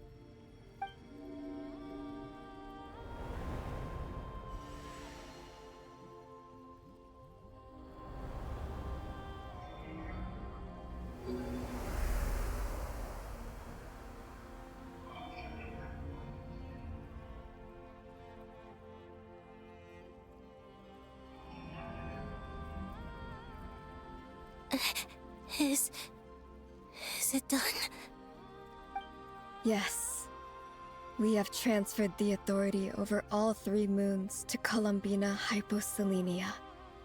From this moment on, she is the Tri-Lune Goddess, the one and only moon goddess of this world.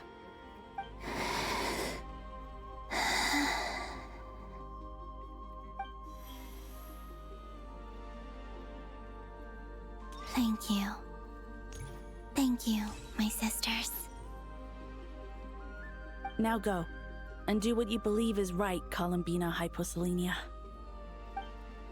Be aware that we cannot grant you the power of the 3 moons beyond these prison walls. The conflict that arose over their remains following our disappearance will still take place. I understand. Sisters, oh, my body. It feels... Now that we have given up our power and authority, our bodies are merely mortal shells. This prison is dissolving them as we speak. It's okay, Sonnet. The end must come for every god, just as it does for every human. That's all this is. The final destination of our lives. Canon and I will be by your side the whole way. We have one final request, Columbina. Could you use the Three Moons' power to send us back into the real world? Now that we have lost our powers, I doubt this space will seek to hold us further. It's just... we would like to spend our final moments together in the only place we ever called home. Of course. Gladly.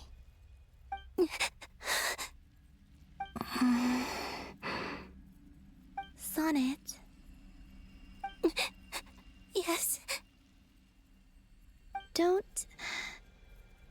I wish I could tell her not to give in to the abyss. Not to be afraid. But is this really what I should say at this moment? Don't forget. I'm so glad to have a big sister like you.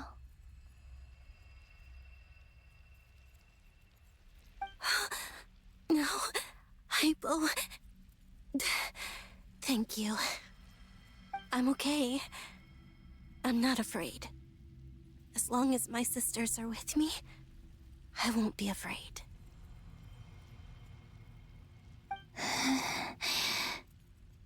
It looks like this is goodbye, sisters. Goodbye, Columbina. Take care of this world in our stead. I will.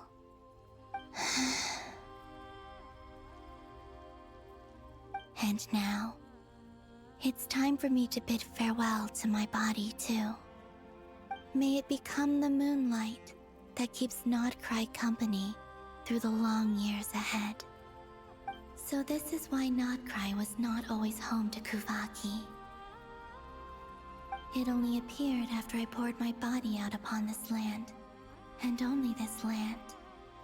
Kuvaki responds to me because it is me, my body, answering the call of my soul. And the golden energy I've encountered on my way here was, in fact, that very soul, which I am about to leave here to guide me.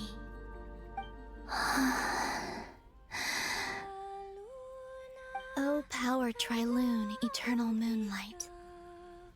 I, Columbina Hyposelenia, lay aside my body. Let it be cast into the dark night to illuminate the future.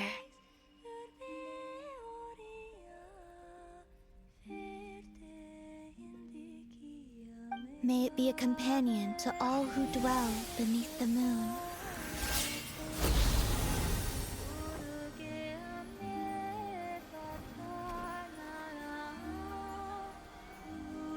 Until the time comes for me to return home.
allowed to see that? Is anyone? Can you still see? How many fingers am I holding up? I see 2 fingers, and a look of sheer terror on your face. Truly astounding, Miss Nefer. Your eyes have glimpsed the very ends of the world, and yet they remain as sharp as ever. Or is the credit for this miracle due to Miss Lauma? It seems that even time itself is no match for your medical skills. Surely you jest, Mr. Flint. I suspect we have Columbina to thank.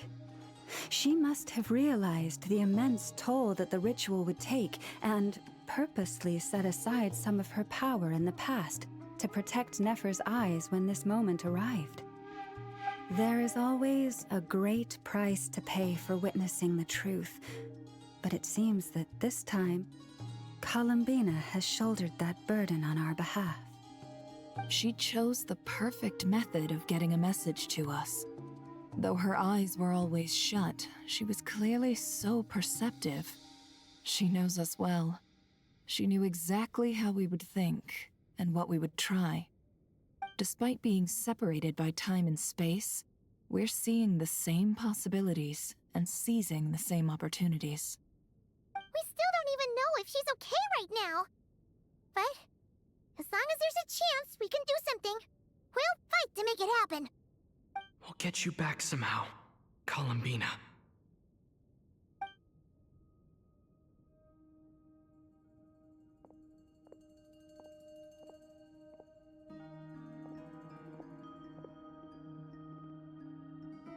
Well, based on the information we now have, let's figure out our next moves. Thanks to these gentlemen, we have a much clearer picture of the situation with Dottore. The civilian population has been moved to safety, so we no longer need to hold back. Miss Sandrone, how are the calculations going? So far, so good. I'll keep seeing how far I can push the system, though. Can't have Hatman being powered down for nothing. There's still a long road ahead. Where should we begin?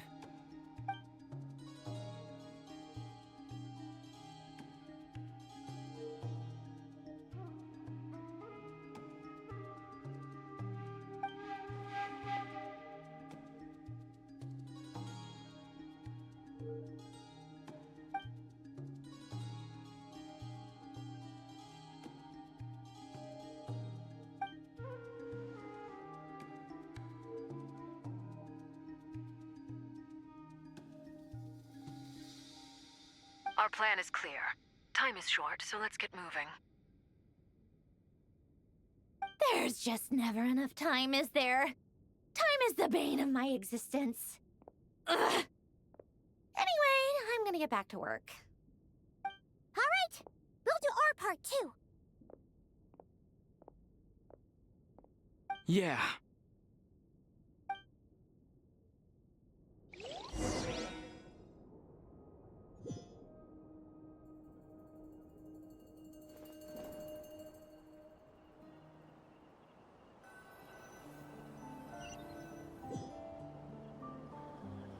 Albedo's theory says that elemental energy can dilute the light realm's power. But I'm no expert in building elemental defenses. Sounds like something out of the advanced elemental theory section of the library. Whew.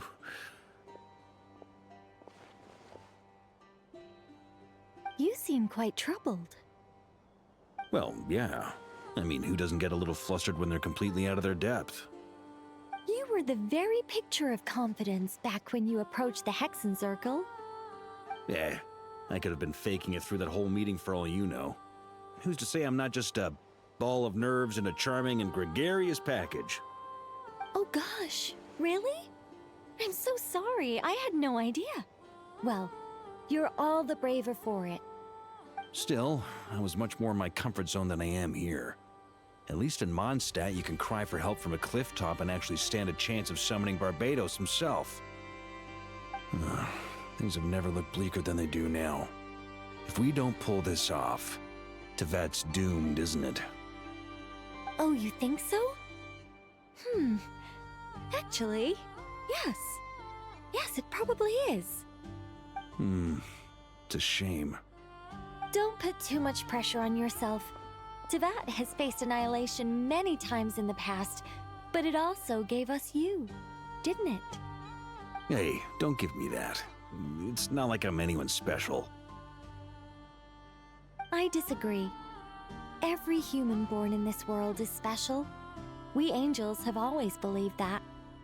In that case, this humble human being has a big favor to ask of you. I thought you might say that. I'm sure Alice, in her great wisdom, sent you here precisely to help us in this difficult time, yes? Well, that has less to do with her wisdom and more to do with my power. Of course, of course. Well, the thing is, these elemental defenses we're about to build, I don't think it's a question of if they'll fail, but when. Durin's findings from his patrols make it clear that Dottore is constantly expanding his territory. First it was his lab, then the design bureau, and now this. It's not realistic to completely stop him encroaching on the rest of Nagrai. Rather, our goal should be to stall him for as long as possible. If Miss Sandrone's calculations are correct, well, they're the closest thing to certainty we have in this situation, so let's assume they are. Anyway, her calculations suggest that our best hope for victory lies in Miss Columbina's return. It's up to us to slow Dottore's advance and buy time for her to make a return. Are you asking me to help you with building the defenses? No. I'd like you to prepare for what comes next. When he eventually reaches us, we will have to fight him. You were an angel once and a mage now. I'm asking you to lend us your protection. Oh. Can I take it that you're triggering the terms you fought for during our three-way talks? Well, technically those terms were about protecting Mondstadt. But if you're happy to agree to the change in location, then yes, let's do that. You're cashing in on this much sooner than I'd imagined. Well, yeah. The way things are going, I might not get another chance. Very well. The mages have heard the knight's plea, and we will respond. To tell the truth, Alice and I had already discussed how we might help you all, so I didn't come empty-handed. I always like to be prepared.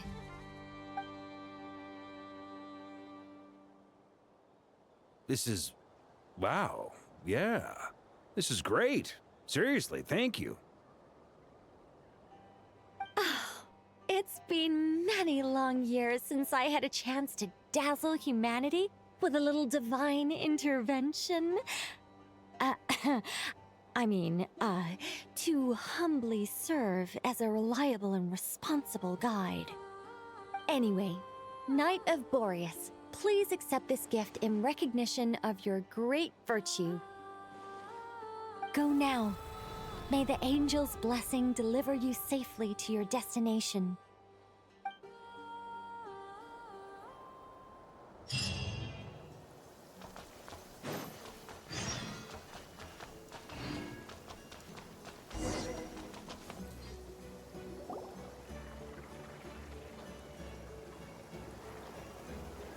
You're here.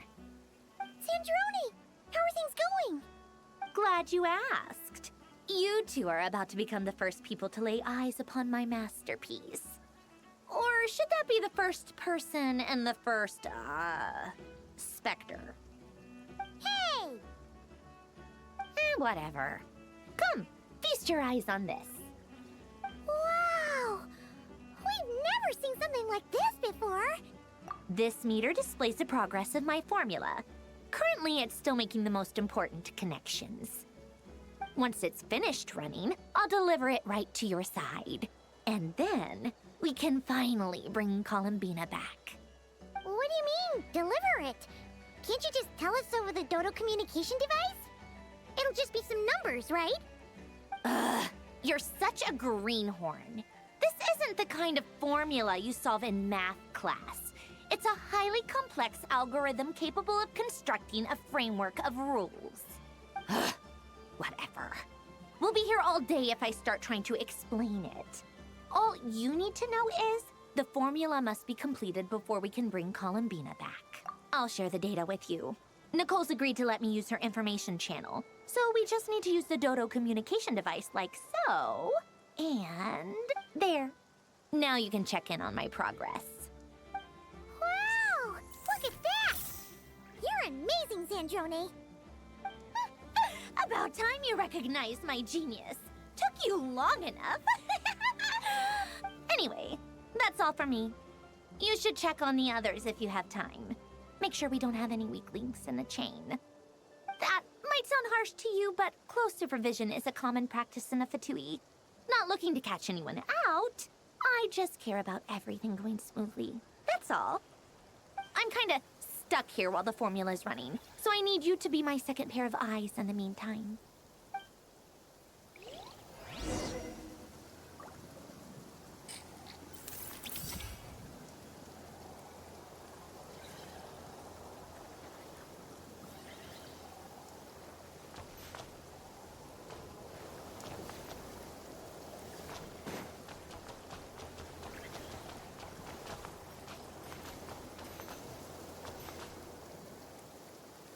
Yep.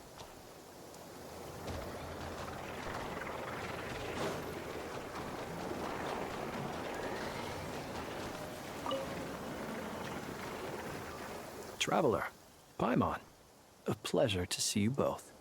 Friends! How's everything coming along? Fairly well, if I do say so myself. Personally, I am ready to confront Dottore head-on. Ooh, you sound much more serious than usual. To be honest, I am not usually fond of exercising my full strength. For one thing, it's hardly conducive to maintaining a low profile. Besides, I am conserving my strength until the moment of battle is upon us. Anything to boost our chances of victory. Seeing you get into the zone like this really puts Paimon at ease. Huh, Traveler? I consider it an honor to have your trust. Rest well. I look forward to seeing you both in your element during the battle.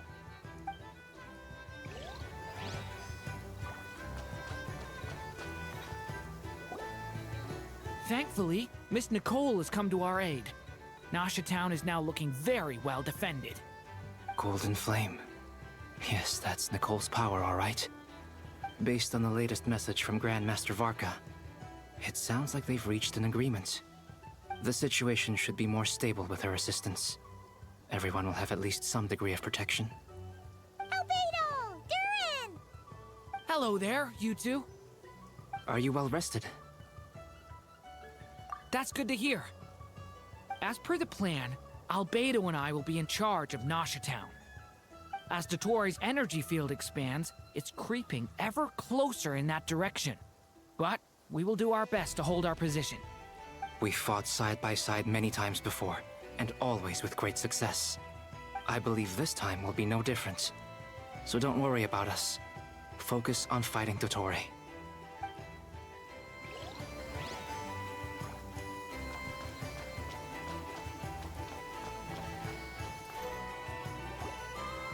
Yes, Miss Moonchanter? What are you staring at?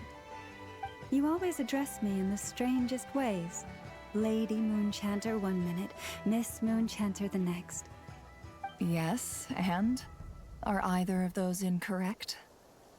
Not as such. It's just that I simply call you Nefer nowadays.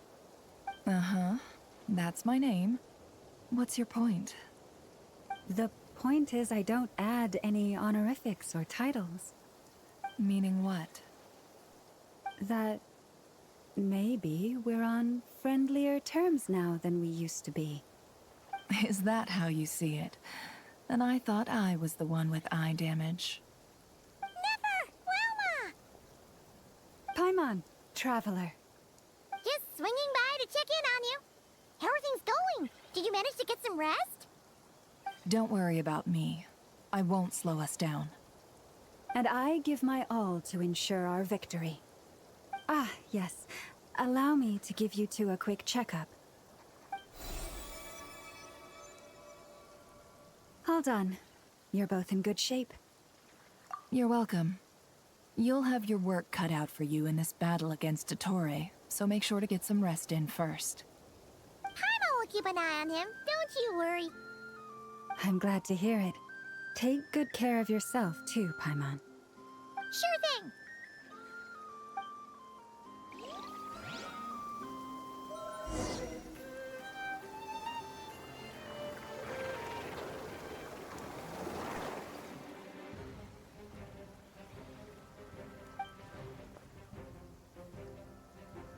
Here they come. That's quite a horde. As we expected. Get ready, everyone! Take your positions, and prepare to engage. Let's begin. I'm at the ready.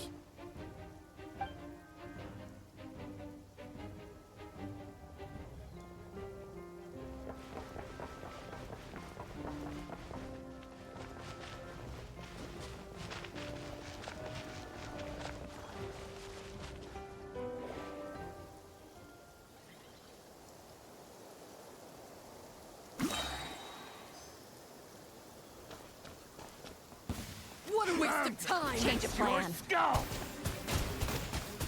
Run while you still Bombs can! away! There's nowhere to hide! Observe. It's a grave situation.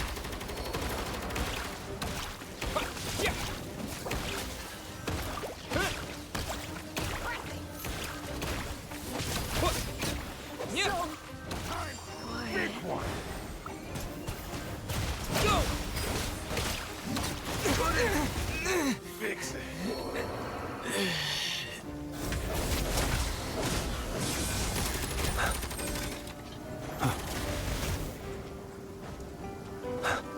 Run while you still can! There's nowhere to hide!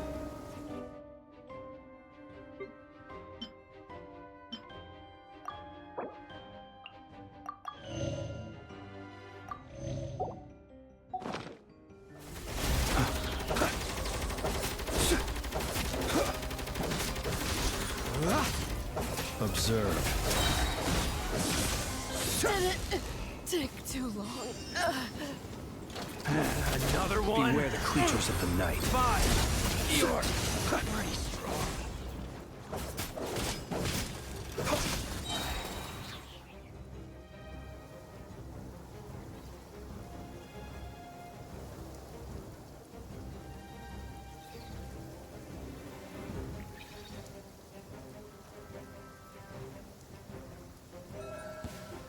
I'm gonna now For the everlasting forest.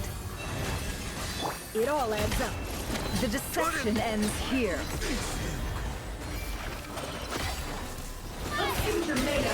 These creatures cannot stand against us. Oh, fighting talk. Just don't let your guard down. That goes without saying. I'm hardly the risk taker in this group. Excuse me?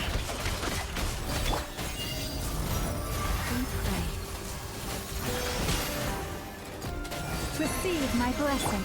Seek within.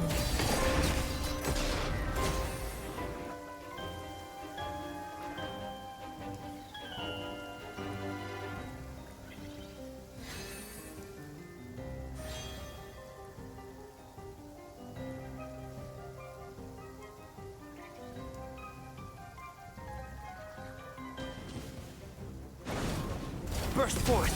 Witness my great undertaking! Devouring claw! I can go on. Element for the...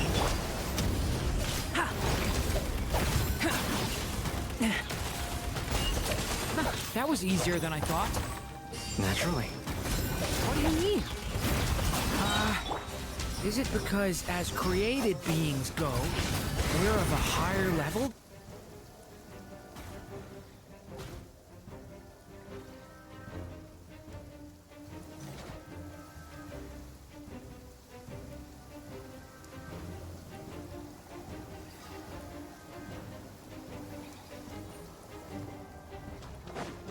What a waste of time! Wipe out! For the everlasting forest. The deception ends here. No more lies. Can't hide the truth. people have always used fire to drive away wild beasts. Wouldn't a lantern work just as well? You read my mind, my dear friend. I was just about to say that. All right then, dear friend. Bring the light!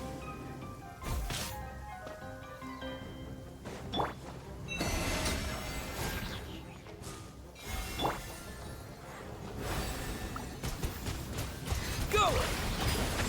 By the Frostman of old. Seek within. It all adds up.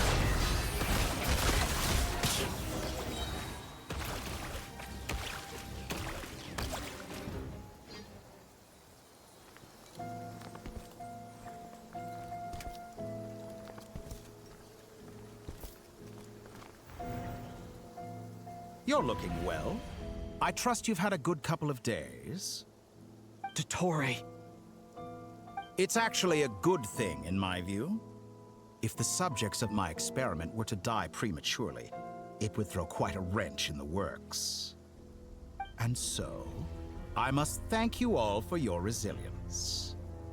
We are no longer on the same level, but you are nonetheless worthy of my respect. A creator god should be merciful and gracious after all. And in any case, it is only right that before I end your lives, the world is informed of the arrival of their new god.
The experiment begins.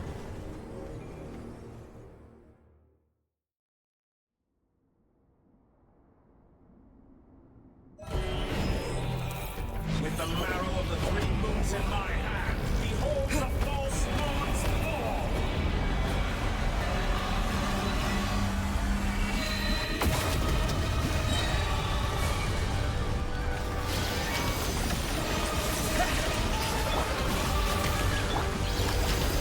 With one heart and prayer. The mystery unravels. Did you honestly think no that more would lies. beat me? Be shackled! Found! Entropy bends to me!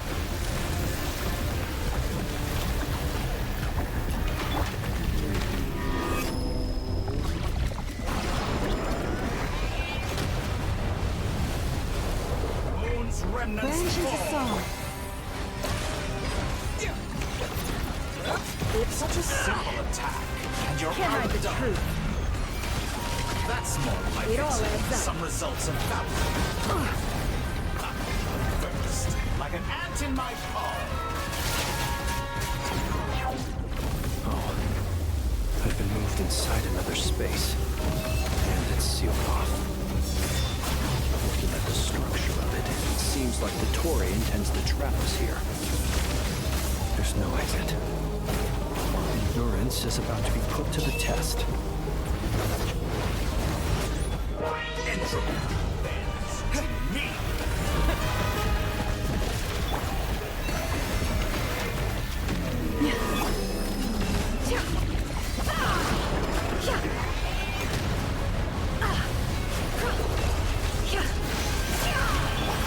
Water jet! Pathetic. For the everlasting forest. Go!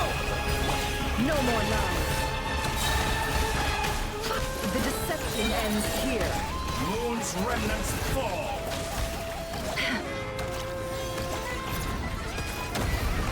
Excellent. You barely managed to touch my left. The marrow of the 3 moons in my hand. By the frost rain of old. Stay your hand.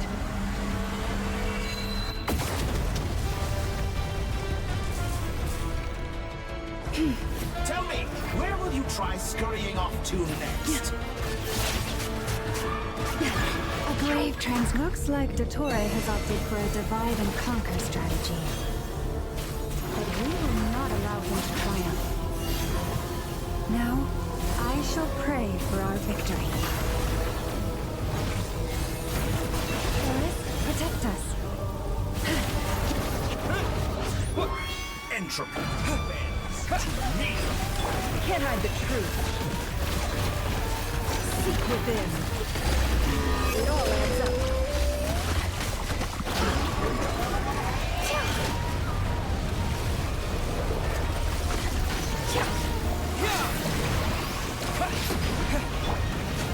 No more lies. You cannot face me. It all adds up. Found. Good. Keep it up. I'm still collecting data. Water jet! Go! Leaving openings on purpose. Conflict. That's more like it. Some results of that. Water jet! Moon's remnants fall. Go!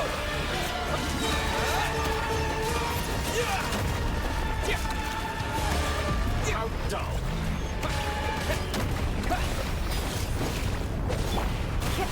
How unfortunate. Found. Entry bends to me. Go! Water jet! No more lies.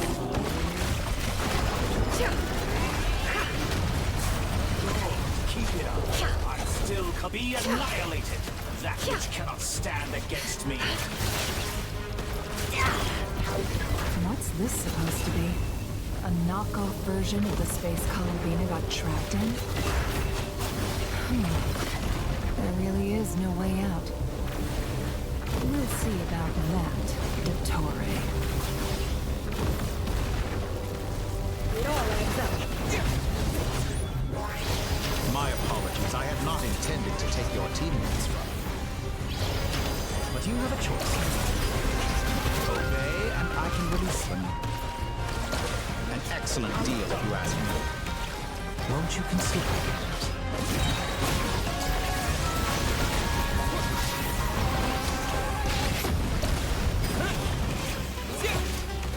Go! Water! Get!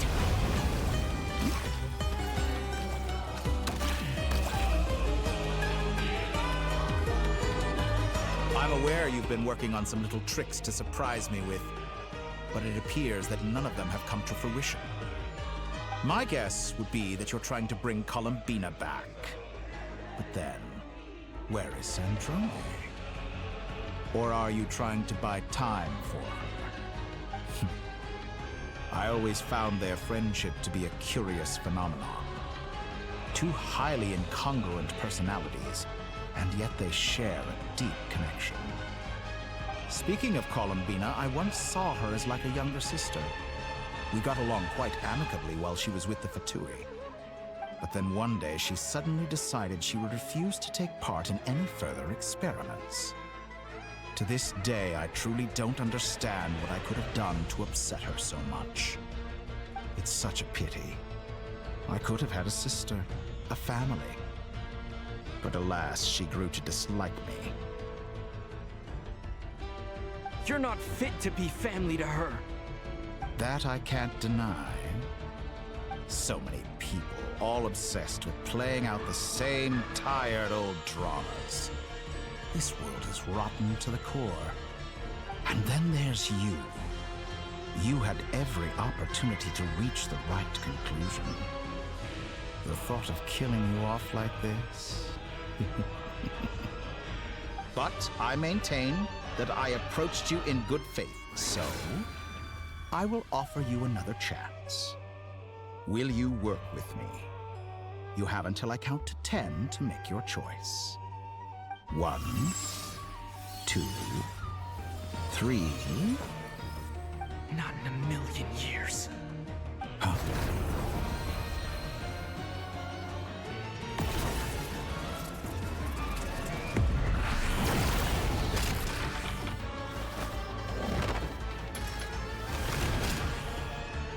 Sandrone, what a pleasant surprise.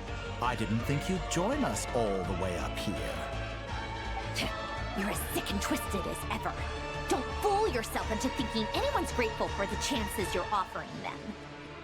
Sandrone? But the formula hasn't finished running yet.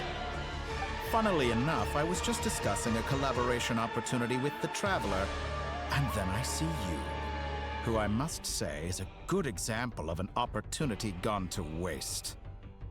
Gone to waste?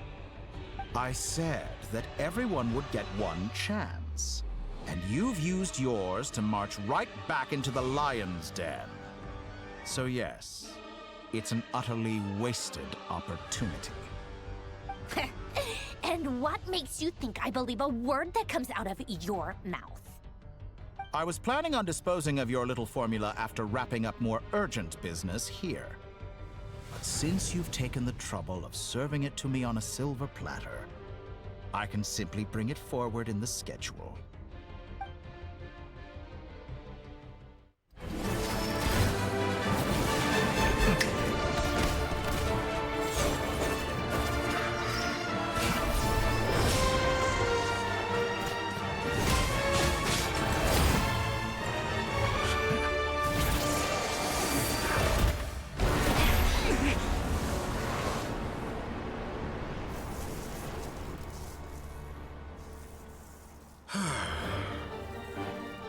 Is this your life's work?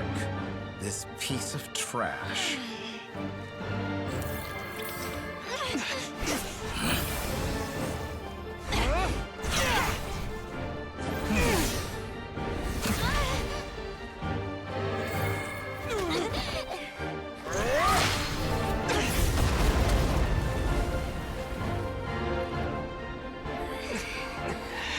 Your formula runs too slowly, Sandrone.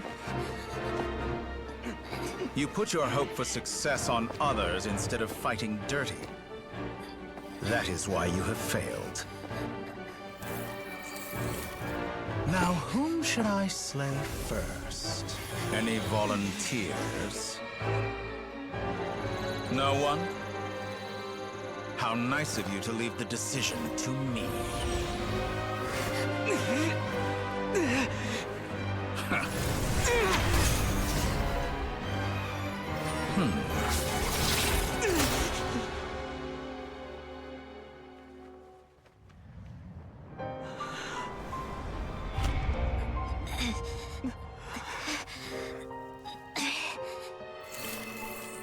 Oh, how unexpected. Sandrone, any last words for me, comrade?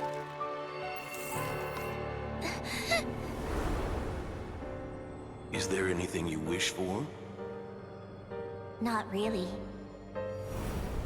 But I've always known what I don't want. Go to hell, Dottore.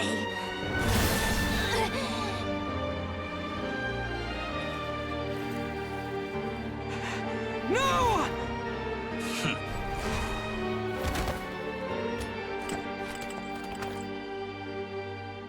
And now, you have failed.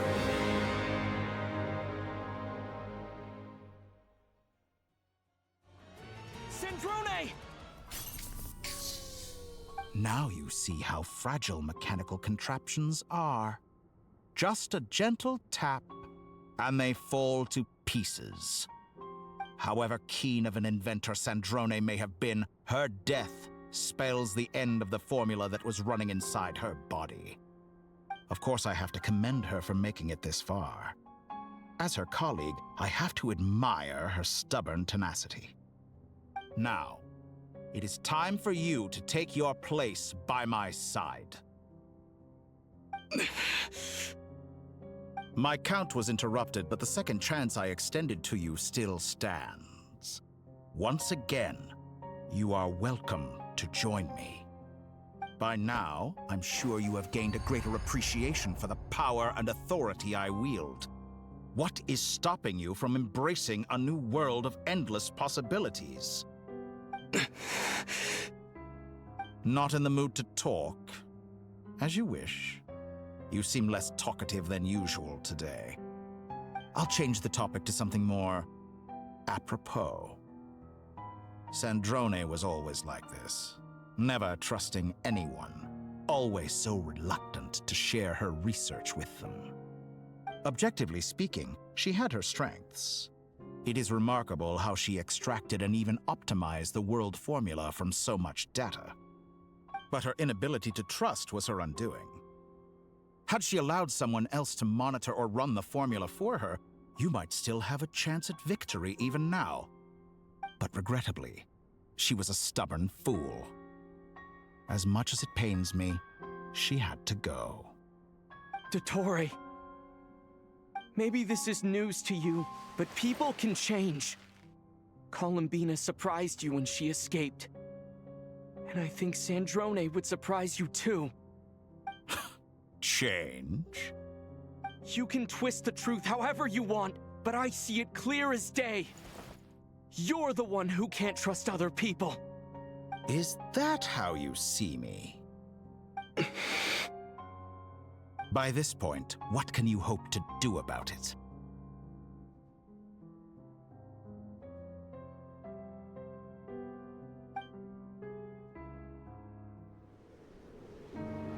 It is pointless to fight on. You've already lost.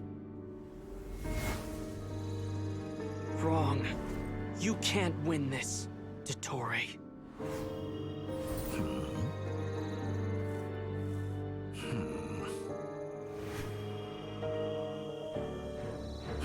What?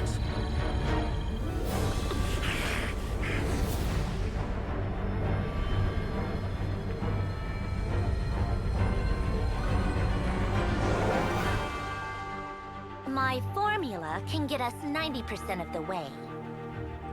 It will connect you to Columbina. Then, I will bring the formula's output to the Traveler's side. For the last 10%, do whatever it takes. Just bring the moon down.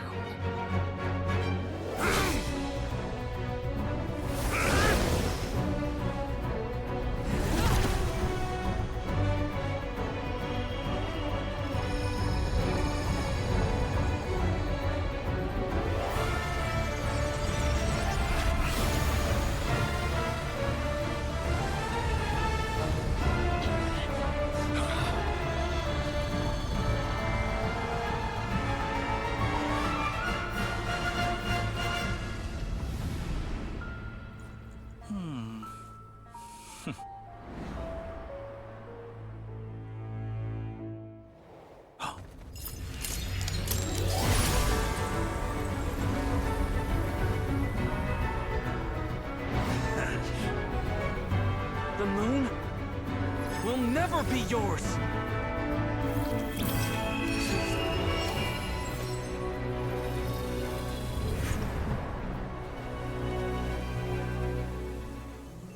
I turn my body into moonlight and pour it over Nodcry. My soul I leave here to inform my future friends. Lastly, I will hide the Trilune Authority within the Frost Moon. And when my body, soul, and authority are reunited, finally... Columbina!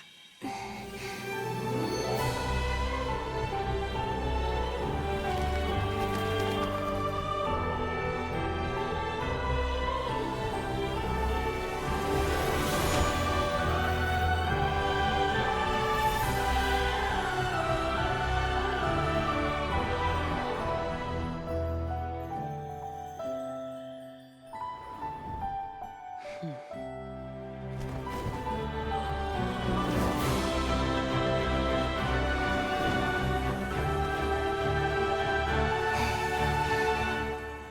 been too long. I'm back.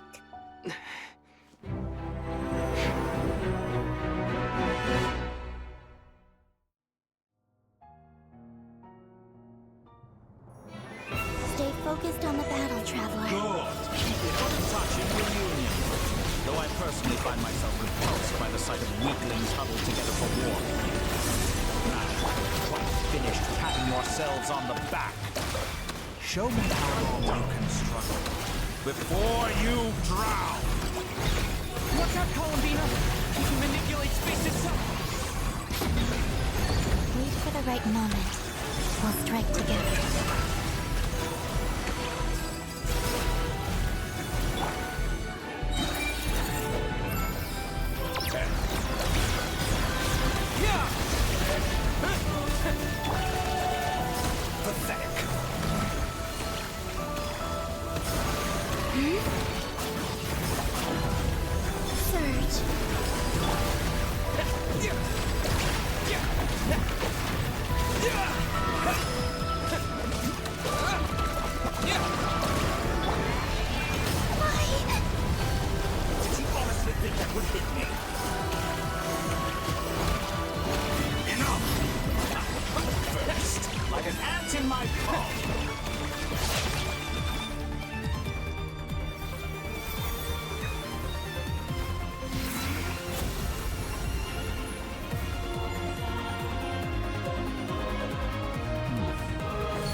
You the new moon's blessing.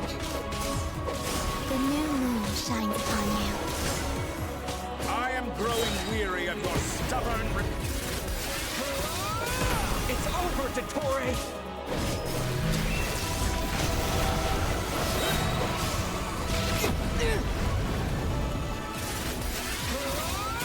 Time to pay for your heinous crime. No longer must the world cower in the cold night. Close to the new world. Let the moonlight dispel the darkness.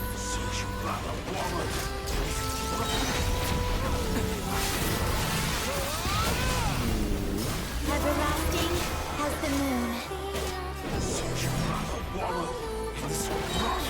Decaying world.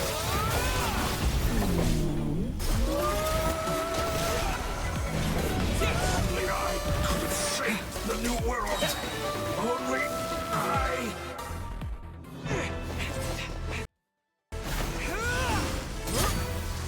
Willfully blind. How can you be so satisfied with your fate?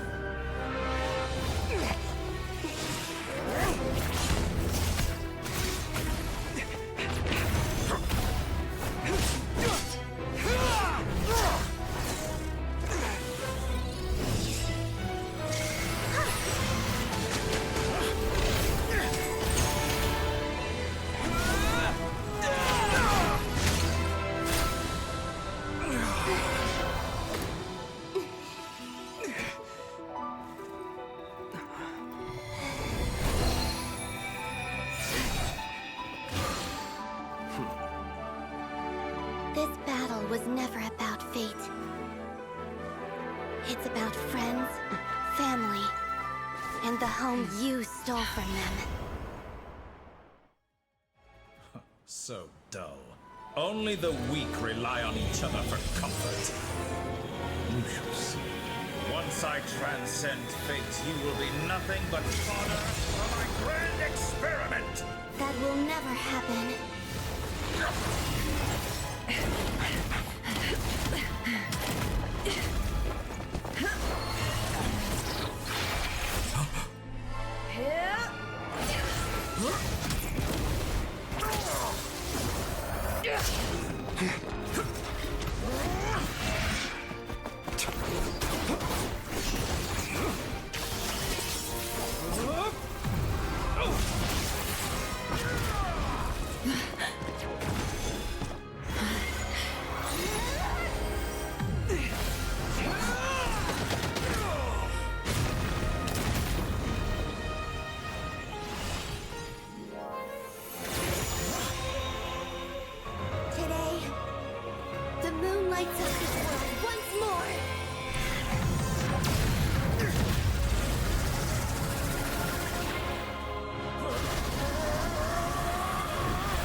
loathsome world.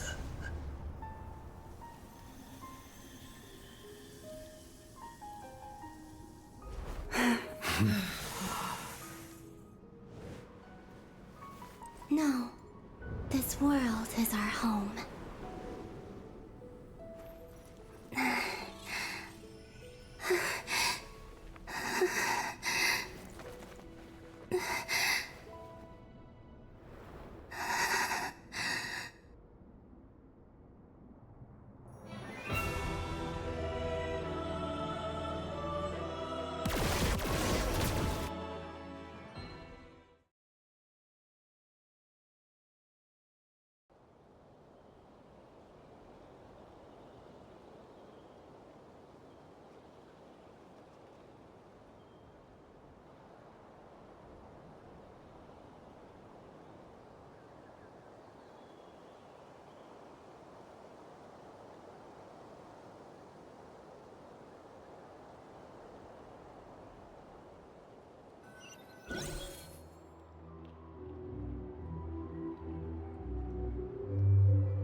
No, you're doing it wrong.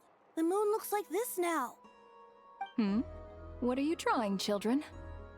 The new moon, Mom. It looks different than before, doesn't it? Also...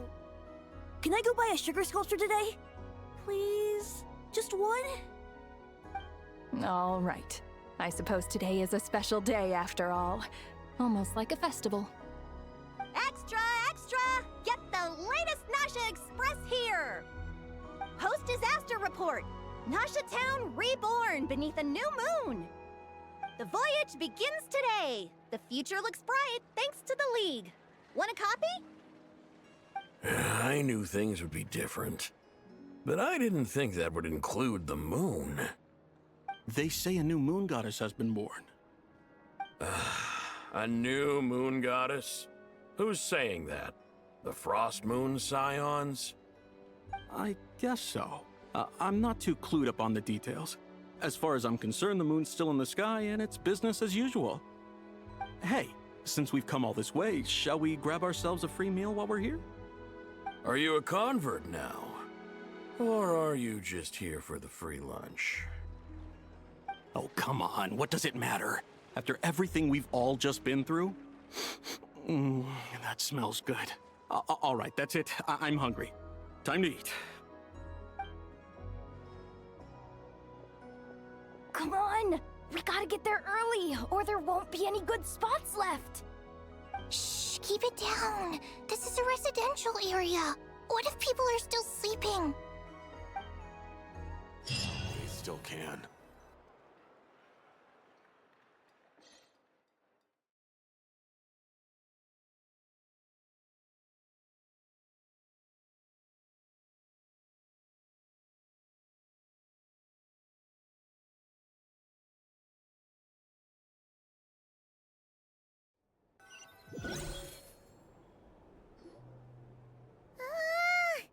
Why is it so noisy outside?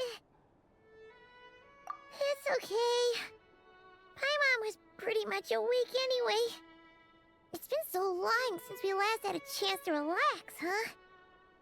Feels like time is moving slower than usual. What about you? Did you rest well? Still winding down from everything that's happened? Or are you wondering how our friends are doing? Or is it about what Dotori said to you? Okay, if you say so. But don't push yourself, alright? Let Paimon know if you need to talk. What we just went through was a lot. It's totally normal if you need some time to get back in your groove. Lunar disappeared after Columbina came back. Apparently, she was part of Columbina's soul or something. Still, Paimon kind of misses Lunar somehow. But anyway, you did great. So did Paimon. We all worked our butts off to contain this disaster, and in the end, We made it! So, chin up, Traveler. You should be proud of yourself. Hey! Don't poke fun. You should be glad that Paimon's growing as a person.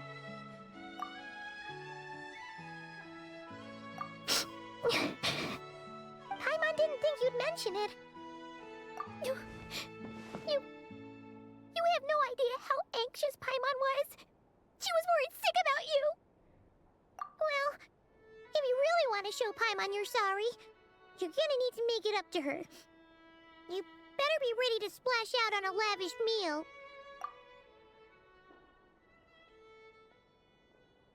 Phew. Okay. Paimon's full now. Huh? Oh, well... Hey there, Traveler and Paimon. Good morning. Morning, Yehuda. Here for some breakfast? Oh, I've already eaten. Just need some water. I was mostly worried you might forget what day it was today. So, I came over to remind you. Careful there, Paimon. Too much food will make you drowsy. Don't let anyone catch you hiding at the back and nodding off during the League meeting. You should probably be saying that to Aino. She's the baby of the group, if anyone. True. You know, I'm surprised that all these competing groups are actually coming together to try to solve things together. Definitely a first for Nodcry. Well, nothing like a region-wide calamity to bring people together. After that, surely even the most self-interested people have to realize that going it alone isn't worth the risk, right? Try telling Boss Neff that. She's not exactly convinced that people are gonna get with the program. Really? But if she's so pessimistic about it, why'd she agree to be the Curatorium's representative in the League? Probably 'cause even though Unity sounds like a pretty far-fetched idea, the benefits it would bring make it worth a shot. I think things will work out, though. I swear, Nodcry feels like one big family now with everything that's happened. More than it used to, anyway. Paimon's with you on that one. And it seems like plenty of other people agree, too. Just listen to the bustling streets. All right. Everyone's been rebuilding these last 2 weeks, and the evacuees have been coming back in droves. Life's slowly returning back to normal. Which means my workload's probably gonna shoot back up. Were you about to head out? There's still some time before the ceremony begins, you know. Yeah, we were gonna take a stroll around the square and say hi to some friends first. Sounds good. See you later then.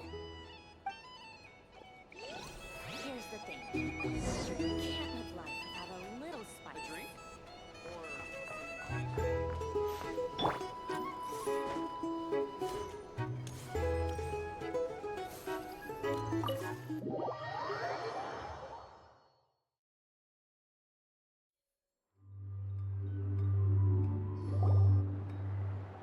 Please accept today's boon.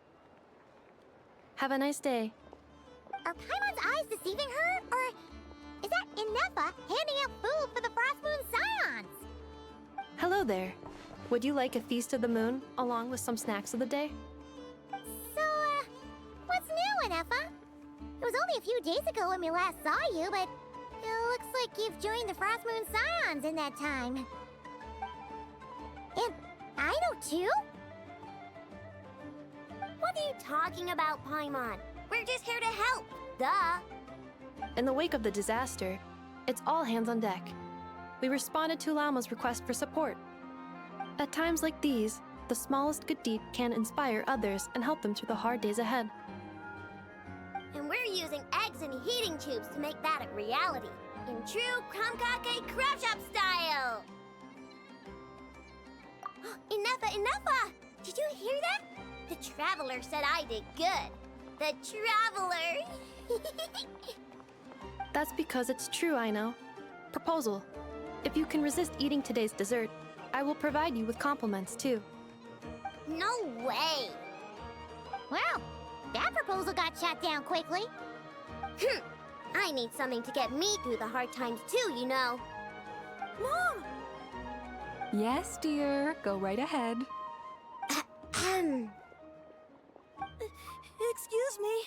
Could I take a photo with the robot lady? She helped us get safely out of Notcry, and she helped us get back home too. She's the best.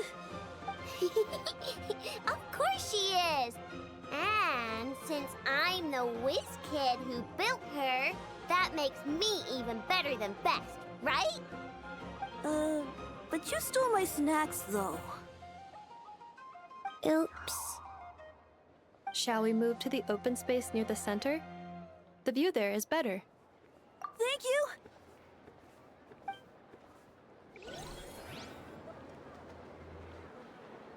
Aren't you the better pick for this job, Flint?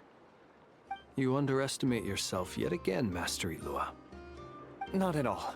I rarely come by Nasha Town. I don't know any of the big shots here. All in good time. Socializing is a step-by-step journey. But you're much further ahead on that road, aren't you? You're not seeing the full picture. You know the truth now. My friends do not understand my habits. There is no question about it. The Lightkeepers need a representative in the League. Someone who is upright, cares about other people, and can realize their self-worth through group action. You say it like you wouldn't make the cut. I am most flattered that you think I would.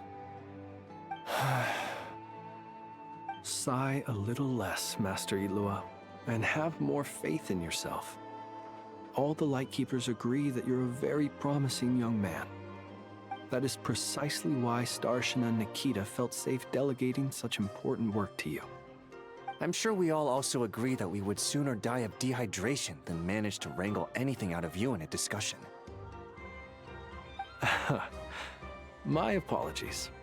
I am not in the habit of bringing water with me when I go out. Whatever. I'll take the job. By the way, who else is part of this? Oh, it's quite the who's who of Notcry.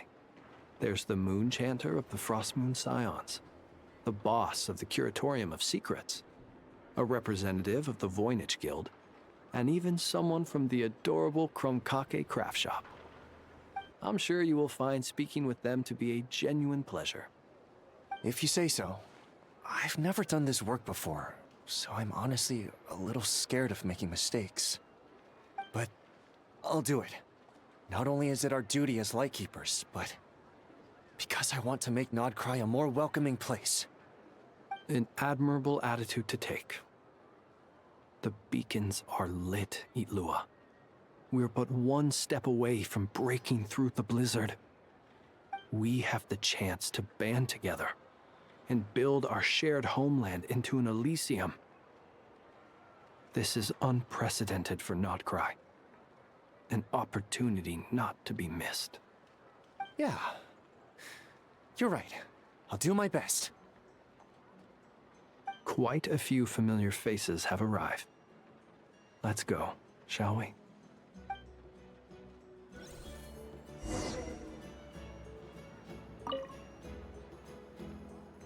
You look so cool when you fly, Miss Robot, and when you use your spear, too!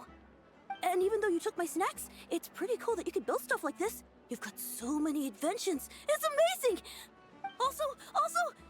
Micah, we need to go now. 1 second!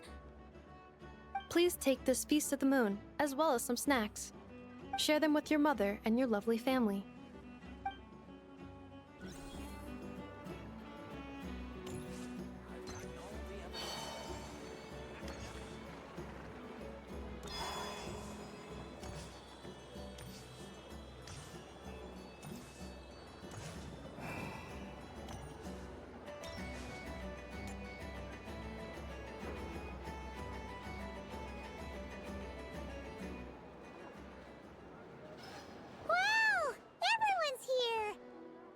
You seem well rested.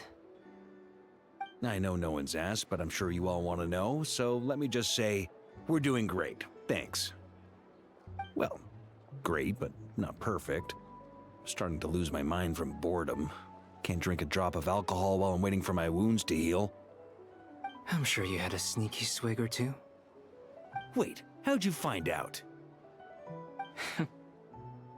I'm sure you must be missing Mondstadt after all these years away, Grandmaster. Yeah, you could say that again. Every time I get news from Mondstadt, it makes me want to go back and see the place for myself. Honestly, once things are wrapped up here, I think it'll be time to head back home. Hey, looks like someone's taking the stage. Can everyone see okay? Anyone need a boost? I'll just listen from the back. It's fine. You're taking this pretty seriously, huh, Durin? Well, it's not every day that I get the chance to see how people speak in official settings. Soak it up like a sponge. I'll make sure you get a chance to practice for yourself later down the line. Actually, I know just the thing. You can debrief the Knights of Favonius for me. Mr. Varka, are you forgetting that I'm not a Knight of Favonius? I can knight you. Any particular title you'd like? Is he joking? I really can't tell. You'll have to figure this one out for yourself. It'll be a good learning experience. It is my honor to host the opening ceremony for the League, and to have this opportunity to speak to you all in my capacity as Voynich Guild representative. Could this person also have been pushed onto the big stage by the real big shots? Guess I'm not the only one then. We come here today, having weathered the trials and hardships of yesterday, and having learned from them the importance of unity and cooperation. All right, here we go. Uh-oh, looks like Aino's off in Dreamland already. Wait, Boss is looking kinda drowsy too. What's up with her? Come on, get this speech over with already. Nodcry is our home, the land we rely on for survival. And as we chart a course for the future, may we persevere through the storms ahead as we sail towards a new era of prosperity, freedom, and hope.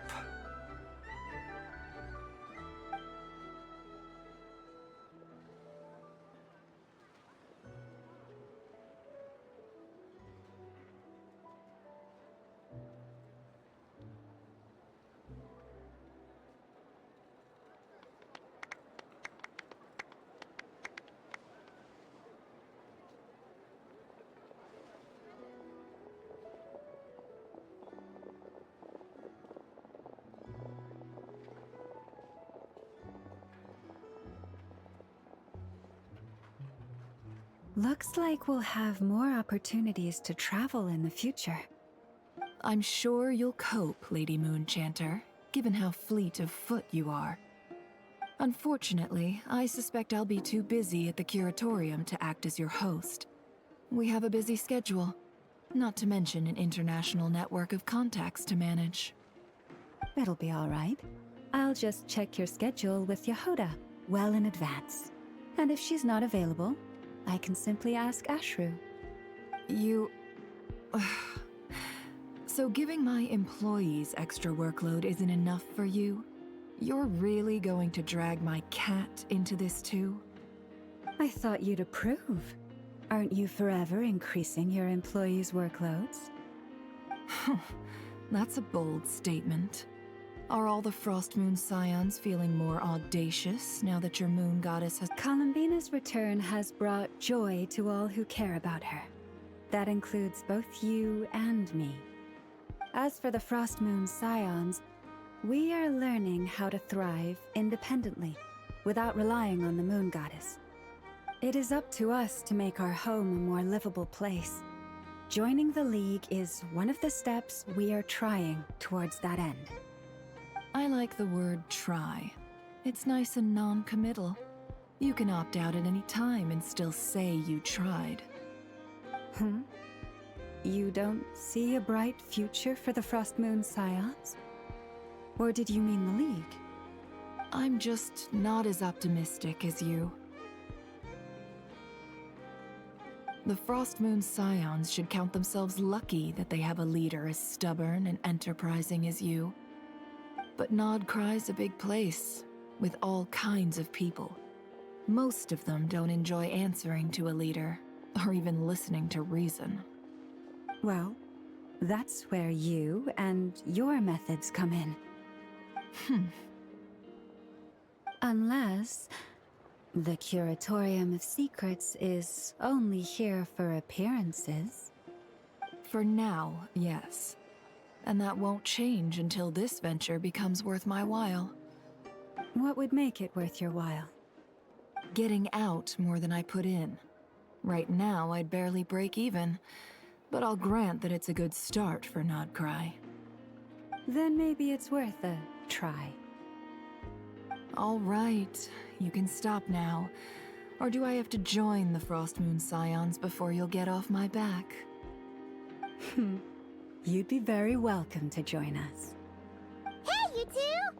Congrats on all your hard work! What are you chatting about? Nefer was trying to dissuade me from adding to her employees' workload.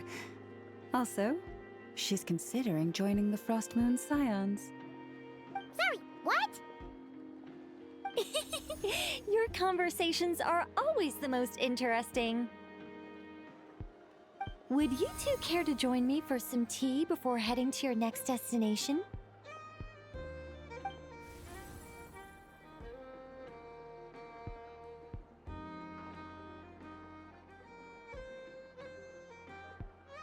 Nicole? Wait, where are you? Aren't you gonna show up today? Sadly not. I'm otherwise occupied right now. I'm sorry, Paimon. I can hear how disappointed you are. If it's any consolation, let me say that how things appear on the surface is a far cry from what they are at their core. Perhaps you'll feel better if you focus on the fact you have a special line of communication with the great mage herself. Okay? Has something happened? No, or not yet, anyway. Well, that's not ominous at all. Not for the time being. Just think of this as a general check-in to make sure this communication system is still running smoothly. Besides, it's good to chat once in a while if we want to maintain our friendship. You could have just said so. Paimon got all worked up for nothing. Still, the best friendships are built through face-to-face interaction, you know. It's never gonna stop being weird having tea with you when you're not there and just talking to thin air. All right, fair point. I'll bear that in mind for next time. Yeah. Any update on that crisis at the world's borders? Alice just informed me that they had their work cut out for them. And now everyone's thoroughly exhausted. But they did finally get things back under control. Still, we can't let our guard down yet. The disruption caused by this disaster has made Teyvat easier to detect from the outside universe. She plans to wait for things to stabilize, then reschedule her Mondstadt vacation plans. As for me, I agree with Hat Guy's perspective. This is a time when many new variables are emerging, and the situation is changing constantly. Plus, most of this change is for the worse. We have to remain vigilant and ensure that the embers of chaos are not rekindled. I did notice that the energy in Nodcry changed somewhat after the War of Funerary Flame, but since it was still aligned with the Light Realm, I never gave it a second thought. It looks like I'll have to examine the connections between phenomena I observe more closely in the future. Just doing my duty. It's more or less second nature by now. Of course. To give you the full picture, I'd have to start with the substance from which angels were formed. Never mind. Paimon's right. Showing off my knowledge would be much more satisfying in person. By the way, you did receive the gifts from the Hexen Circle, yes? I'm not trying to claim credit or anything, but my pride demands that I at least mention it. They're quite similar to the protective talisman that Alice gave Dory, but with some very special enhancements. Oh! So that's what kept our friends safe when Dory trapped them. Indeed. We went to great lengths to make sure they were invisible to his eyes. I'm so happy they came in handy. Still, not fishing for gratitude, by the way. I just want you to be aware that sometimes your friends may be protecting you in ways you cannot perceive. Anyway, I'll contact you if anything else crops up. If not, you know what they say, no news is good news. Oh, my angelic instincts are tingling. They say you should head to the docks next.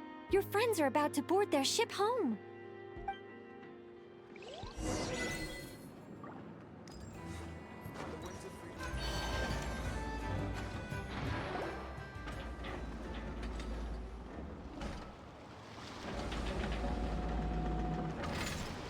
You're here. You're here too, Hat Guy. Are you heading back together? No. I'm bound for Sumeru, and she for Fontaine. We just happened to cross paths at the harbor. Everything seems fine. Sandrone may have an abominable temper, but she's always been very responsible with important calculations, and things entrusted to her by valued friends. You always speak as if you know us inside out, Mr. Hat Guy. Maybe I'm just a good judge of character. I certainly hope that's all there is to it. Regardless, you have been a significant help in this matter. For that, you have my gratitude. I didn't do anything special.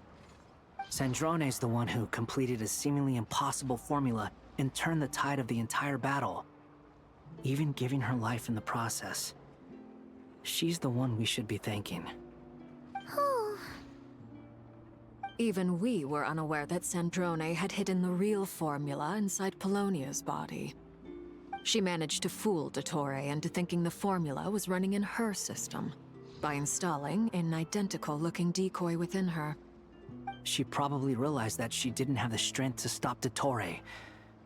But this way, she could at least get him to lower his guard. She always worked like that. Always had a backup plan. Well, that's why I'm traveling to Fontaine. She made a request of me long ago, and the time has come to fulfill it. Think of it as her will. She said that should she ever fail in a mission, she'd like me to deliver her core and Polonia's to the Fontaine Research Institute.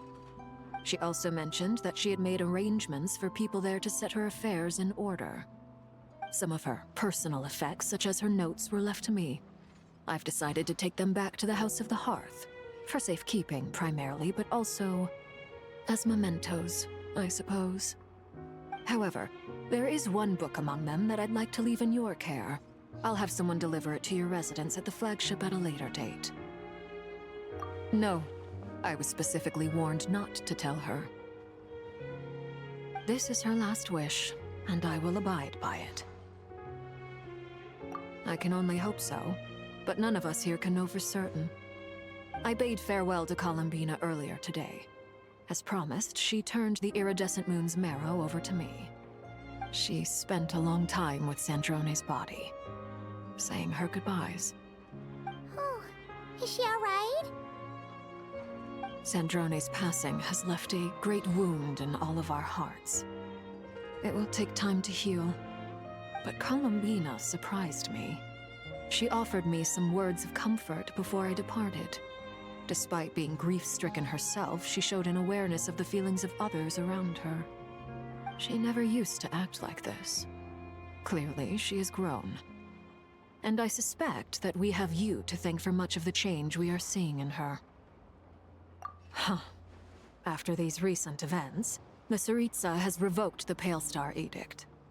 Snezhnaya now realizes that the arrest warrant for Columbina was just a ploy by Dottore, who coveted her powers. I shall return to Nodcry to see her as soon as I find the time.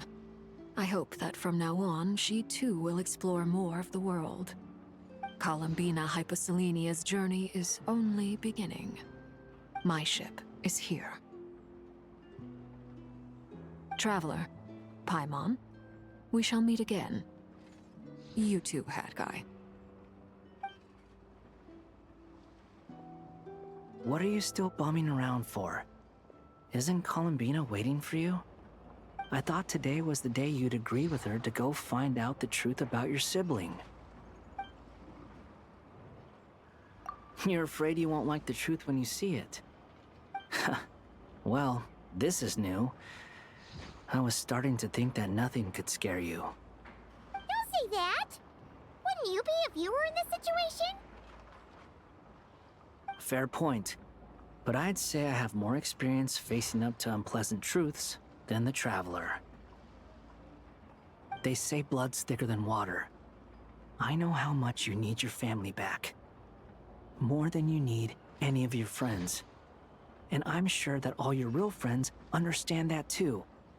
No matter what the truth turns out to be, they will stick by you and support you, whatever decision you make. Finding the truth is important. But more important still is what you choose to do once you've found it. At least, that's the life lesson I've learned from my experience, grappling with the truth. What? Now that Dottoro's dead and gone? A little, I guess. But it hasn't solved everything. Maybe I regret not getting to end his life with my own hands. Or maybe it's something else. But for whatever reason, I still feel like I have a chip on my shoulder. Either way, I'm going back to Sumeru. Lesser Lord Kusanali is gonna need help dealing with all the chaos Dottori left in his wake. Not just from this incident, but everything he did in the past, too. You should continue with your journey, as you've always done. Who knows? Maybe we'll meet again someplace else. So, what should we do now? If you want to explore a bit more to steady those nerves, Paimon's game! After all, when Columbina said she knew where your ship was hidden, Paimon promised to give you two some alone time with the truth. It hasn't been all that long since we were last apart, sure, but with Columbina there, Paimon's sure things will be just dandy. Ain't no biggie.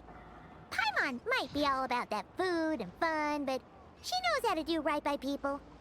Paimon's sure you'd prefer to digest the news about your sister in peace. But, no matter what you see, just know you can share it with Paimon. Of course, as long as it's not super private. If you can't make sense of something, let's give it some thought together. And even if we both can't figure it out, Paimon can at least treat you to a nice meal. Glad to hear it. Feel better now? Alrighty. Next up, time to meet with Columbina.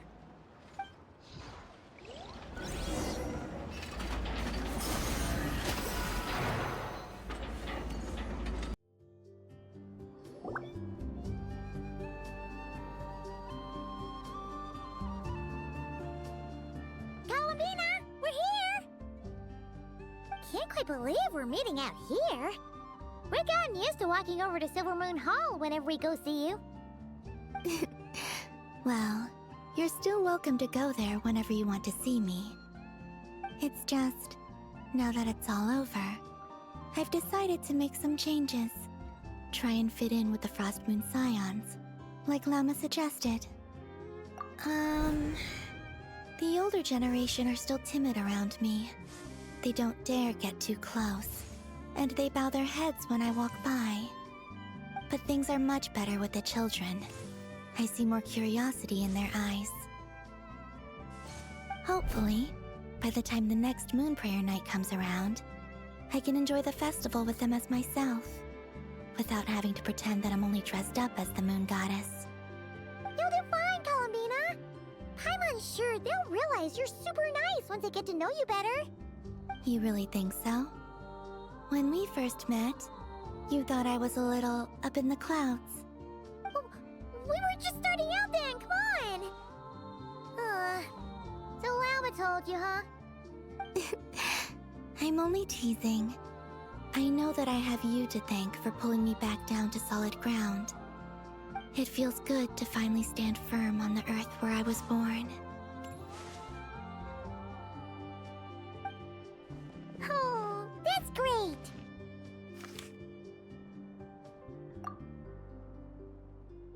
Thank you. I'll make sure not to lose it this time. Well then, are you ready? Lumine, what happened to our spaceship back then? Why did you leave? It's time to learn the truth at last. Ready as I'll ever be. Good. Then let me open the way for you.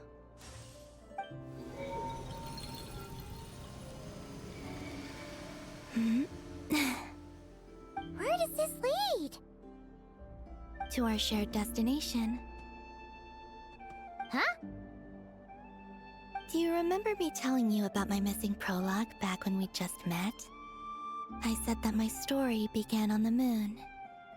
But while I was inside the moon's reflection, I realized that my prologue was really hidden in the future. I just had yet to discover it at that point. The story of the time before I was born was in fact the story of my distant future. It's truly fascinating. But when I obtained the Trilunar Authority and returned to our present reality, I sensed something I hadn't expected. Your prologue. So you mean... Yes, your spaceship. All this time, it has been hidden on the Frost Moon, which lay beyond the sky. The great ruler of the firmament. The heavenly principles. Wait, them? Why would they do that? I don't know. Perhaps your ship contains something that is incompatible with Teyvat. Or something that cannot be known. Oh, did I pick a bad time to say this? I know it must have been hard to work up the courage to do this. Maybe I should have waited until you were on the moon, with no chance to back out. That would have been kind of mean, you know. Take me there. Oh? Whatever is hiding in that ship, it belongs to me and Lumine. Those memories belong to us. No one else has the right to decide whether I should or shouldn't know about it. Not even the heavenly principles. Very well. Then let's go. You two take care, alright? And don't forget to come back soon! Rest assured, Paimon. We will.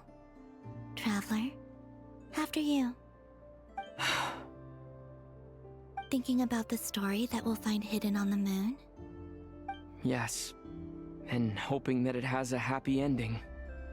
Stories like that don't exist, you know? You don't believe in happy endings? I don't believe in endings.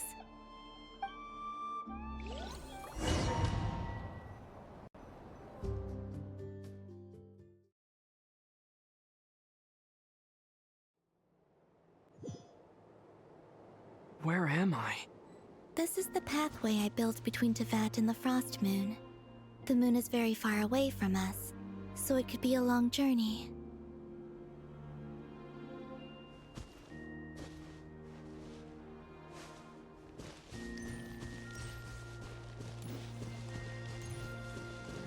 After I obtained the Trilunar Authority, I unwittingly saw past events from many of my friends' lives. One was Lauma. She was so young when they chose her to be the Moon Chanter. From then on, the Frost Moon Scions looked to her to bring messages from their goddess. But, for better or worse, I had left Hisi Island before she was ever born. It was not until much, much later that she met me. I think it's for the best. Because of the way things turned out, you had the opportunity to become friends. You're right. In that sense, I think we were both very lucky.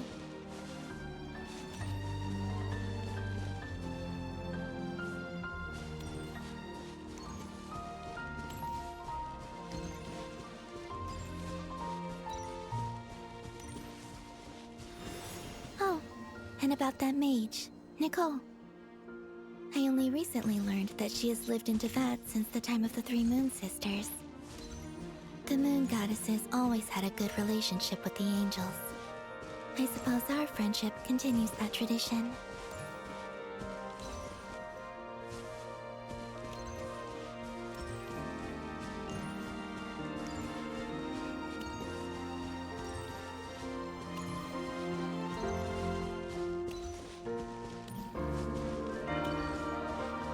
And then there's Sandrone. I never knew that much about her, beyond the fact that she was created by someone called the Lord Artificer. She, too, suffered for a long time before joining the Fatui.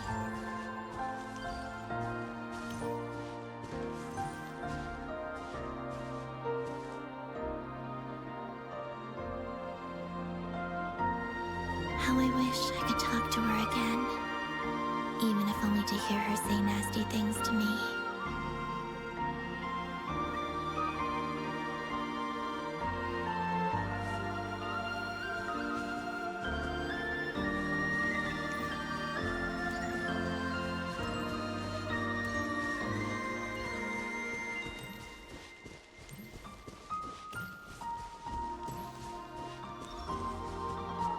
Also, I saw your sibling's story.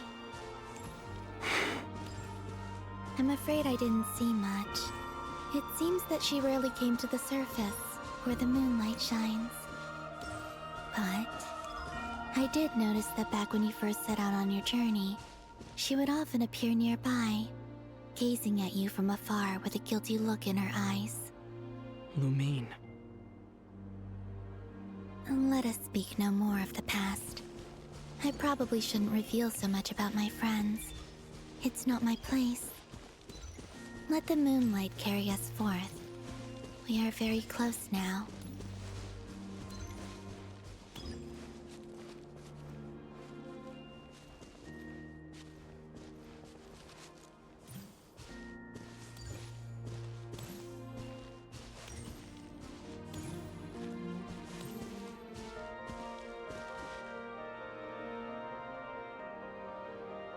After this, I'd like to bring some kuhenki to the moon as well. If they're willing, of course. What about your other friends? Will you bring them to visit too? Certainly. But I'll need to tidy the place up first. This home hasn't received any guests in a long, long time.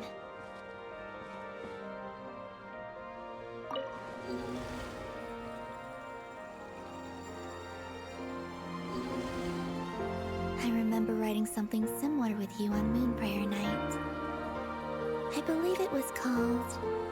Dodoko's whirligig. Yes, that was it.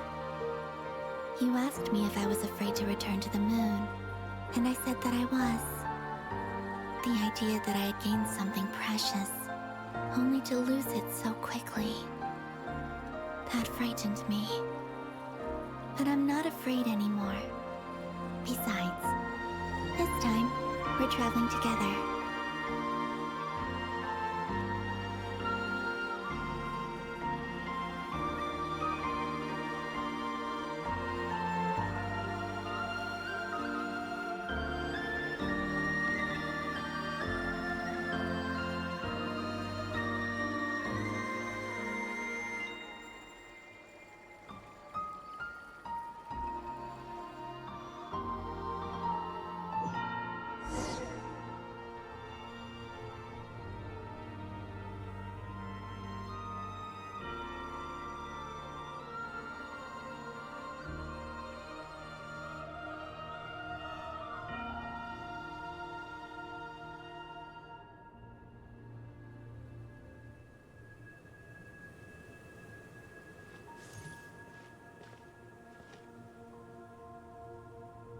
We're here.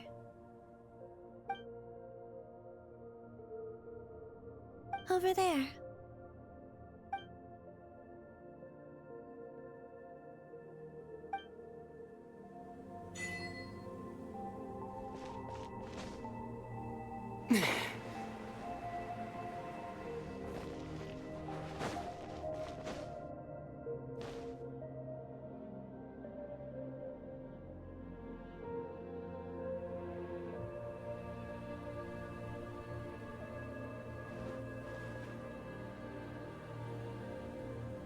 Our spaceship. It's huge. I suppose that the moon is the only place one could hide it. It'll be all right. Huh? The way you feel in this moment, I went through it too, on Moon Prayer Night. The door was right in front of me, but I struggled to find the courage to step through. Solitude for me once meant living a life in which even I was absent. Before I met you, that was the only life I knew. But that night, solitude meant throwing away the life I had gained after meeting all of you. Columbina.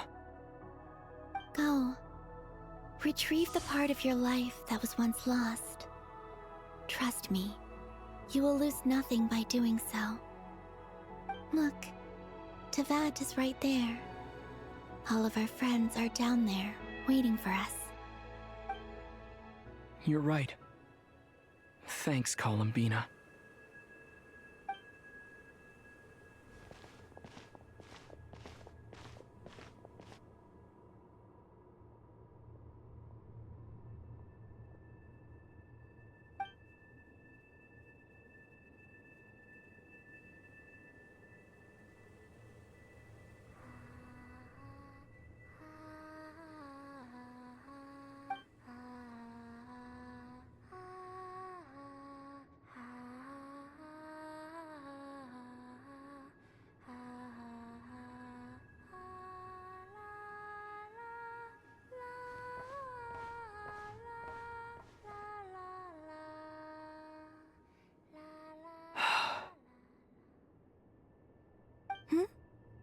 Finished?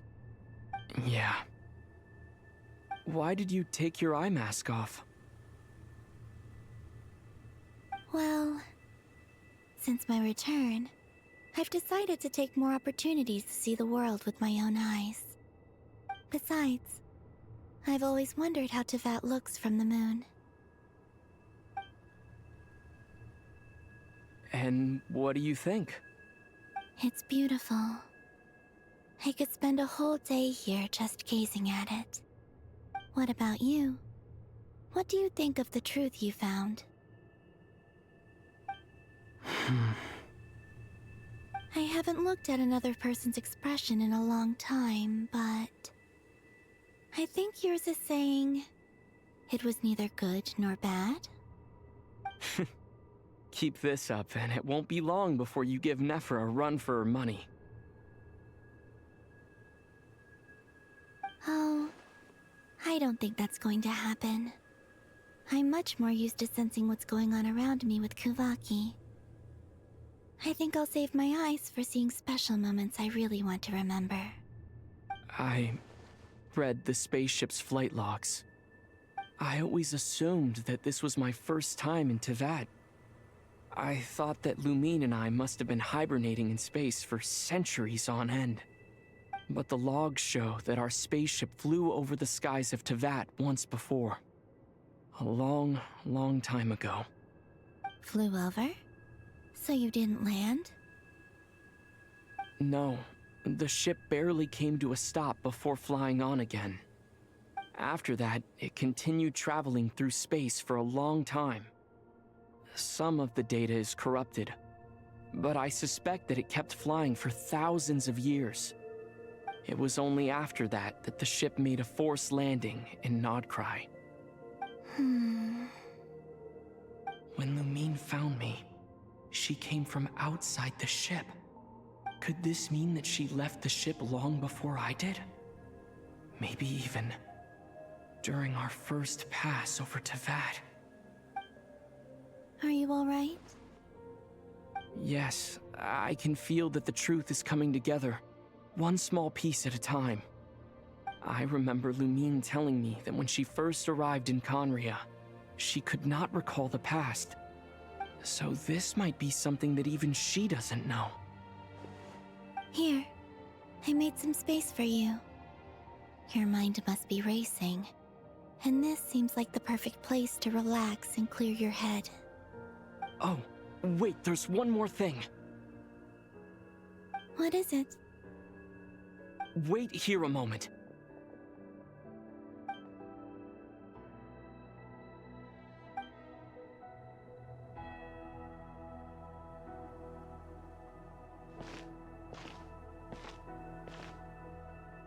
Hey, Columbina.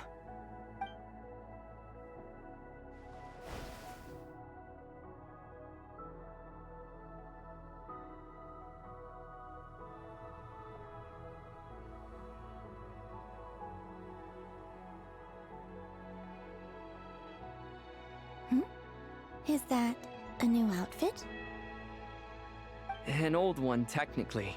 It's been in a cabinet inside the ship this whole time. It's a matching pair with Lumine's. She always liked this set more. Huh. I don't think there's a huge difference. Really? Yes, it's still the same you. You're the same person, no matter what clothes you wear. Only Columbina would make an observation like that. Traveler, do you consider Teyvat your home? Home is wherever Lumine is. But then after all the time I've spent here, and everything I've been through, yes, I'd say it's my home. Would you change your answer if Teyvat changed appearance? I mean, if the truth about Teyvat turned out to be different than what you thought. I don't know, but I don't think so. The truth is not what matters most to me about Teyvat. When I was first born, I longed for a home. And when you get something before you're mature enough to understand the world, you just take it at face value. I thought that a home was a transaction. You give me what I want, and I'll do the same for you. But you and your friends taught me what a true home should look like. You never asked for anything, yet you gave so generously to me. That's because your friendship matters to us. It was worth it. In the past, I thought that my birth in Notcry must have been a mistake. But after journeying to the distant past where the story began, I realized that it was I who chose Notcry to be my future home. Now, I am glad that I made that choice. I'm sure your friends are just as glad. In fact, I intend to make the same choice today as I did back then. What do you mean?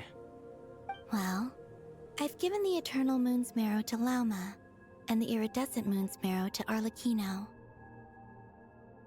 And now, I shall return my Kuvaki to Notcry again, that it may continue to protect my chosen home.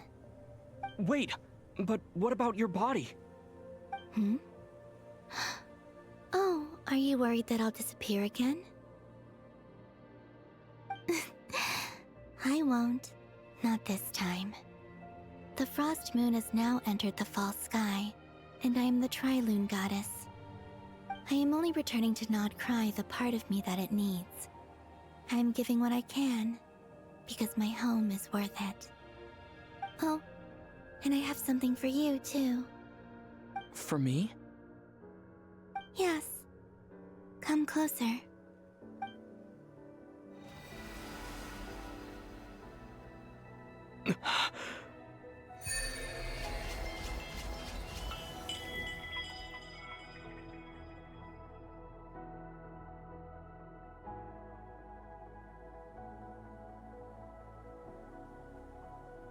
What was that? I lifted some of the restrictions this world placed on you. I trust this will help in your future adventures. My power. It feels like it's grown. I can use the elements more freely now. Thank you. This will be a great help. You're welcome. I see you as family, and after everything you've done for me, In fact, no. It's not because I owe you. It's because you're worth it. Here, this flower is for you.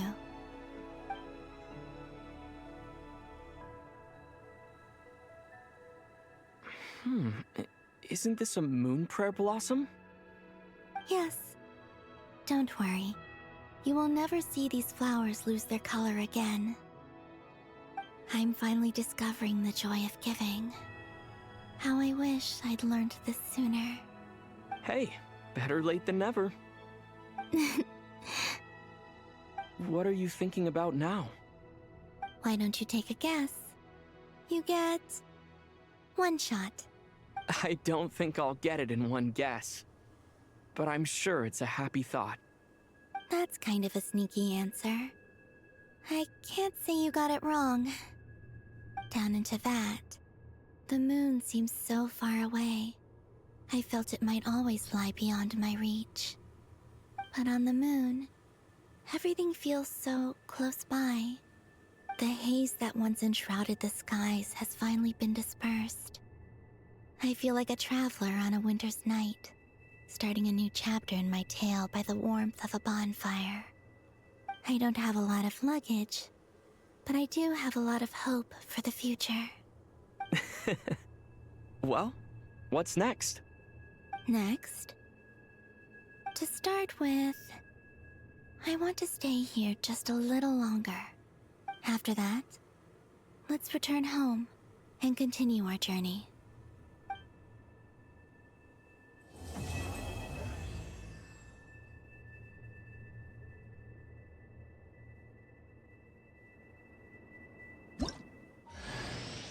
These clothes bring back so many memories.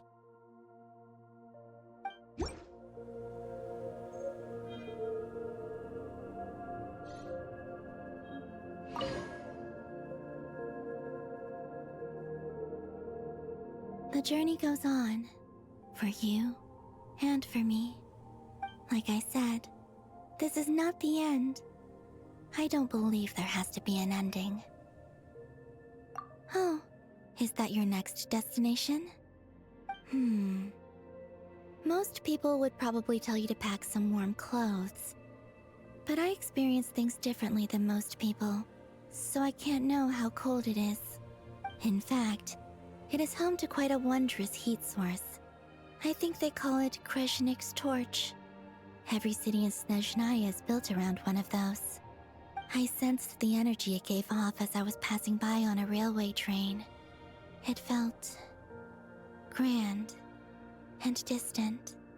I also recommend the Korolievsky troupe in Snezhnograd. They give performances quite regularly, and entry was free for harbingers. I liked them a lot. Ice cold and sharp. Crystal clear in some ways, yet profoundly unfathomable in others. Like the thick layer of ice on top of a frozen lake. That's just the impression that Tsaritsa gives me. I was never able to glimpse what truly lies beneath that icy exterior. In fact, I don't think the people of Snezhnaya even know what kind of power their god wields. Maybe that's because the Tsaritsa herself has never acknowledged, nor accepted that power. There's Regrator, the Rooster, and the Jester. Between them, they control a lot of what happens in Snezhnaya, but I can never wrap my head around how exactly power is split between them. I just know they are each responsible for many specific domains. I noticed that the Rooster and Regrator often appear to get along on the surface, while working against each other in secret. And theirs is not a friendly rivalry. But I wasn't particularly interested, so I tended to keep my distance. Now that I think about it, the term Mistelton often seemed to come up in connection with Project Stuja. Once things settle down in Notcry, I'd like to explore the world beyond Snezhnaya. You've told me so many stories about the other places you've been to, and all the friends you've made there. I'm curious to visit those nations and see them for myself. It would also help me learn more about the journey that has made you into the person you are today. Okay. As you continue on your journey, don't forget to gaze up at the moon once in a while. It is, after all, no longer an illusion. It shall cast down its true moonlight, connecting us in truth.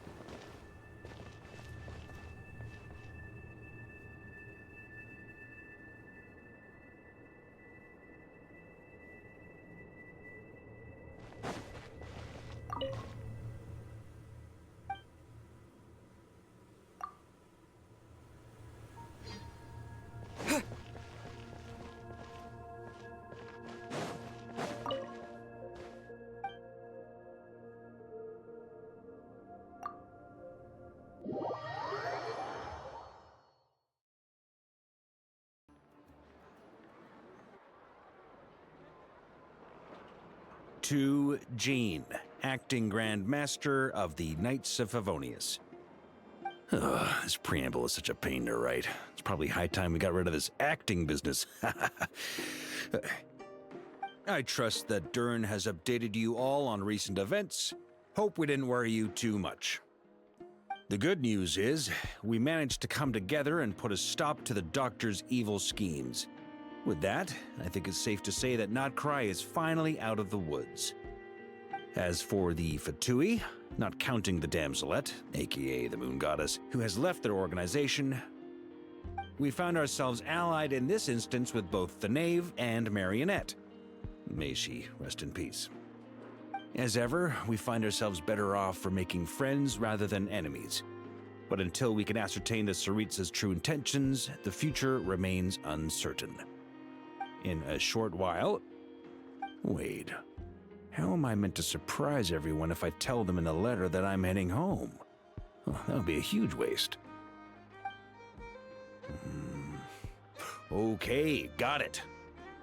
I will begin sending the expeditionary team back home in waves. I'm sure they'll be able to answer any questions you still have. I hope they won't gloss over the details of my many heroic deeds, but if they do, I'm sure it'll be because they're just too exhausted from the long journey. I think of Mondstadt daily. Please give everyone my best regards. P.S. The honorary knight went above and beyond this time. Are there any other honors we can give him? I'll leave it with you. P.P.S. Please be extra nice to Klee for the foreseeable future. I cashed in on the last favor that the Hexen Circle owed us, so we need to earn some more goodwill. If there's any serious problems, feel free to stick me in solitary confinement when I get back. I'll do the time for her. Whew. And that, as they say, is all she wrote. End of an era. And with the moon shining down brighter than ever, I think everyone is going to sleep well tonight.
Would you like to go moon gazing?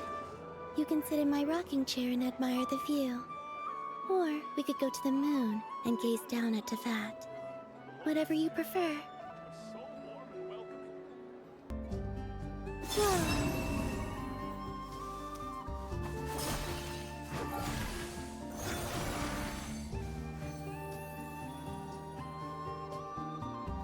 A moonlit night for all.